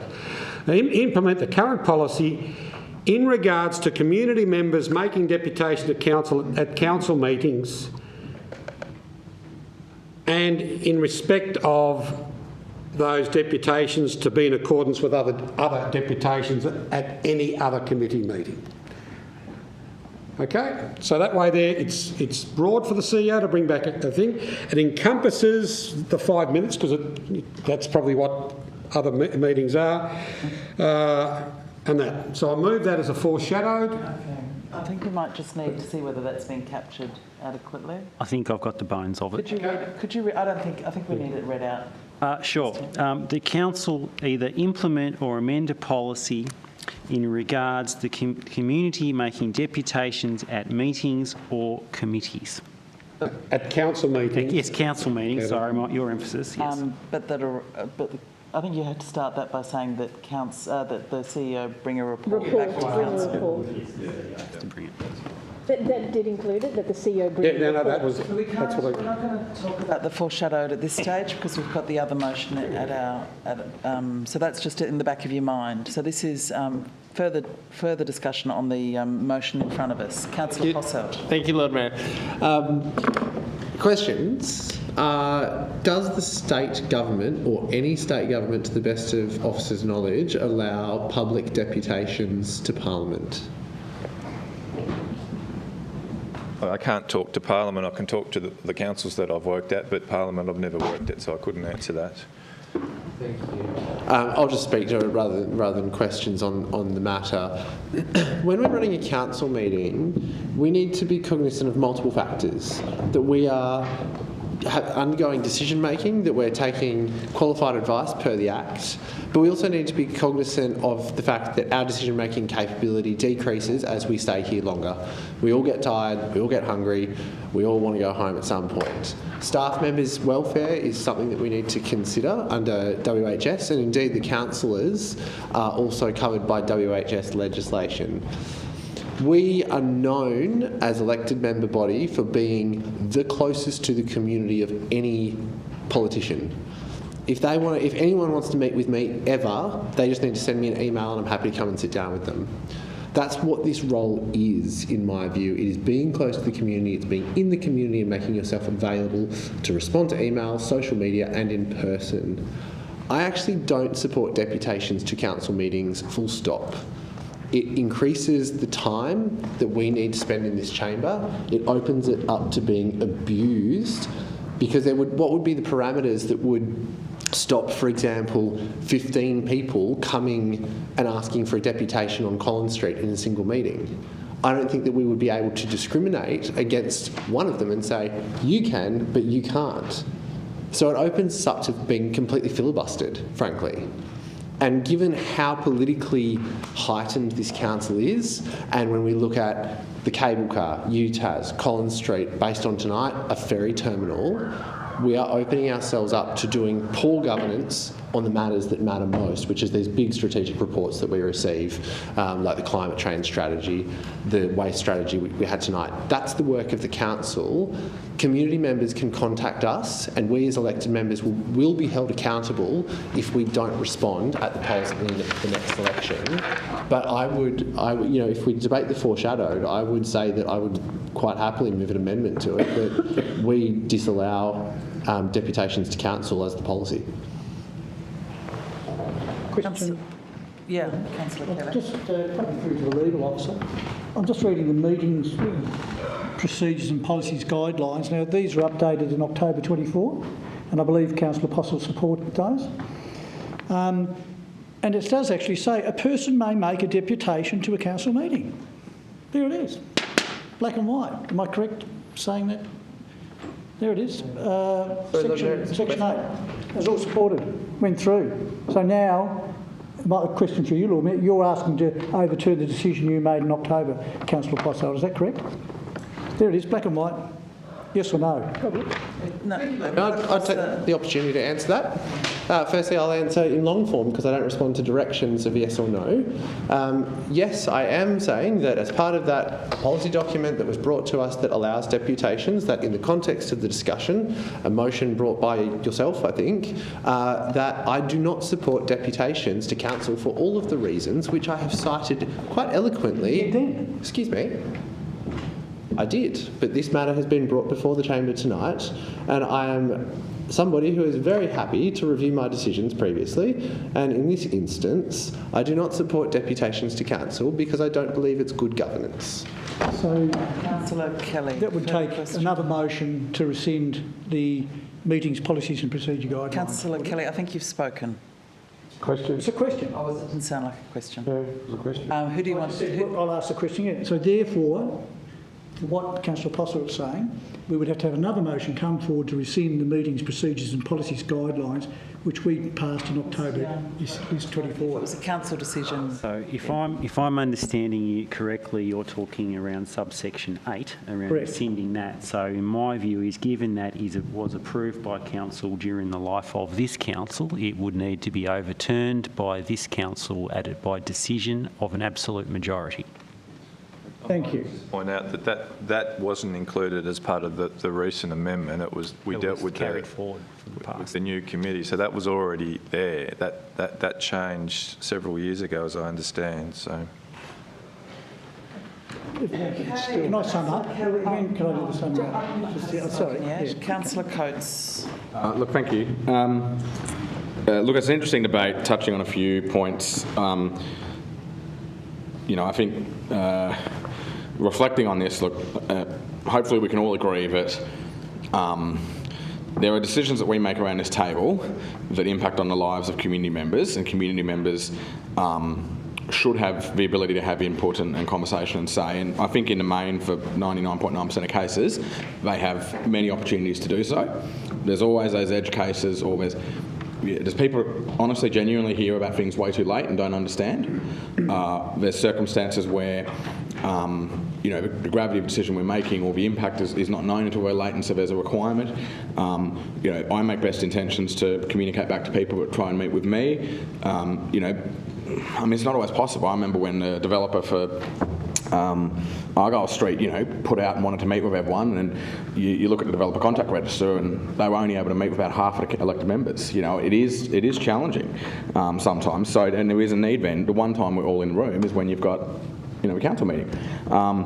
There's been some discussion about the agenda. I think, you know, we know when council meetings are, we know when the agenda gets published. That way people can be aware of what's happening, and that forms part of it. But there's also circumstances, I mean, we saw it in the October meeting where an agenda item was added at the very last minute, you know, based on funding changes that had happened. So, you know, I think that the scenario where we had a member of the public who wanted to talk to us about something that was very important and impactful to them, and, you know, I think there was an element of misunderstanding on their part about the avenues and ways to do it. There was also an element of urgency because it was coming up, and we even had on that item, but that item had to be discussed and passed that night because the project needed to commence, so it couldn't be deferred. Well, the advice to us was that it shouldn't be deferred. So, look, you know, the rules aren't clear, so I think the genesis behind bringing a motion is a good one. I would support the foreshadowed because I think in this case it's a scenario where we can say to the officers, you know, leverage your experience in local government network, in local government, come back to us. You know, we did have a scenario previously where the vast majority of items before council had gone through a committee process where deputations were very common, and so I do think that, you know, the world has changed. We had a real live example last time that wasn't perfect, and so it's very natural and normal to just take a look at our processes and see if there's anything we can do to update. So, look, and I think in agreement with Alderman Zuko, where in this case it might be one where we let the staff go away and come back with a recommended report to us, and we can obviously look at that and decide on it. But I'd hate to have a scenario again where there are community members who are very concerned and worried about decisions we're making, and they feel like they haven't had the opportunity to make a deputation and to allow us to make an informed decision. And, you know, it's difficult. You can't, you know, there aren't 400 hours in a day, but some of these decisions are critical and they do have an impact. And I think the policy should hopefully be nice and clear, and we don't sort of find ourselves in this position. Thanks. Thank you, Lord Mayor. Just a question with regards to precedent. Is there a precedent in the tribunal decisions? CEO or Mr. Look, I don't think a tribunal decision would have any bearing in respect to deputations at a council meeting. I'm just seeking an answer for that. If there is an legal understanding, I'm getting a legal clarification. That's what I'm asking. To the CEO's point, I'm not aware of that, and I would say that under the 2016 meeting regs, so I'm not talking about our internal regulations, I'm talking about the subordinate regs under the Act. The ruling of the chair is final, so any ruling of a chair at an ordinary meeting cannot be appealed to a tribunal or otherwise subject to administrative review, as far as I'm aware. Thank you. Now, I just want to make a number of points. Firstly, with regards to the Salamanca issue, it'll be interesting to see what the answer is going to be, with that particular question that was raised. And when the answer comes, I would be interested to know what was the context, because when we're looking at cases, it must be the same in order to say yes. But if the context and the facts surrounding Salamanca was different to this particular one with regards to Mr. Edwards, then there are separate issues. The decisions will be looked at differently. So the context is important for me. Point number two, it is my understanding, and I stand corrected, that the decisions of the tribunals are not precedents. That's my understanding. You can't use that because the tribunal has made a decision, therefore it's precedent. Hence, I'm drawing a parallel in here that the council decisions we make can't, in my view, be used as a precedent unless it's actually the same set of facts. Now, with regards to deputation, I quite understand that there are people who want to come and make presentations and deputations. I accept that, and therefore I'm leaning towards the foreshadow. That's the reason I'm leaning towards that. I would want to listen to the arguments, but my initial gut feeling is that I think that is a much better one to go with, because the officers will look at the operational aspect, which Councillor Posselt has brought up, the governance aspect. They will take all that into account and bring it to us. Then we can have a full debate. And so therefore, this one I have hesitancy supporting on those grounds, and the only ground I use here, which is very clear for me, is point number 3 of the officers. And they state, officers respectfully of the view that the proposed changes are not required, as the existing policy adequately provides for these matters. So I take that particular point of view, the recommendation of staff, but I would be leaning towards supporting a report. Thank you. Alderman Bloomfield. I think we forget what this room is for. We're so used to coming in here and stating our point of view. We've normalised the concept of being here and speaking to the point where it's no longer about listening, it's now more about grandstanding and pontification, which is disappointing because we should be listening. And honestly, when I go to planning, I think the most important element often we spend in that time in a planning meeting is listening to deputations. Because when you hear those people turn up, and even today when we heard people turn up, people who had never been in this room before, who were stressed to the absolute max, but the issue was so important, they risked their great anxiety to come here and speak for us to listen. To suggest that that's not important or somehow it's going to be filibustered and all the rest is unbelievable, because we've not seen that happen in planning, and it should have happened in planning if that was possible, but it doesn't. It's really poor. It's a poor attitude. I honestly feel that that the fact that there's no great embracement of this is also disappointing, because the entire point of this motion was for clarity. And it wasn't clarity for us particularly, it was actually clarity for the public. Because if they want to come here and speak, let them. If they need to be heard, let them. And frankly, I think we would all get far more out of the room if we did that. So pushing back and saying we need all these other things, you know, and saying somehow that Salamanca is relevant. No, it's not, because there was either a deputation or there wasn't. We're asking for clarity, and we've got some suggestions for some good clarity. It doesn't actually matter what happened before. It matters what we go and do forwards.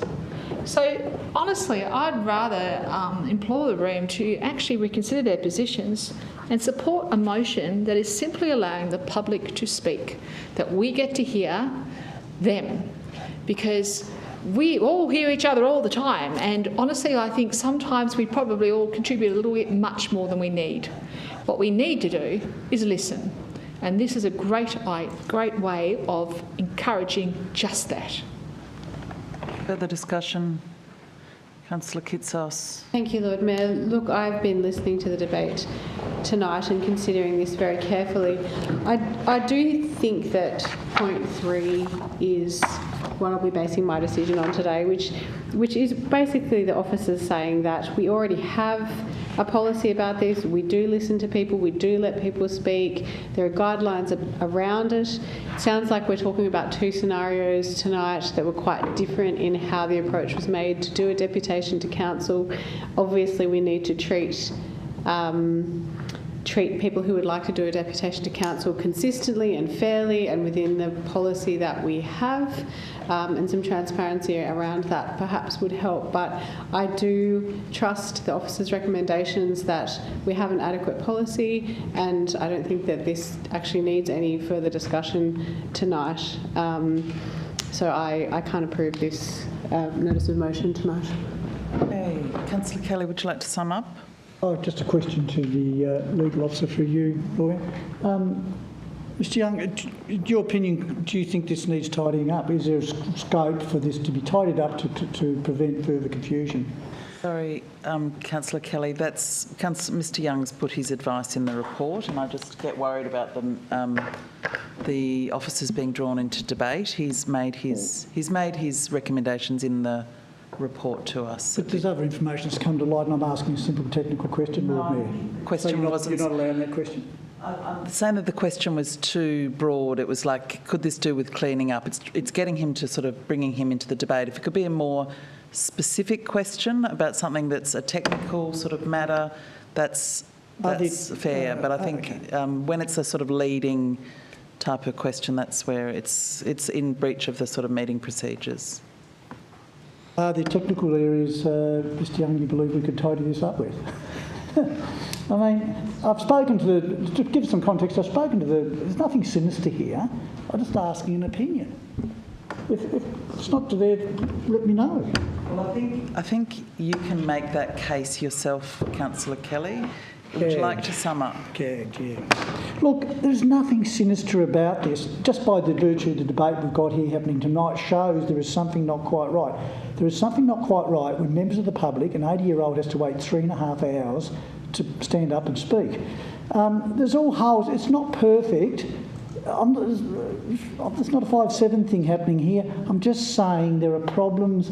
It needs tidying up, and great, move on from that. I'm nothing in it for me or anyone else in this, but as Alderman Bloomfield said, it's about the public. They don't understand the system.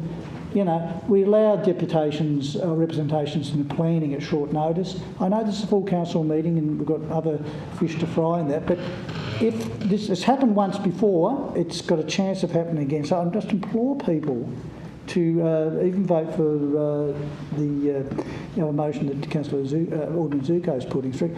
It's not good enough. It's not a gotcha moment here. It's just trying to say the system's not right. It needs tidying up.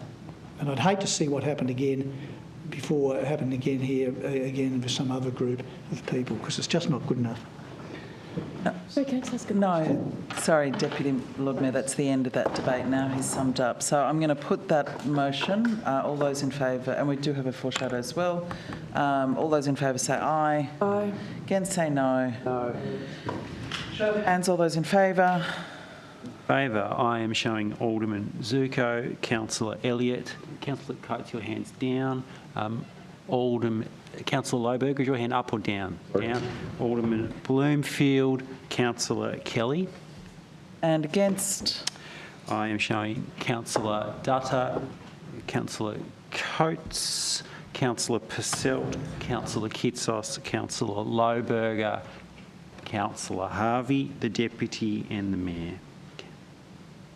So that's lost, and we'll now move on to the foreshadowed motion, and I'll invite Alderman Zuko to find, is there a seconder for your councillor? Just move in accordance with that, just to at least get some clarity into the situation. So that's been seconded by Councillor Lohberger. And now, just because we haven't received that motion in writing, which we probably ideally should, I'm going to once again request that it's read out nice and slowly for people to understand what they're voting on.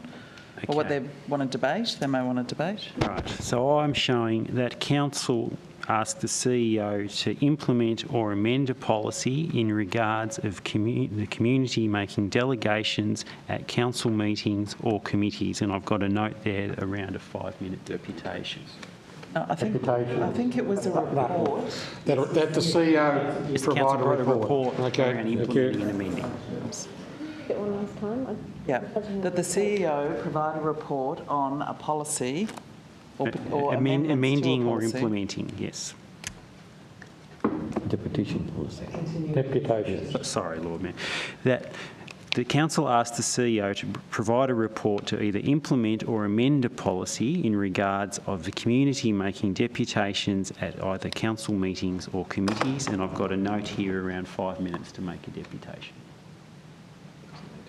It doesn't need to include that, but I've got that note. The report can include all that stuff. Okay, is everyone clear about that? Oh, look, I'm happy Councillor to support Harvey. that report. There will be times when deputations to a council meeting will be appropriate, but I don't want it to become a deputation fest where people turn up and speak to all the items on the agenda because they know they can. And it's got to be, I think, the decision of the CEO to decide whether or not we can have a deputation, whether or not the right amount of time has been given. And there's not a conga line of people to give deputations about the same topic. Deputy Lord Mayor. Can I just ask a question, please? Has there been a deputation to council before? Salamanca one, I think it was. It was. Can I just confirm that? Is that correct? We're getting the detail. We are getting the details as per the question on notice from Alderman Zurko in terms of whether it was on the agenda or not, but it was certainly made in a council meeting. Just a point of clarification, I do have the agenda for that Salamanca market meeting there. And by the way, it was not April, it was May. I've found it. And there is no on the agenda of a deputation, so it was allowed on the floor. No, it was planned well in advance because I'm aware that there's a lot of them, Look, we'll get all the details and the CEO will report back to us on that. I just want to ease Councillor Harvey. It's not about whether or not members of the public come to council or not. It is ensuring that members of the public are fully aware that when a matter has not been through a committee process and not going through a committee process, that they have an opportunity to take a matter to council.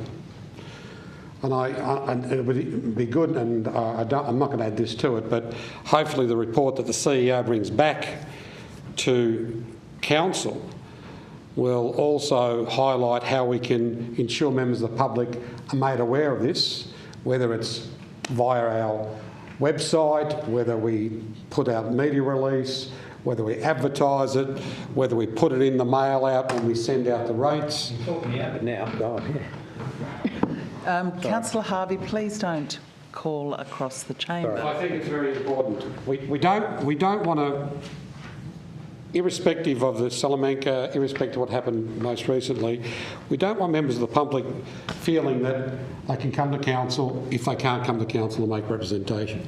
And it's very, very important that we that when these amendments go through, it's very, very, very clear.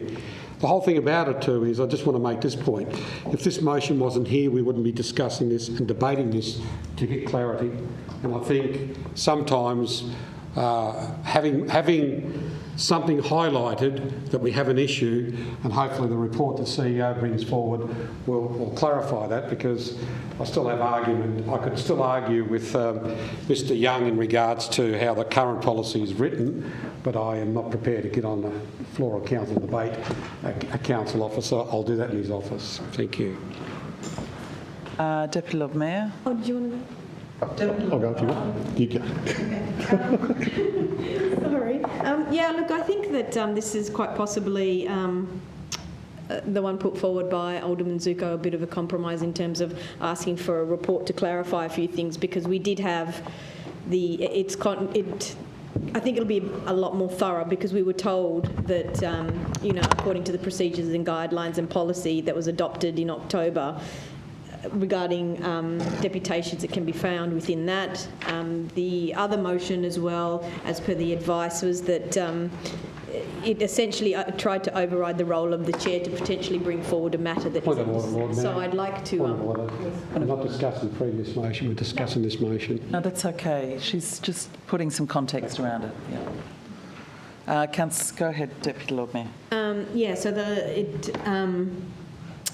I'll just finish that sentence. The notice of motion proposing to essentially override the role of the chair is potentially bringing forward a matter that isn't listed on the agenda, or potentially related to an agenda item that is arguably contrary to Regulation 16(1) of the 2016 meeting regulation. So I'm really delighted that we've moved forward in this way and tried to actually get a report that'll be more thorough, I hope, in what we are not breaching, what is within regulations, what's already contained within our policy, and how we can adjust and amend accordingly. Thank you. Councillor Lohberger. Thank you, Chair. I should have stuck to my guns, because the Deputy Lord Mayor has said a lot of what I was going to say, but I did just want to thank Councillor Kelly and Elliott for bringing the original motion, which has led to the foreshadowed motion from Alderman Zuko, which I seconded, which I think is a first for me. And I seconded it because it's an excellent compromise, as the Deputy Mayor has pointed out. So, look, I will be voting for it, and I would urge my colleagues to vote for it as well. Thank you. Okay. No further discussion. Alderman Zuko, Councillor Dutta. Thank you. No, I want to say that it's always good to realise that this was brought forward by Councillor Elliott and Councillor Kelly, and we need these things to be brought to us. And it is out of community concerns that they're brought to us, and I respect that. But the details in which the other motion was put wasn't in harmony with what the advice was from the council staff, and therefore I was leaning towards the advice given to me by professionals here, as it were.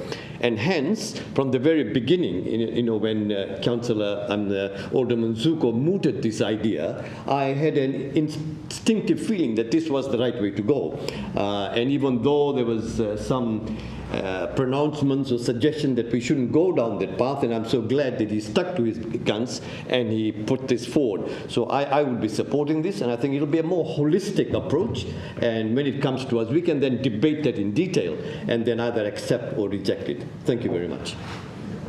Councillor Posselt. Thank you, Lord Mayor. Very briefly, just a question to the appropriate officer through you. These types of kind of policy pickups where we identify as a councillor, or I've read this document and I think there's a red flag there, I think that there's something not quite right. Are there other ways to bring this to the organisation's attention that may be more time effective and efficient than bringing them in the form of a notice of motion? CEO? Yes, I think an point was made earlier today in terms of coming back to the future, but as a council we've gotten out of the process of reviewing our procedures and policies regularly. So I can warn you now that there's a whole plethora of policies that are sitting there to come to the Hobart workshop in January, February to be reviewed by the council. So that's probably the more appropriate way to be reviewing and providing advice and picking up these sorts of issues with it. But we've just had a period of not doing that. Thank you. And just to seek further clarity on your response, CEO, my interpretation is that a better way to go about this is to potentially contact yourself or the Office of the CEO to identify a problem to then be considered by officers and brought back to the workshop setting that's more considered with more qualified advice perhaps, rather than trying to do foreshadows and amendments on the fly, that you might get a better governance, genuine question, better governance response going about it that way. Oh, look, there's various ways and means. I mean, for me, I think working through as a group, as a collective, is the way to go, and having the discussion in a workshop, and then receiving information or comments outside of that. I think then bringing it to council. I mean, no way's better than the other. We just need to identify the issues and work through them. But obviously, we'd all rather cleaner and sort of easier pathways, I would think. Okay, if there's no further discussion, Alderman Zuko, did you need to sum up? No. No, Lord Mayor. I'll put that. All those in favour say aye. Aye. Against say no. Carried unanimously. Now we have some responses to questions without notice. Can they be moved and accepted? Moved by Councillor Posselt, seconded by Councillor Lohberger. All those in favour say aye. Against say no. Item 21 is questions without notice. Yeah, Alderman Zuko. Lord Mayor, there was a notice of motion earlier in which a procedural motion went forward. I was going to ask a question in that forum, so I'll ask it in this forum. Can the CEO please advise Council if there are any current elected members being provided with any legal assistance or legal advice, either directly or indirectly, through the system, please? I'm going to make a somewhat unusual suggestion, Alderman Zuko, in that under the meeting regs, matters relating to personal private matters and or potential legal matters can be dealt with in the closed. Would you consider asking me the same question in the closed so I can give you a more forthright answer? Because if I answer in this forum or even take it on notice, my answer on notice is part of the public record, which I may not be able to be as forthcoming. I'm not asking what the legal advice is. I'm asking whether or not public money is being spent by any elected member. That's happened in this chamber in open council before. I understand that. I'm thinking more around privacy type issues where it would be inappropriate to identify particular parties that may be getting support or not support on a specific matter through council. I'm happy to give you more candour in close, but I'll just take it on notice. Well, these questions went through a process in this open chamber before. You know questions can't be debated. Questions and their responses. I understand. Okay. Any other questions without notice? Councillor Lohberger. Sets of rules. Sorry, just. I've just been asked to ask a question because he was unable to attend. And there was the opinion of Mr Andrew Edwards that Councillor Harvey had moved a motion last meeting regarding inviting the Confederation of Greater Hobart Business to discuss with its members concerns with relevant council officers. And he wanted to know if the invitation had been extended, and if not, will it be done? So if anyone remembers that particular question. Yeah, I'll defer to Mr Noy. It certainly is being organised, I think, but I'll refer to Neil. Through you, Lord Mayor, that's correct. We are organising that meeting, making sure the relevant officers are available to attend. Thank you. Just a bit of clarification there. It was a joint motion from Councillor Sherlock and I, so it wasn't just this guy here. It was the two of us. Councillor Lohberger. Look, a slightly lighter question, Lord Mayor. I just noticed the picture of the monarch has been updated finally after 2 years. I was just wondering when that occurred. In the last few days, I think, a week or so. I'm not sure. No one knows here, but I think it's in the last matter of a week, probably. About time. Can I ask a supplementary to Councillor Lohberger's question, or related to? Don't talk about it. Can we be provided with advice as to whether or not there is something that requires the monarch to be placed in this building in its position? can be provided advice, but I know that there isn't a requirement. No requirement. It's a choice. There's a choice that to... council made. It can be changed. Council decision, but it's not a protocol. Yes, that's what. Yeah, I was wondering if it was a royal decree or something. Very good. We're not recognised in the Constitution, remember, as local government, so we could. We're just kind of. We're not really here. Yes, Councillor Elliott. First question. I noticed today there's bike counters on Campbell Street between Liverpool and Bathurst, I think it is. I was wondering when they were installed, and can the council get access to the data, the usage per month or something like that? Noy? Yeah. Look, my understanding is they have been erected in the last week, so just recently, and it's certainly an intention that once the software is up and running, that we will be providing data at the appropriate time back to council. So they're not currently capturing data? My understanding is that the software has to be calibrated, so we have to ground truth some of the initial data to make sure it's operating in accordance with the instructions, so to speak. So until such time as that is done, that has been confirmed. I'm reticent to suggest that it's been operating. Okay, right. And can council be notified when that data collection is starting, please, and be provided with, like monthly stats or something? I'm sure it won't take long to count to 10, but... No. Yes, we certainly can. Thank you. Thank you. Further questions, Councillor Coates? Thank you. I've got a few, so I'm happy to do. The first one is relating to the Hobart Current exhibition. I was a little bit surprised to read that only 40% of the artists are actually Tasmanian as part of that. And so my question for you, to the appropriate officer, is of the 40% of the Tasmanian component, do we have any understanding around how many actually come from Hobart City Council area? And then how much funding has Hobart Council provided the Hobart Current exhibition? And then lastly, if there's any work being done around understanding why so little applied and been successful from Tasmania. Lord Mayor, thank you. If I can take those on notice. Thank you. And then the second question I had is,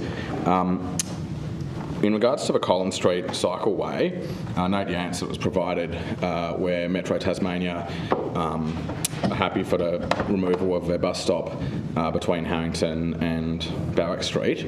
But I was wondering what process there is, if any, around the bus stop at 119 Collins Street.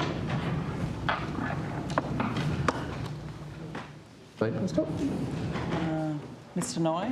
Yeah, look, I think I should take that one on notice just to make sure I've got the correct answer.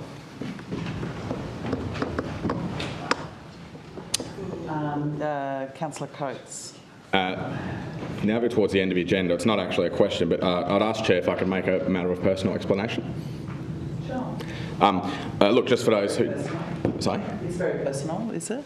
Yes. Look, it's...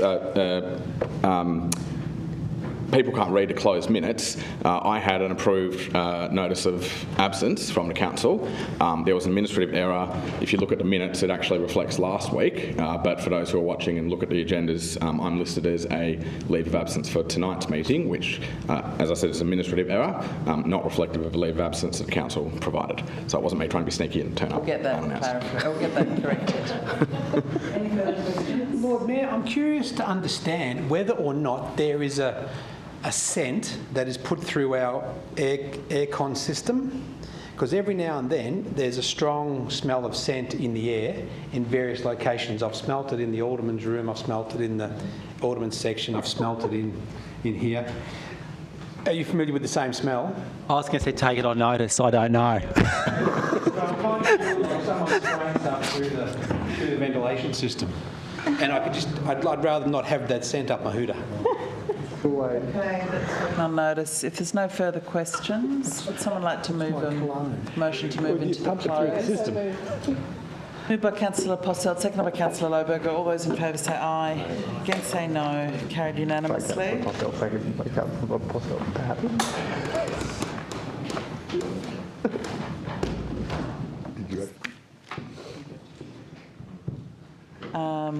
Okay, I'm going to...